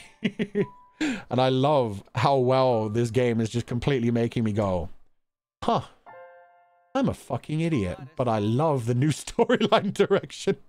Like, I loved it when it was suddenly like, you're not the white-haired girl, you're Michelle. I was like, awesome. And then it was like, no, you are the white-haired girl. And I was like, oh, that's sick. And then they were like, nah, we're just playing with you. They're trying to make you think you're the white-haired girl. You are Michelle. I was like, let's fucking go. He's acting like such a man. I love it. I was brain doko. Poorly. Okay, so this is probably just my own theory.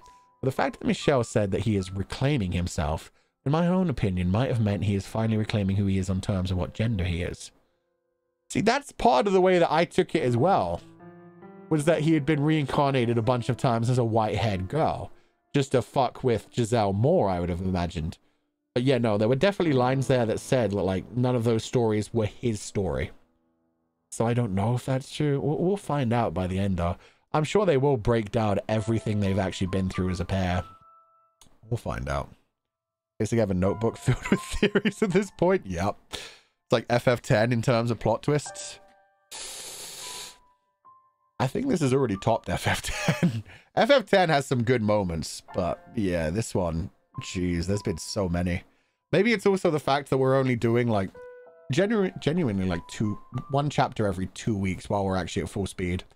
So we've been playing this game for a few months now, so I'm incredibly attached to the whole story and all the characters. He got married to Jacopo.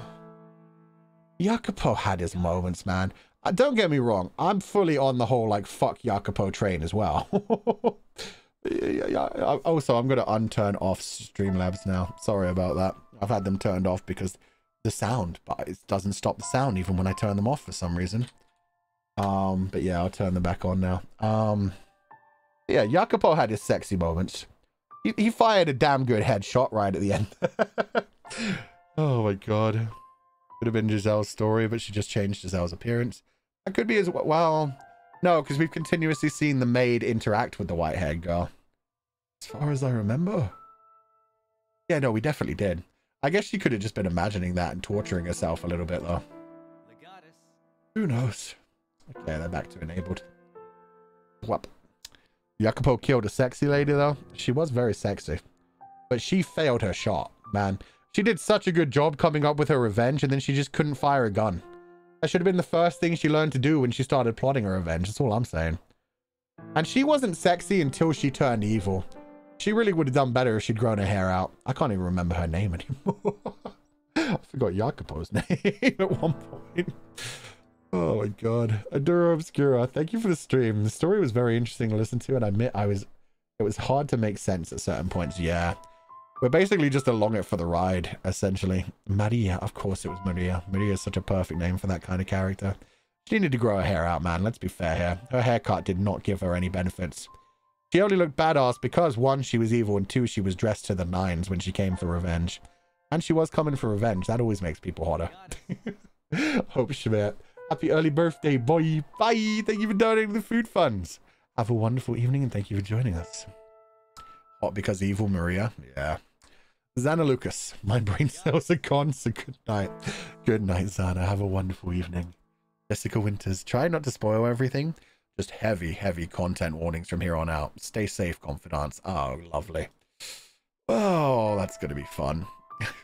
Everybody kept telling me, hey, the worst is yet to come. You're going to see more tragedy and more pain as we go on. And I'm constantly like, how can it get worse? And then this chapter almost had that thing, and I was like, oh dear God, no. I don't think the VOD could even survive that. It's so loud. It's so loud. I'm turning system volume down again. Let me just massively down. Turn the music up. Why is that thing like that? I've changed it. I've deleted it off my system. There is no reason whatsoever it should be able to do that. Super Kid Official. Don't know about you, but the last ending we got feels sadder than the others. The idea of slowly forgetting yourself is painful. Yeah, it was also the way he... Yeah, I 100% deleted the SFX file. I don't know how it's still playing itself, Harry. I am cursed right now. And it's only a placeholder sound effect. Which is even more annoying. Anyway. Yeah. He was forgetting himself, and he was also forgetting himself specifically because he wanted her to be happy. He just wanted to keep looking at her smile. He was scared that if he reminded her of who she was, like he had remembered some of their memories together, and he thought they were pretty bad, but they had pushed her to this level where she refused to remember herself, where she wanted to be with him, but not as him. So she created the white-haired girl and put him in that position. She still wanted to be together with him, but she couldn't bear to be who they were, which is so torturous for him to just sit there and be like, yeah, of course. No, it's good. I'm happy. Like him just doing his best to be there for her, just to see her smile and living in her delusions. It's a really fucked up ending. And that is why Morgana popped up at that point and was just like, this is fucking awesome. Like she wants them trapped in that mansion forever, for whatever reason. That's all part of her plan. She didn't expect him to regain his memory and then still be like, Yeah, okay, I'll be your white-haired girl. Just, you know, never touch me in certain areas. It's Morgana. Morgana is messing with you. Yep. She knows I've got white hair. Even if it's synthetic, she blames me. Yume Haya, TY for the stream, Fuchan. This game is so engaging. Oh my god. I have no idea where it's going, and I love hearing your theories. VA is so good as always. Thank you so much. I always have fun with this game. That's also why I always make sure that it's like a day off. I need to ignore it. It gets on my nerves every time. I always have that. It's also why I like to try and schedule this for like a day when I know my throat's going to be good. Because it will be perfect. Has it taken over the membership song? Maybe it has. Weird. I'll talk to my guy about that. But thank you for donating the food funds. Me too.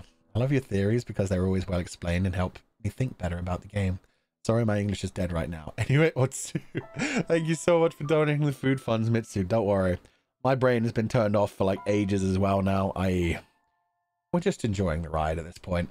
We are on Fata Morgana's ride. We're just doing our best. Miss Jerry Laureate. Jan, the more you talk, the more confused I get. I'm just going to believe Michelle and Giselle ended happily ever after. Also, your VA was chef's kiss. Thank you, and that is the plan. We're going to find a way for them to be happy together. Even if it damn well kills us, we're going to find it. Just got here, am I too late? We're 4.5 hours into the stream. You missed all the gameplay. We are talking pretty heavily about spoilers. But yeah, we're mostly just chatting now and just going through super chats and stuff. Hello, Luna. Sorry, yeah, you basically missed the gameplay parts. Weater. Hey, Weater.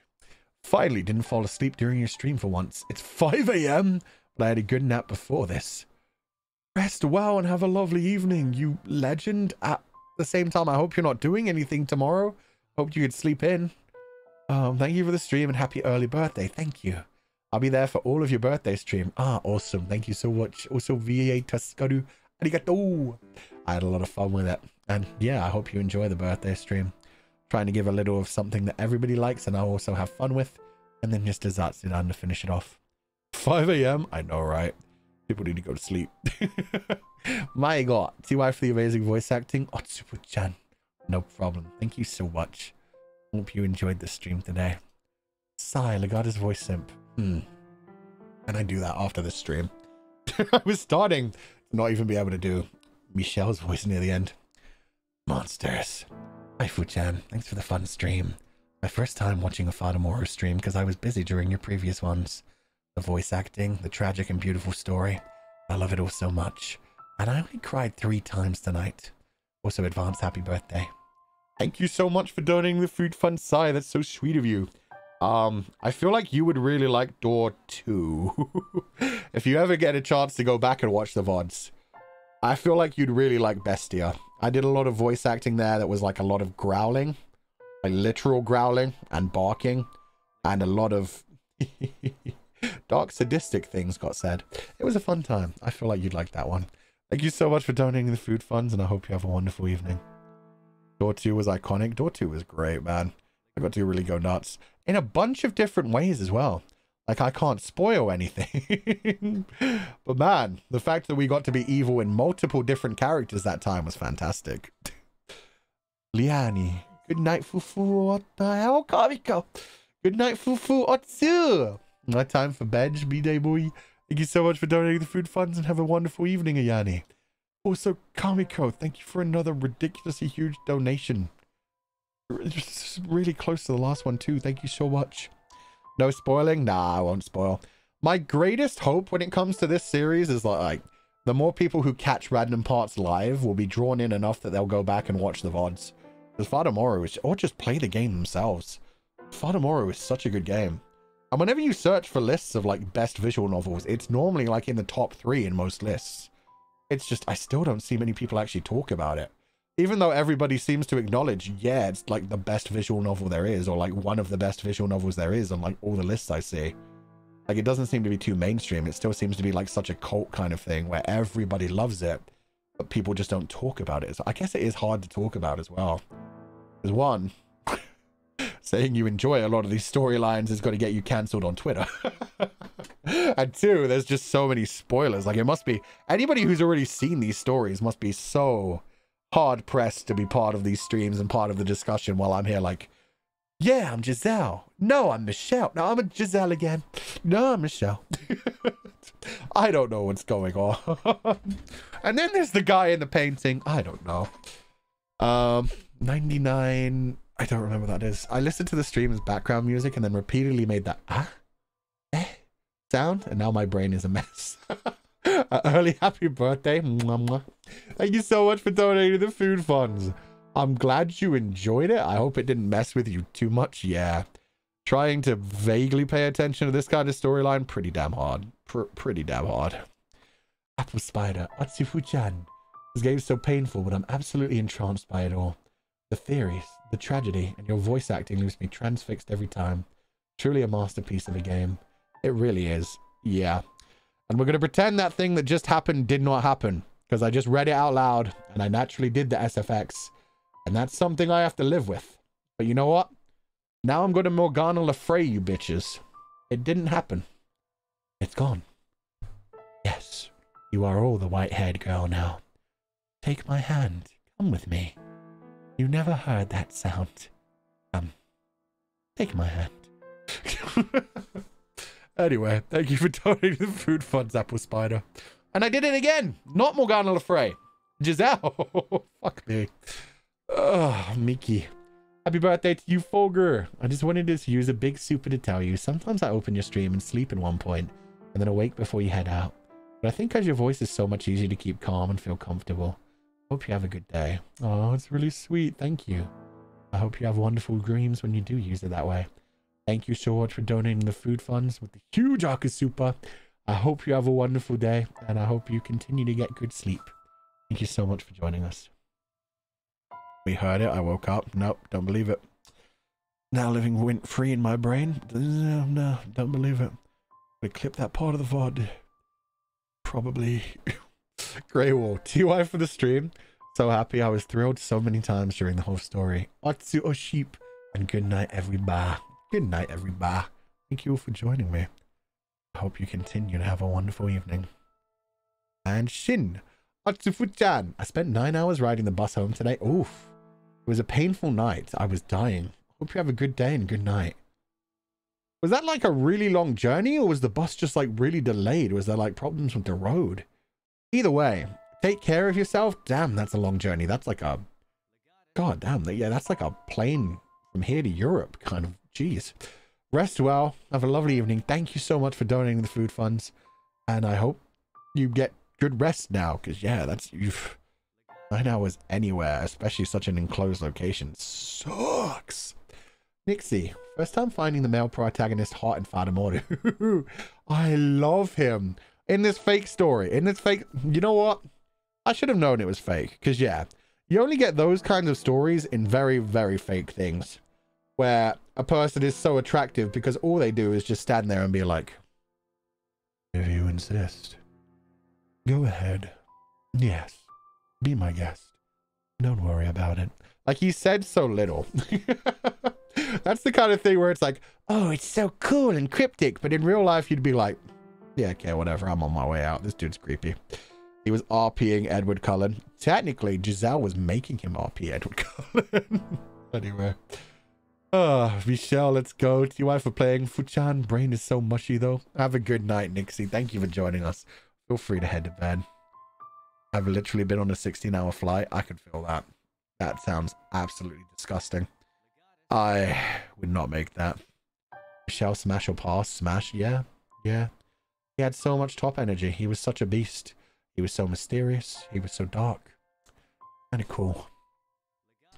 Jamie, my lord's little mistake. This game has me crying so much. I know, it's so good. Thank you for joining us. I hope you have a wonderful evening. Sparrow Splat. Atsufu. Agonizing relief that comes with forgetting the truth. I thought Door 4 would be peak pain this stream, but man, time to further cry myself to sleep. Good night. For real, man, there were just so many chances at crying this time. We had like 2 false endings.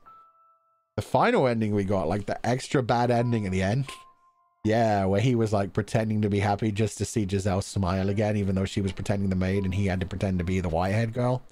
That was pretty fucking soul-crushing. To hear how much he cared about her. Oof. Him being murdered. Her waking up. I was so scared. You know what? It could have been worse. I was so scared that it was him dying that cancelled out the curse. If that had been the case, and these other pieces of shit had also been perfectly fine after that, and then they were going to end up burning Giselle at the stake anyway, I would have been so angry. Door 5 is the start of the amazing music, yes. Oh, there's even better music at Door 5? Music has been incredible since fucking Door 1. The intro music is incredible. Oh, man. Out of character. Otsufu-chan, TY for the stream. Thank you so much for donating the food funds. I hope you have a wonderful evening. Smash. Smash for sure. How could you not smash? Smash. So many smashes, yes. Okay, I'm glad we all agree. Okay, let me blow my nose again. God damn it. What is it with talking for more than like 4 hours that just makes my sinuses go nuts?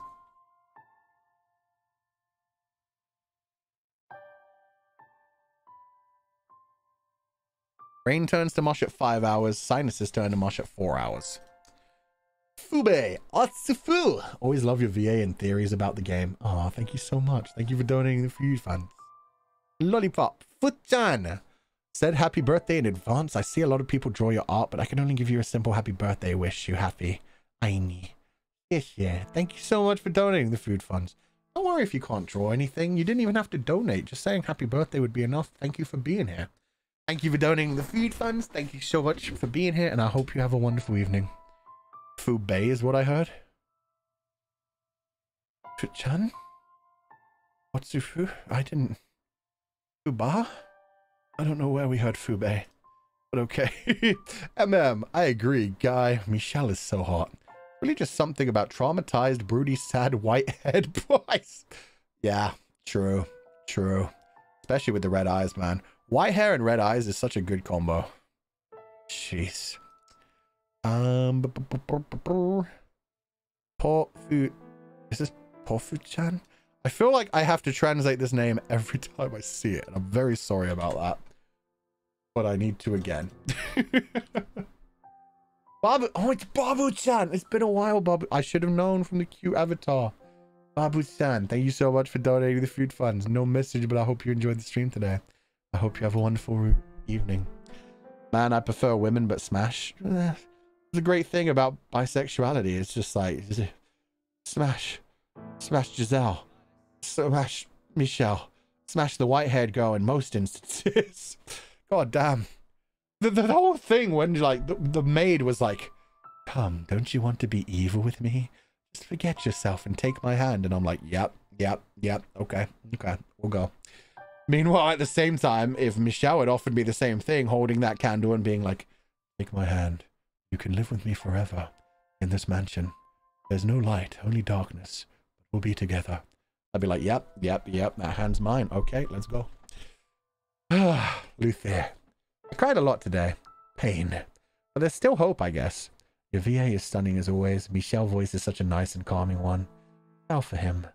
Happy early birthday, Fuchan. I'll try my best to join all your birthday streams. I hope you're having a bad time.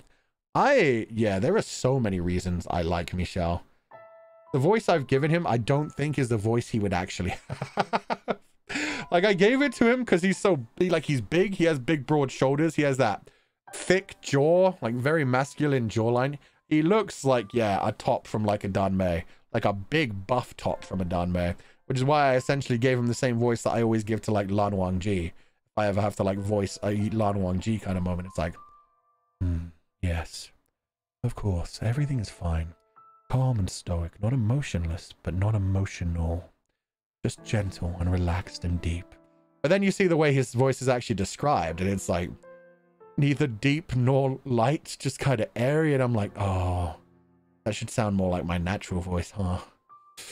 But that's fine. We made him super masculine, and it works. It's very calming. It's very relaxing. It suits like the deadpan stoic thing. And then yeah, the way they do his facial expressions as well, because he doesn't express much, but he has those like well-drawn lips and the eyes that like drift to the side when he's embarrassed or thinking about things. The mouth that opens just slightly. Oh man, good shit. Good shit. Hopefully we'll see much more of him in the future. Variant Hum. Your Fata Morgana streams made me relive the joy of reading gave me as a child. Your narration especially. Thank you so much and happy early B-Day, Fuchan. Sorry. A lot of, there was so many like little member hug that got thrown into that my mind was just trying to read around them and being distracted. Thank you so much for donating the food funds, and I'm glad to hear that. Yeah, visual novel nowadays is just basically like bedtime stories for everyone. It feels great that we can do that. Thank you for donating the food funds. Refresh my comment grabber, which is broken as shit, and grab some of the super chats that it missed. Sensitive Barney, thank you so much for the wonderful stream, Fuchan. Thinking back, it made sense that white-haired girl is not real because she sounds too pure and too good to be true. In my opinion, anyways. This door definitely broke my brain, though. I feel that. It definitely broke my brain, too, and I also feel it about the white-haired girl. She may be real in some level. I don't know what level yet. But yeah, she always did, like, the whole, like, oh, she's blameless. She's innocent. She didn't do anything to anyone. Like, maybe she always was just, like, her self-insert character. She self-inserted herself as, well, no. She made Michelle the white-haired girl. So she always cast Michelle in, like, this innocent and pure way. Maybe that's just who she wanted to spend the rest of her time in the mansion with. Or maybe she just sees him as that pure creature, even though he thinks that she hates him. And that she wants to forget everything. There are so many directions it could go. If she is real and she's portrayed any way too virtuous and innocent and perfect. Fair. She is definitely way too innocent. She's had that since the beginning. It's just constantly like, oh no, I'll protect you no matter what. I'm here with you. Oh, I feel bad for you even though you're an evil person and you proved you're pretty evil. But she does that a lot as well, where she's just like, well, they're not evil, they're just misunderstood. It must feel so lonely being left alone after you murdered everyone around you. Hakuku, happy early birthday, Fuchan. I'll wait to rewatch the first 2 hours of the stream since I fell asleep through it. It was fun trying to figure out what the fuck happened later in stream. At least like the first 2 hours were all fake shit. So I mean, honestly, if you skipped like the whole fake door 4, it was probably, yeah, a little bit easier to understand when things started going sideways. Thank you for donating the food funds, and I hope you have a wonderful evening. Loving Jacopo was when I had doubts about her. Sad as it is, there are a lot of people who are really sweet people who get trapped with partners like that. In her timeline especially, like, she was married off to him for him to have a name, essentially. Her family needed money. He needed like a name and connections to like nobility and shit. So I mean, yeah, she was pretty much stuck there no matter what. She did do her best. She did try to believe there was goodness in him for way too long, to the point that it, you know, no spoilers, but we saw what happened at the end of that door to her. So yeah, she took it a bit far, but unfortunately that's a pretty real story for some people. Okay, I can go to Streamlabs now. No more wait, they were old super chats. Yun! I'm just here to share my happiness with all the sheepies since it's my birthday. So proud to be a part of the community, and I wish you all good luck with whatever you're dealing with. Thank you so much for donating the food funds, Yun! I hope you enjoyed the stream today. And I hope you have a wonderful evening. Thank you so much for joining us. Very strange. No, that makes sense. Okay. Sorry, I got confused by something. Puzzled Hunk. I just bought this game because of you. Thank you. Awesome. I hope you enjoy it. Oh, and we're going to be playing thing next week. Mr. Saito. Mr. Saito-san. Which everybody's been saying is really good and really like emotional. Not like super sad, but like emotional as in like sad moments, uplifting, inspirational kind of thing. So I'm looking forward to that. That should be a lot of fun. That just came out, so if anybody wants to play it before we play it next week and like feel the story themselves before they ride along with me, feel free to do that. Laura Shigihara is amazing. She's done such a good job. I'm so proud of her getting the game out. 10-hour stream, let's go. Nah, that's only like a 3 to 4 hour game. So we will finish it all in one go. It'll probably take us like 5 hours because of how we explore everything and like read everything in funny voices and stuff. But yeah. Will it be a charity stream, Fu? I'm gonna try. Yeah.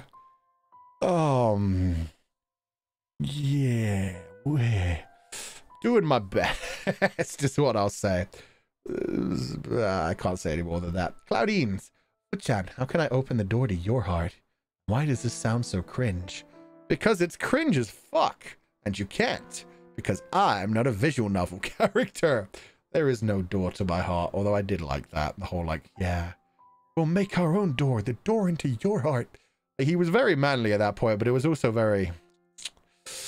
I don't know about that one. And Hope Schmidt, thank you for donating the food funds with the super sticker.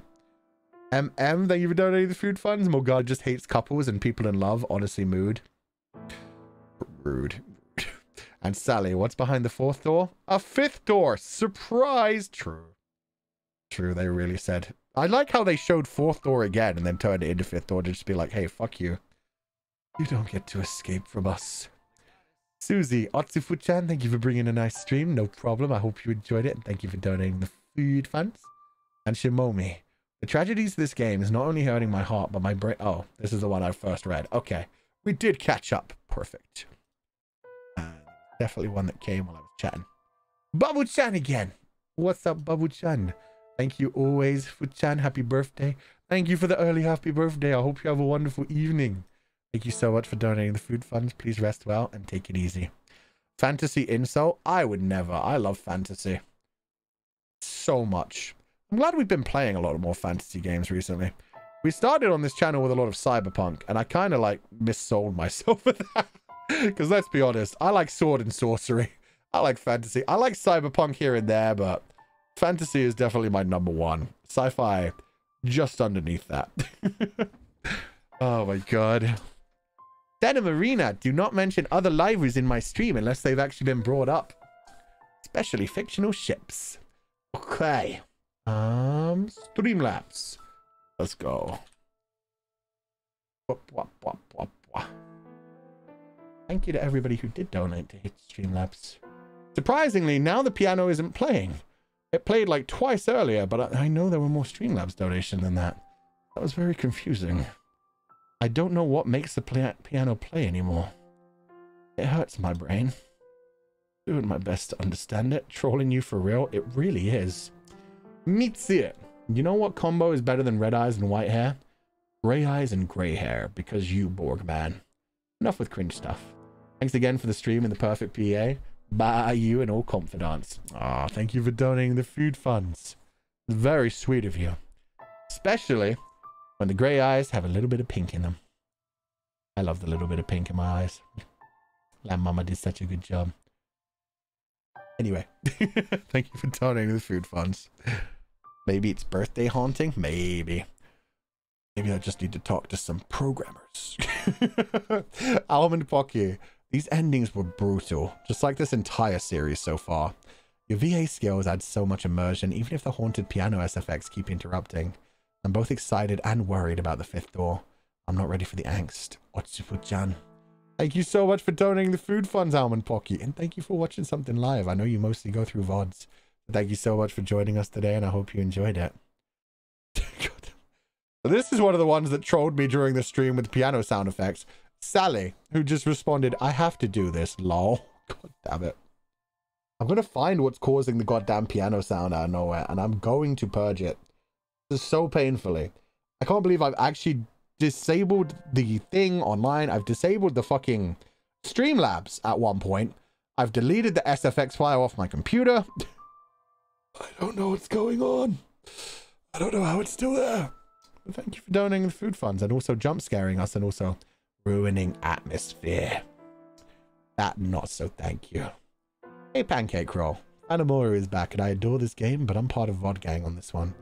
I'm a lore keeper for a D&D campaign and I'm almost caught up.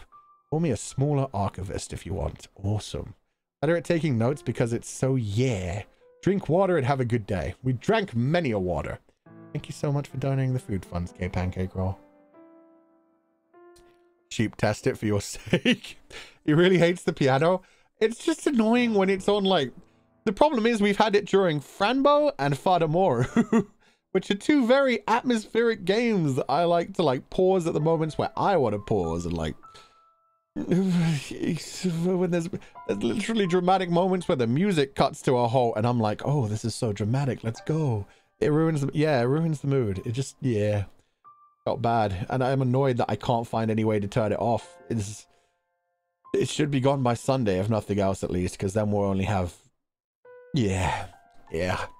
Mikazuki, never been led astray. Hope you have a good day, Fuchan. Thank you so much for donating the food funds, Mikazuki. That one was actually before stream. That was like late last night, but thank you. CC. Do people think my birthday is the 25th? I think some people do. Maybe it's because my stream's on the 25th on EST. Anyway, CC. It's March 25th, where I am. These sentences are translated by a translator. I'm sorry for my poor English. I'm studying in closed form, and I hope you're reading this on your birthday. Oh, I just read it too early. Happy birthday to you. Your birth is very important to me. I've liked you very much for more than a year. I'm very happy during this time. I love your voice and your character and the stories you write. Your attitude and outlook on life have influenced me a lot. I think you're a gentle and mature person. I hope you have good health and love yourself more. Go through one of the most important and difficult years of my life. There's the piano. And you have brought me so much positive emotion to me during this year. We'll spend more time together in the future. Do not be led astray, my Fulgur. Love you. Oh, that was such a long one. Thank you so much for donating the food funds multiple times, Shishi. Hope you're having a wonderful day. I hope everything goes well in this very important year for you and it comes out good. Thank you so much for joining us. Rest well and have a lovely evening. See, that's the sad thing. That's one of the ones where the donations just kept coming during the stream. And I got angry at it because I was like, I need the piano off. I wasn't angry at the donations because that's someone being sweet and pouring their heart out into multiple donation messages. It's like, it's so sweet to read that. It's just, I wish I could turn the sound off. God damn it. Camille, it's been a while. Almost forgot how great the storytelling in this game is. And your VA for the characters is amazing as usual. The game made me realize the more I know, the less I actually know. I'll wait to see how the journey continues. Yeah, they keep giving you information that turns out to be red herrings and fucking with you. It's great. It's part of the pain, but it's good pain. Piano. That's so sweet. Yeah, it is. It really is. Thank you for donating the food funds, Camille, as well. Ren Lasset. Otsufu-chan. Amazing VA as always. Tasukaru. Fata Morgana's story is so well written and so much more in depth than it seems. Plot twists everywhere. My brain is not alright. Can't wait to see the rest of the story. Rest well, Fuchan, Dogo, and everybody. Thank you so much, Ren Lasset. I hope you have a wonderful evening. And Susiri. I hope the Streamlab thing will be fixed soon. I can't live without it. Oh my god, how pathetic I am. But I hate that piano sound so much. Oh my god. I feel that. I think maybe I'll just turn the sound off. Yeah.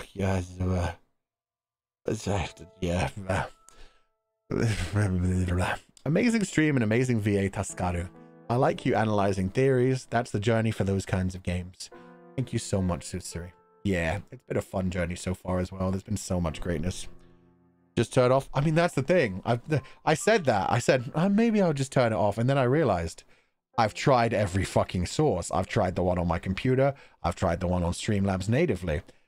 I don't understand what could possibly be making the sound. The thing is not on my computer. And when I go on Streamlabs, it's Albin voice. It's Albin voice as it's supposed to be. So I don't know how the sound is playing. Oh god. Is Streamlabs on OBS? Yes. Which is why it should only be Albin voice. Only Albin. Only Albin. It's something to do with the programming of it, which means I need to talk to someone who actually knows programming, rather than my dumb brain that just says, I deleted the SFX file. How could it still play the SFX sound? Makes no sense, but it do what it do. Kamiko. Fichan, I have a very bad but good day. Story is really complicated but interesting too. Sorry to have to use Streamlabs to come by with the weird stop. That was a very short message, but okay. Kamiko, thank you so much for the huge donation to the food funds, and I hope your day got better. Very complicated but interesting too. Very bad but good day. I hope the good outweighed the bad. I hope you had a wonderful day. Thank you so much for the huge donation to the food funds. I hope you have a wonderful evening. Please take it easy. Fuchan hates pianos. I actually love pianos. Pianos are my favorite instrument. Quickly followed by flutes and harps. Those are my favorites. Piano, like piano by itself, can carry a song. You don't need anything else. Piano music is great. It's just so loud. It's so loud. It's so jingly. It's so happy in the middle of like horror and sadness and pain. Def Kuzusara, happy early birthday. Oh, happy early birthday, sir. Sorry that I might fall asleep on that day. So let me wish you all the happiness, pretty things, health, and just all the best things. Thank you for being you, for coming to this timeline, for always being a warm light in my world. Oh my god, what? I'm trying to make me emotional. It ain't even my birthday yet. Fight me. How dare. Thank you for donating the food fund. It's very sweet of you. I hope you have a wonderful evening for the rest of the evening. Thank you for the sweet message. That's so sweet. Take it easy and rest well. And the melody kind of weirds too. Yeah, kind of weirds too. I'm pretty sure it's just one of the automatic ones you can get from Streamlabs because it's just meant to be a placeholder. It's meant to be replaced. But I haven't been able to replace it yet. It's not supposed to be used yet. But yeah, I think it's literally one of the ones you get for free with Streamlabs. Surakula, I'm so happy to see the Fuchan stream. Also, I'm drawing right now. GG and Otsu. Have a good day. Thank you. I hope the drawing goes well. It's always fun. I'm always... Oh, I need to share so much fan art. There's been so much beautiful fan art over the last few days, and I've mostly been bookmarking it rather than sharing it. Because I don't want to share it during, like, dead hours. Like, the next couple of hours are dead hours when nobody is awake. People, like, come back online, like, in the West, like, in a couple of hours, in, like, 4 to 5 hours. People in Asia are asleep around this time, so it's like... I don't want to share it in the middle of the day when I first finish streaming. It won't get much views. I want to retweet it at night. And then I forget to retweet it at night. Wonder if it will be fixed before Fuchan's birthday. Maybe not before the birthday. If nothing else... Yeah, Sunday. Sunday it should be dealt with no matter what. We'll see. We'll see. There's definitely some sort of glitch going on there. Holy Lala. Thank you so much for the 50 gifted membership. How many membership do we have now? Piano. And Albin at the same time. Wait a damn minute. See? That time it played both of them. It doesn't know what it's doing. But thank you for the 50 gifted membership. Lala. I hope you have a wonderful day. And thank you for pushing so many sheep into the sheep pile. The melody changed? No, that's the same. It just... Albin was kind of loud that time. Albin kind of overpowered it a bit, which is weird. What's wrong, Streamlabs? No clue. Talking to a programmer about it. We'll message them as soon as the stream ends. It also didn't work this way it was supposed to. Oh, God. I just wanted to visit... Nixie! Piano-kun sounded generic. Fuchan stream helps me stay awake editing. I'm glad to hear that. Thank you for donating the food funds. Yeah, piano-kun... But listen to this piano. Let me turn this up. This is a beautiful melody right here.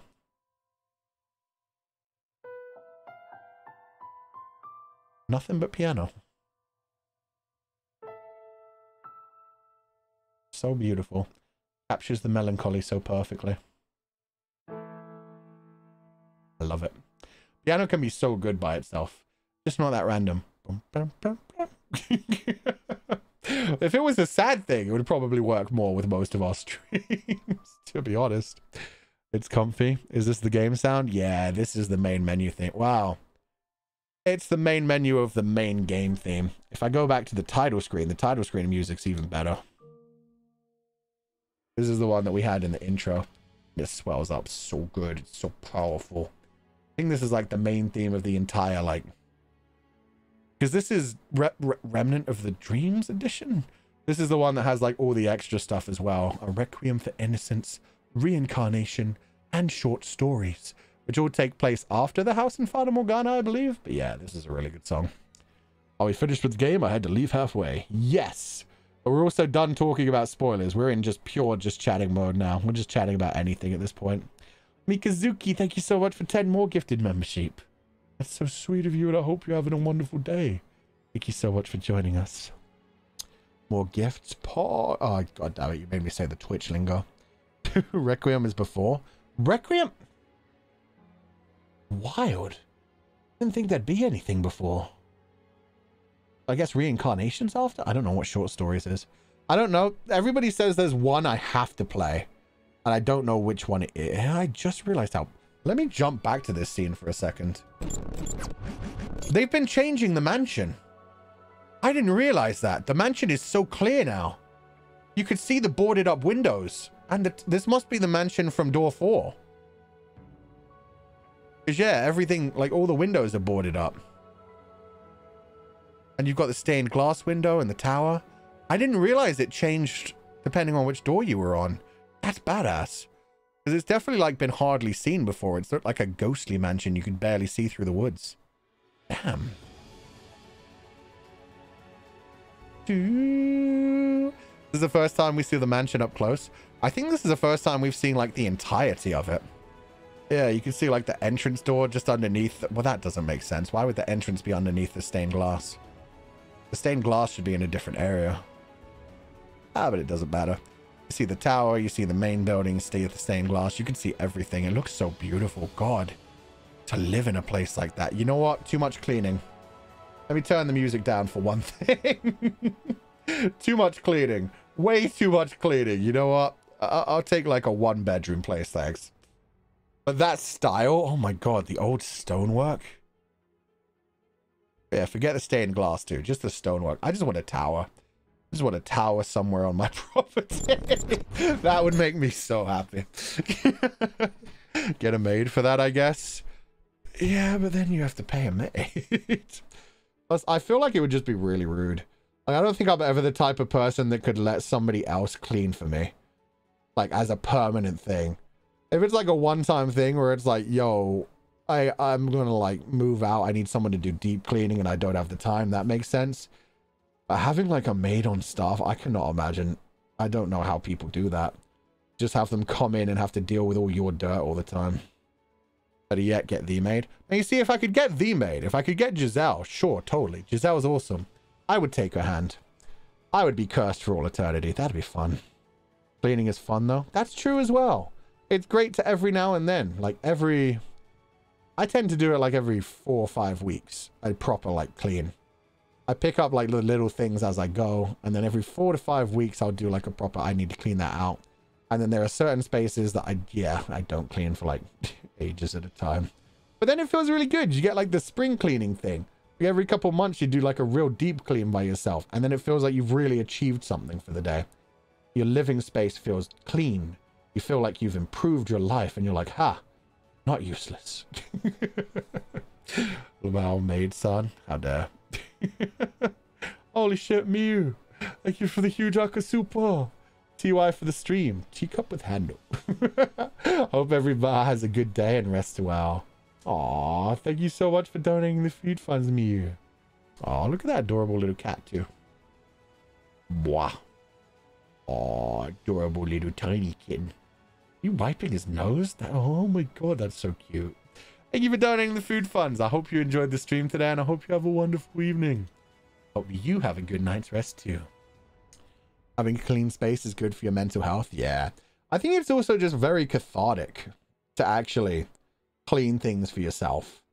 To know like, oh yeah, I haven't cleaned that place properly in a while. I need to like dust the top area. I need to like, yeah, sweep out like underneath these things and mop underneath that.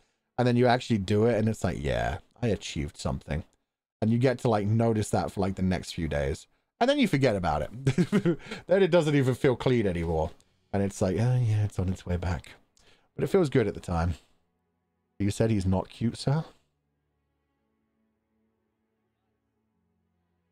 I remember no such thing. I probably did. You know, my mind changes at different times. Anyway, my student days, clean house instead of studying for exam. That's another thing that happens quite often. You put out one thing that you really don't want to do, that you really should be doing, and just do like 100 other small little tasks that technically make you feel like you're not doing nothing. You technically feel like you've been doing some good for the day, even though they're not what you really should be doing. Yeah. Fulgur, can you swim? Oh yeah, I'm really good at swimming. I'm fast at swimming. These arms and legs, they don't weigh me down. They power me forward. They make me go super fast. You see how streamlined I am? Procrastinating at its finest. I mean, if it's procrastinating that also, like, helps you do other silly but good things, start. It's a start. Is this fiction? No, this is reality. This is not a fantasy. This is reality. Oh, one more. Even this game is well designed, but it's getting way more better with your VA, your acting, and your theories. I'm glad you play this game with us. We really love your voice and your skill, sir. Aw, that's so sweet. Thank you so much. The game is an absolute masterpiece.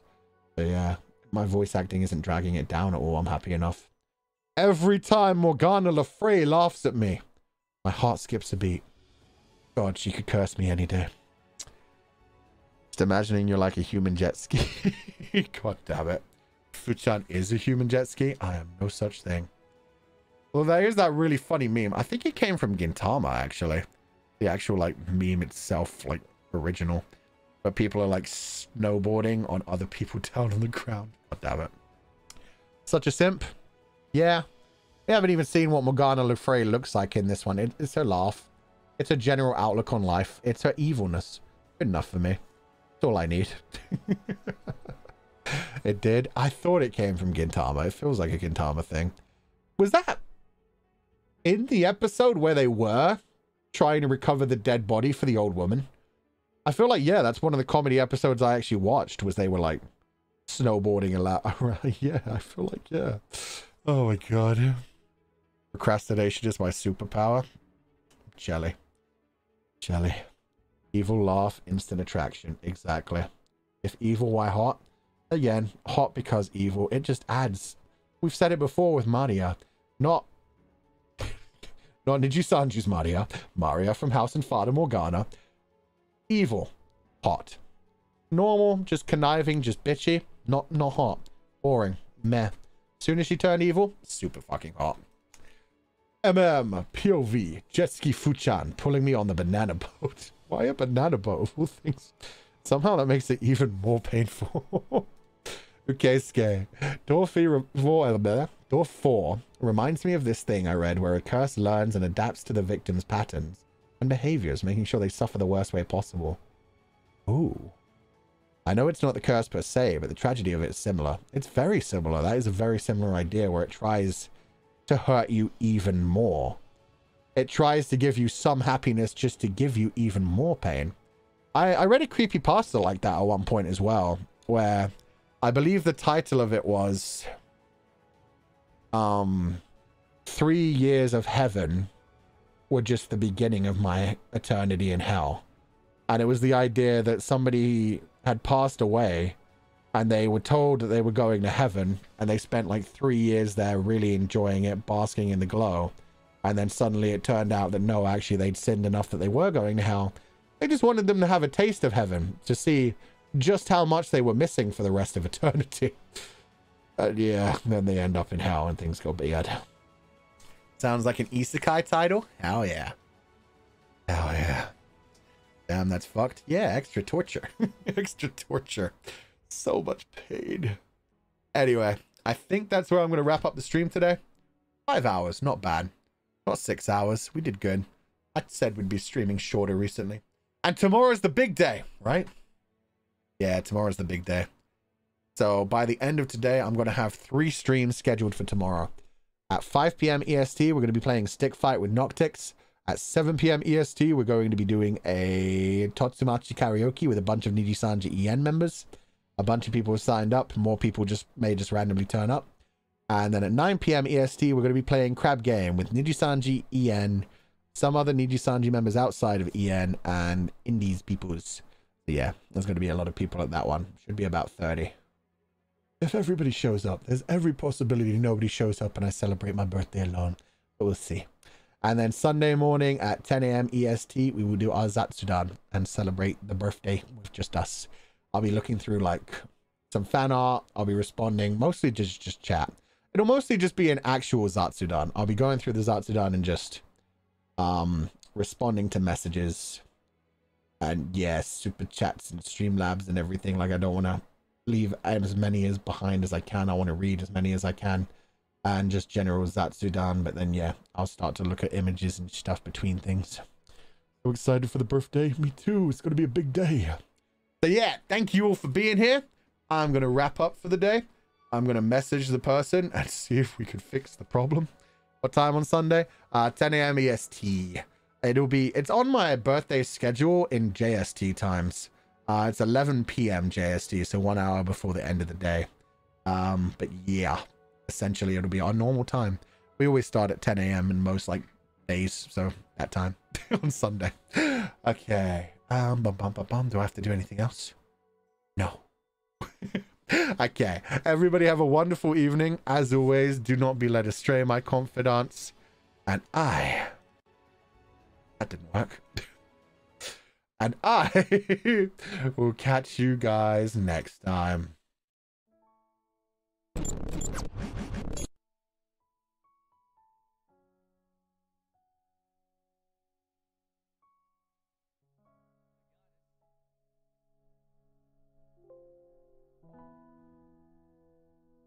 And as per usual on the way out, I want to say a special thank you to everybody who joined the membership today.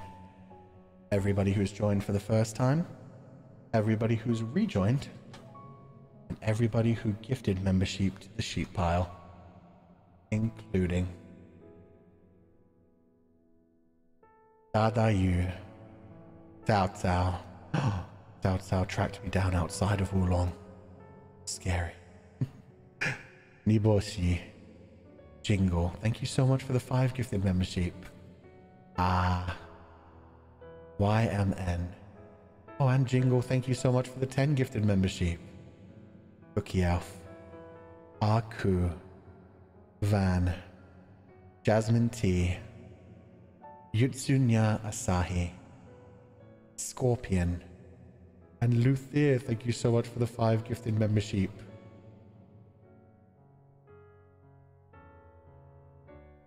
Wow. Neeg H. Theate, thank you so much for the 10 gifted membership. Cataclysm, thank you so much for the 10 gifted membership. I'm Ron. Welcome back for a full year. I can't believe it's been more than a year since that stream. The Getting Over It stream with Petra and Shu and Alira and God. Thank you for donating. Thank you for joining the membership. And Miki, thank you so much for the 20 gifted membership. Suniko, Aruchi, Kami of Chaos, Aichor Kai, Diana, thank you so much for the 5 gifted membership. Xiao Mei Yang, Meika, Sybil, Chow Chow, Shimomi, Aichor Kai, thank you so much for the 5 gifted membership. And Cataclysm, thank you so much for the 5 gifted membership. Xiao Zun, Nia, Magdalena, Lapis, thank you so much for the 5 gifted membership. Mies JR, Sleeping Bear, Sienna, Bongdin, Sofu Meow Meow.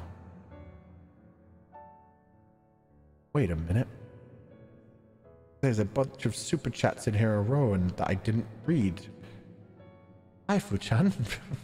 Vietnam confidants have some early birthday presents for you. Did you know jellyfish are carnivores?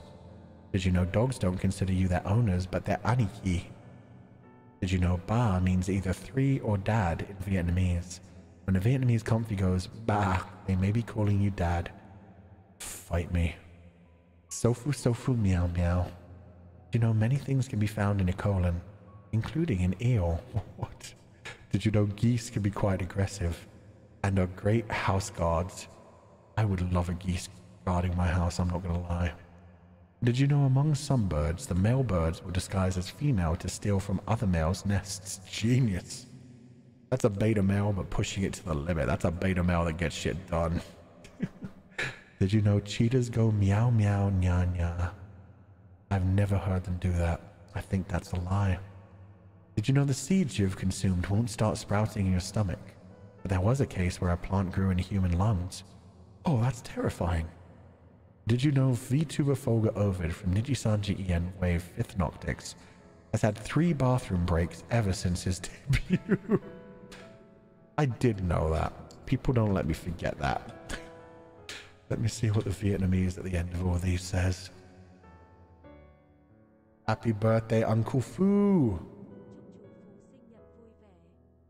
Chúc chú Phu sinh nhật vui vẻ. Chúc chú Phu sinh nhật vui vẻ. Thank you so much. Thank you for donating the food funds. Thank you for all the lovely messages. Thank you for being here. Wong Din. Sofu Sofu Meow Meow. You Say Shin. Xiao Jun, thank you so much for the 5 gifts. Oxile. Natalie. Kyo. Hui. Sen-san. Joker. Jesse. May K1.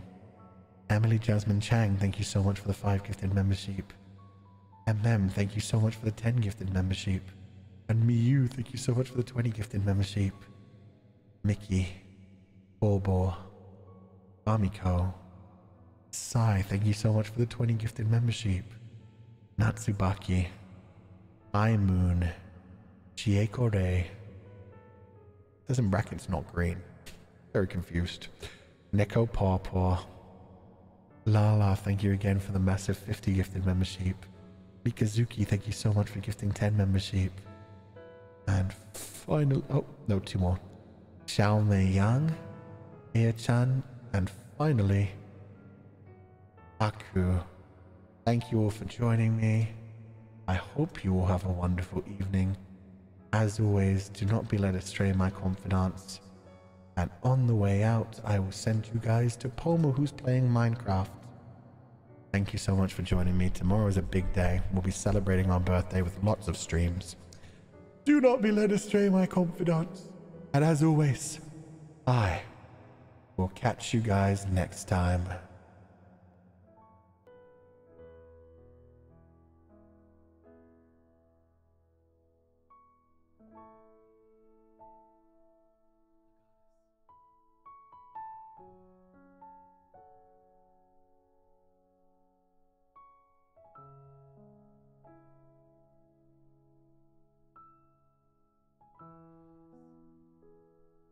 Bye bye.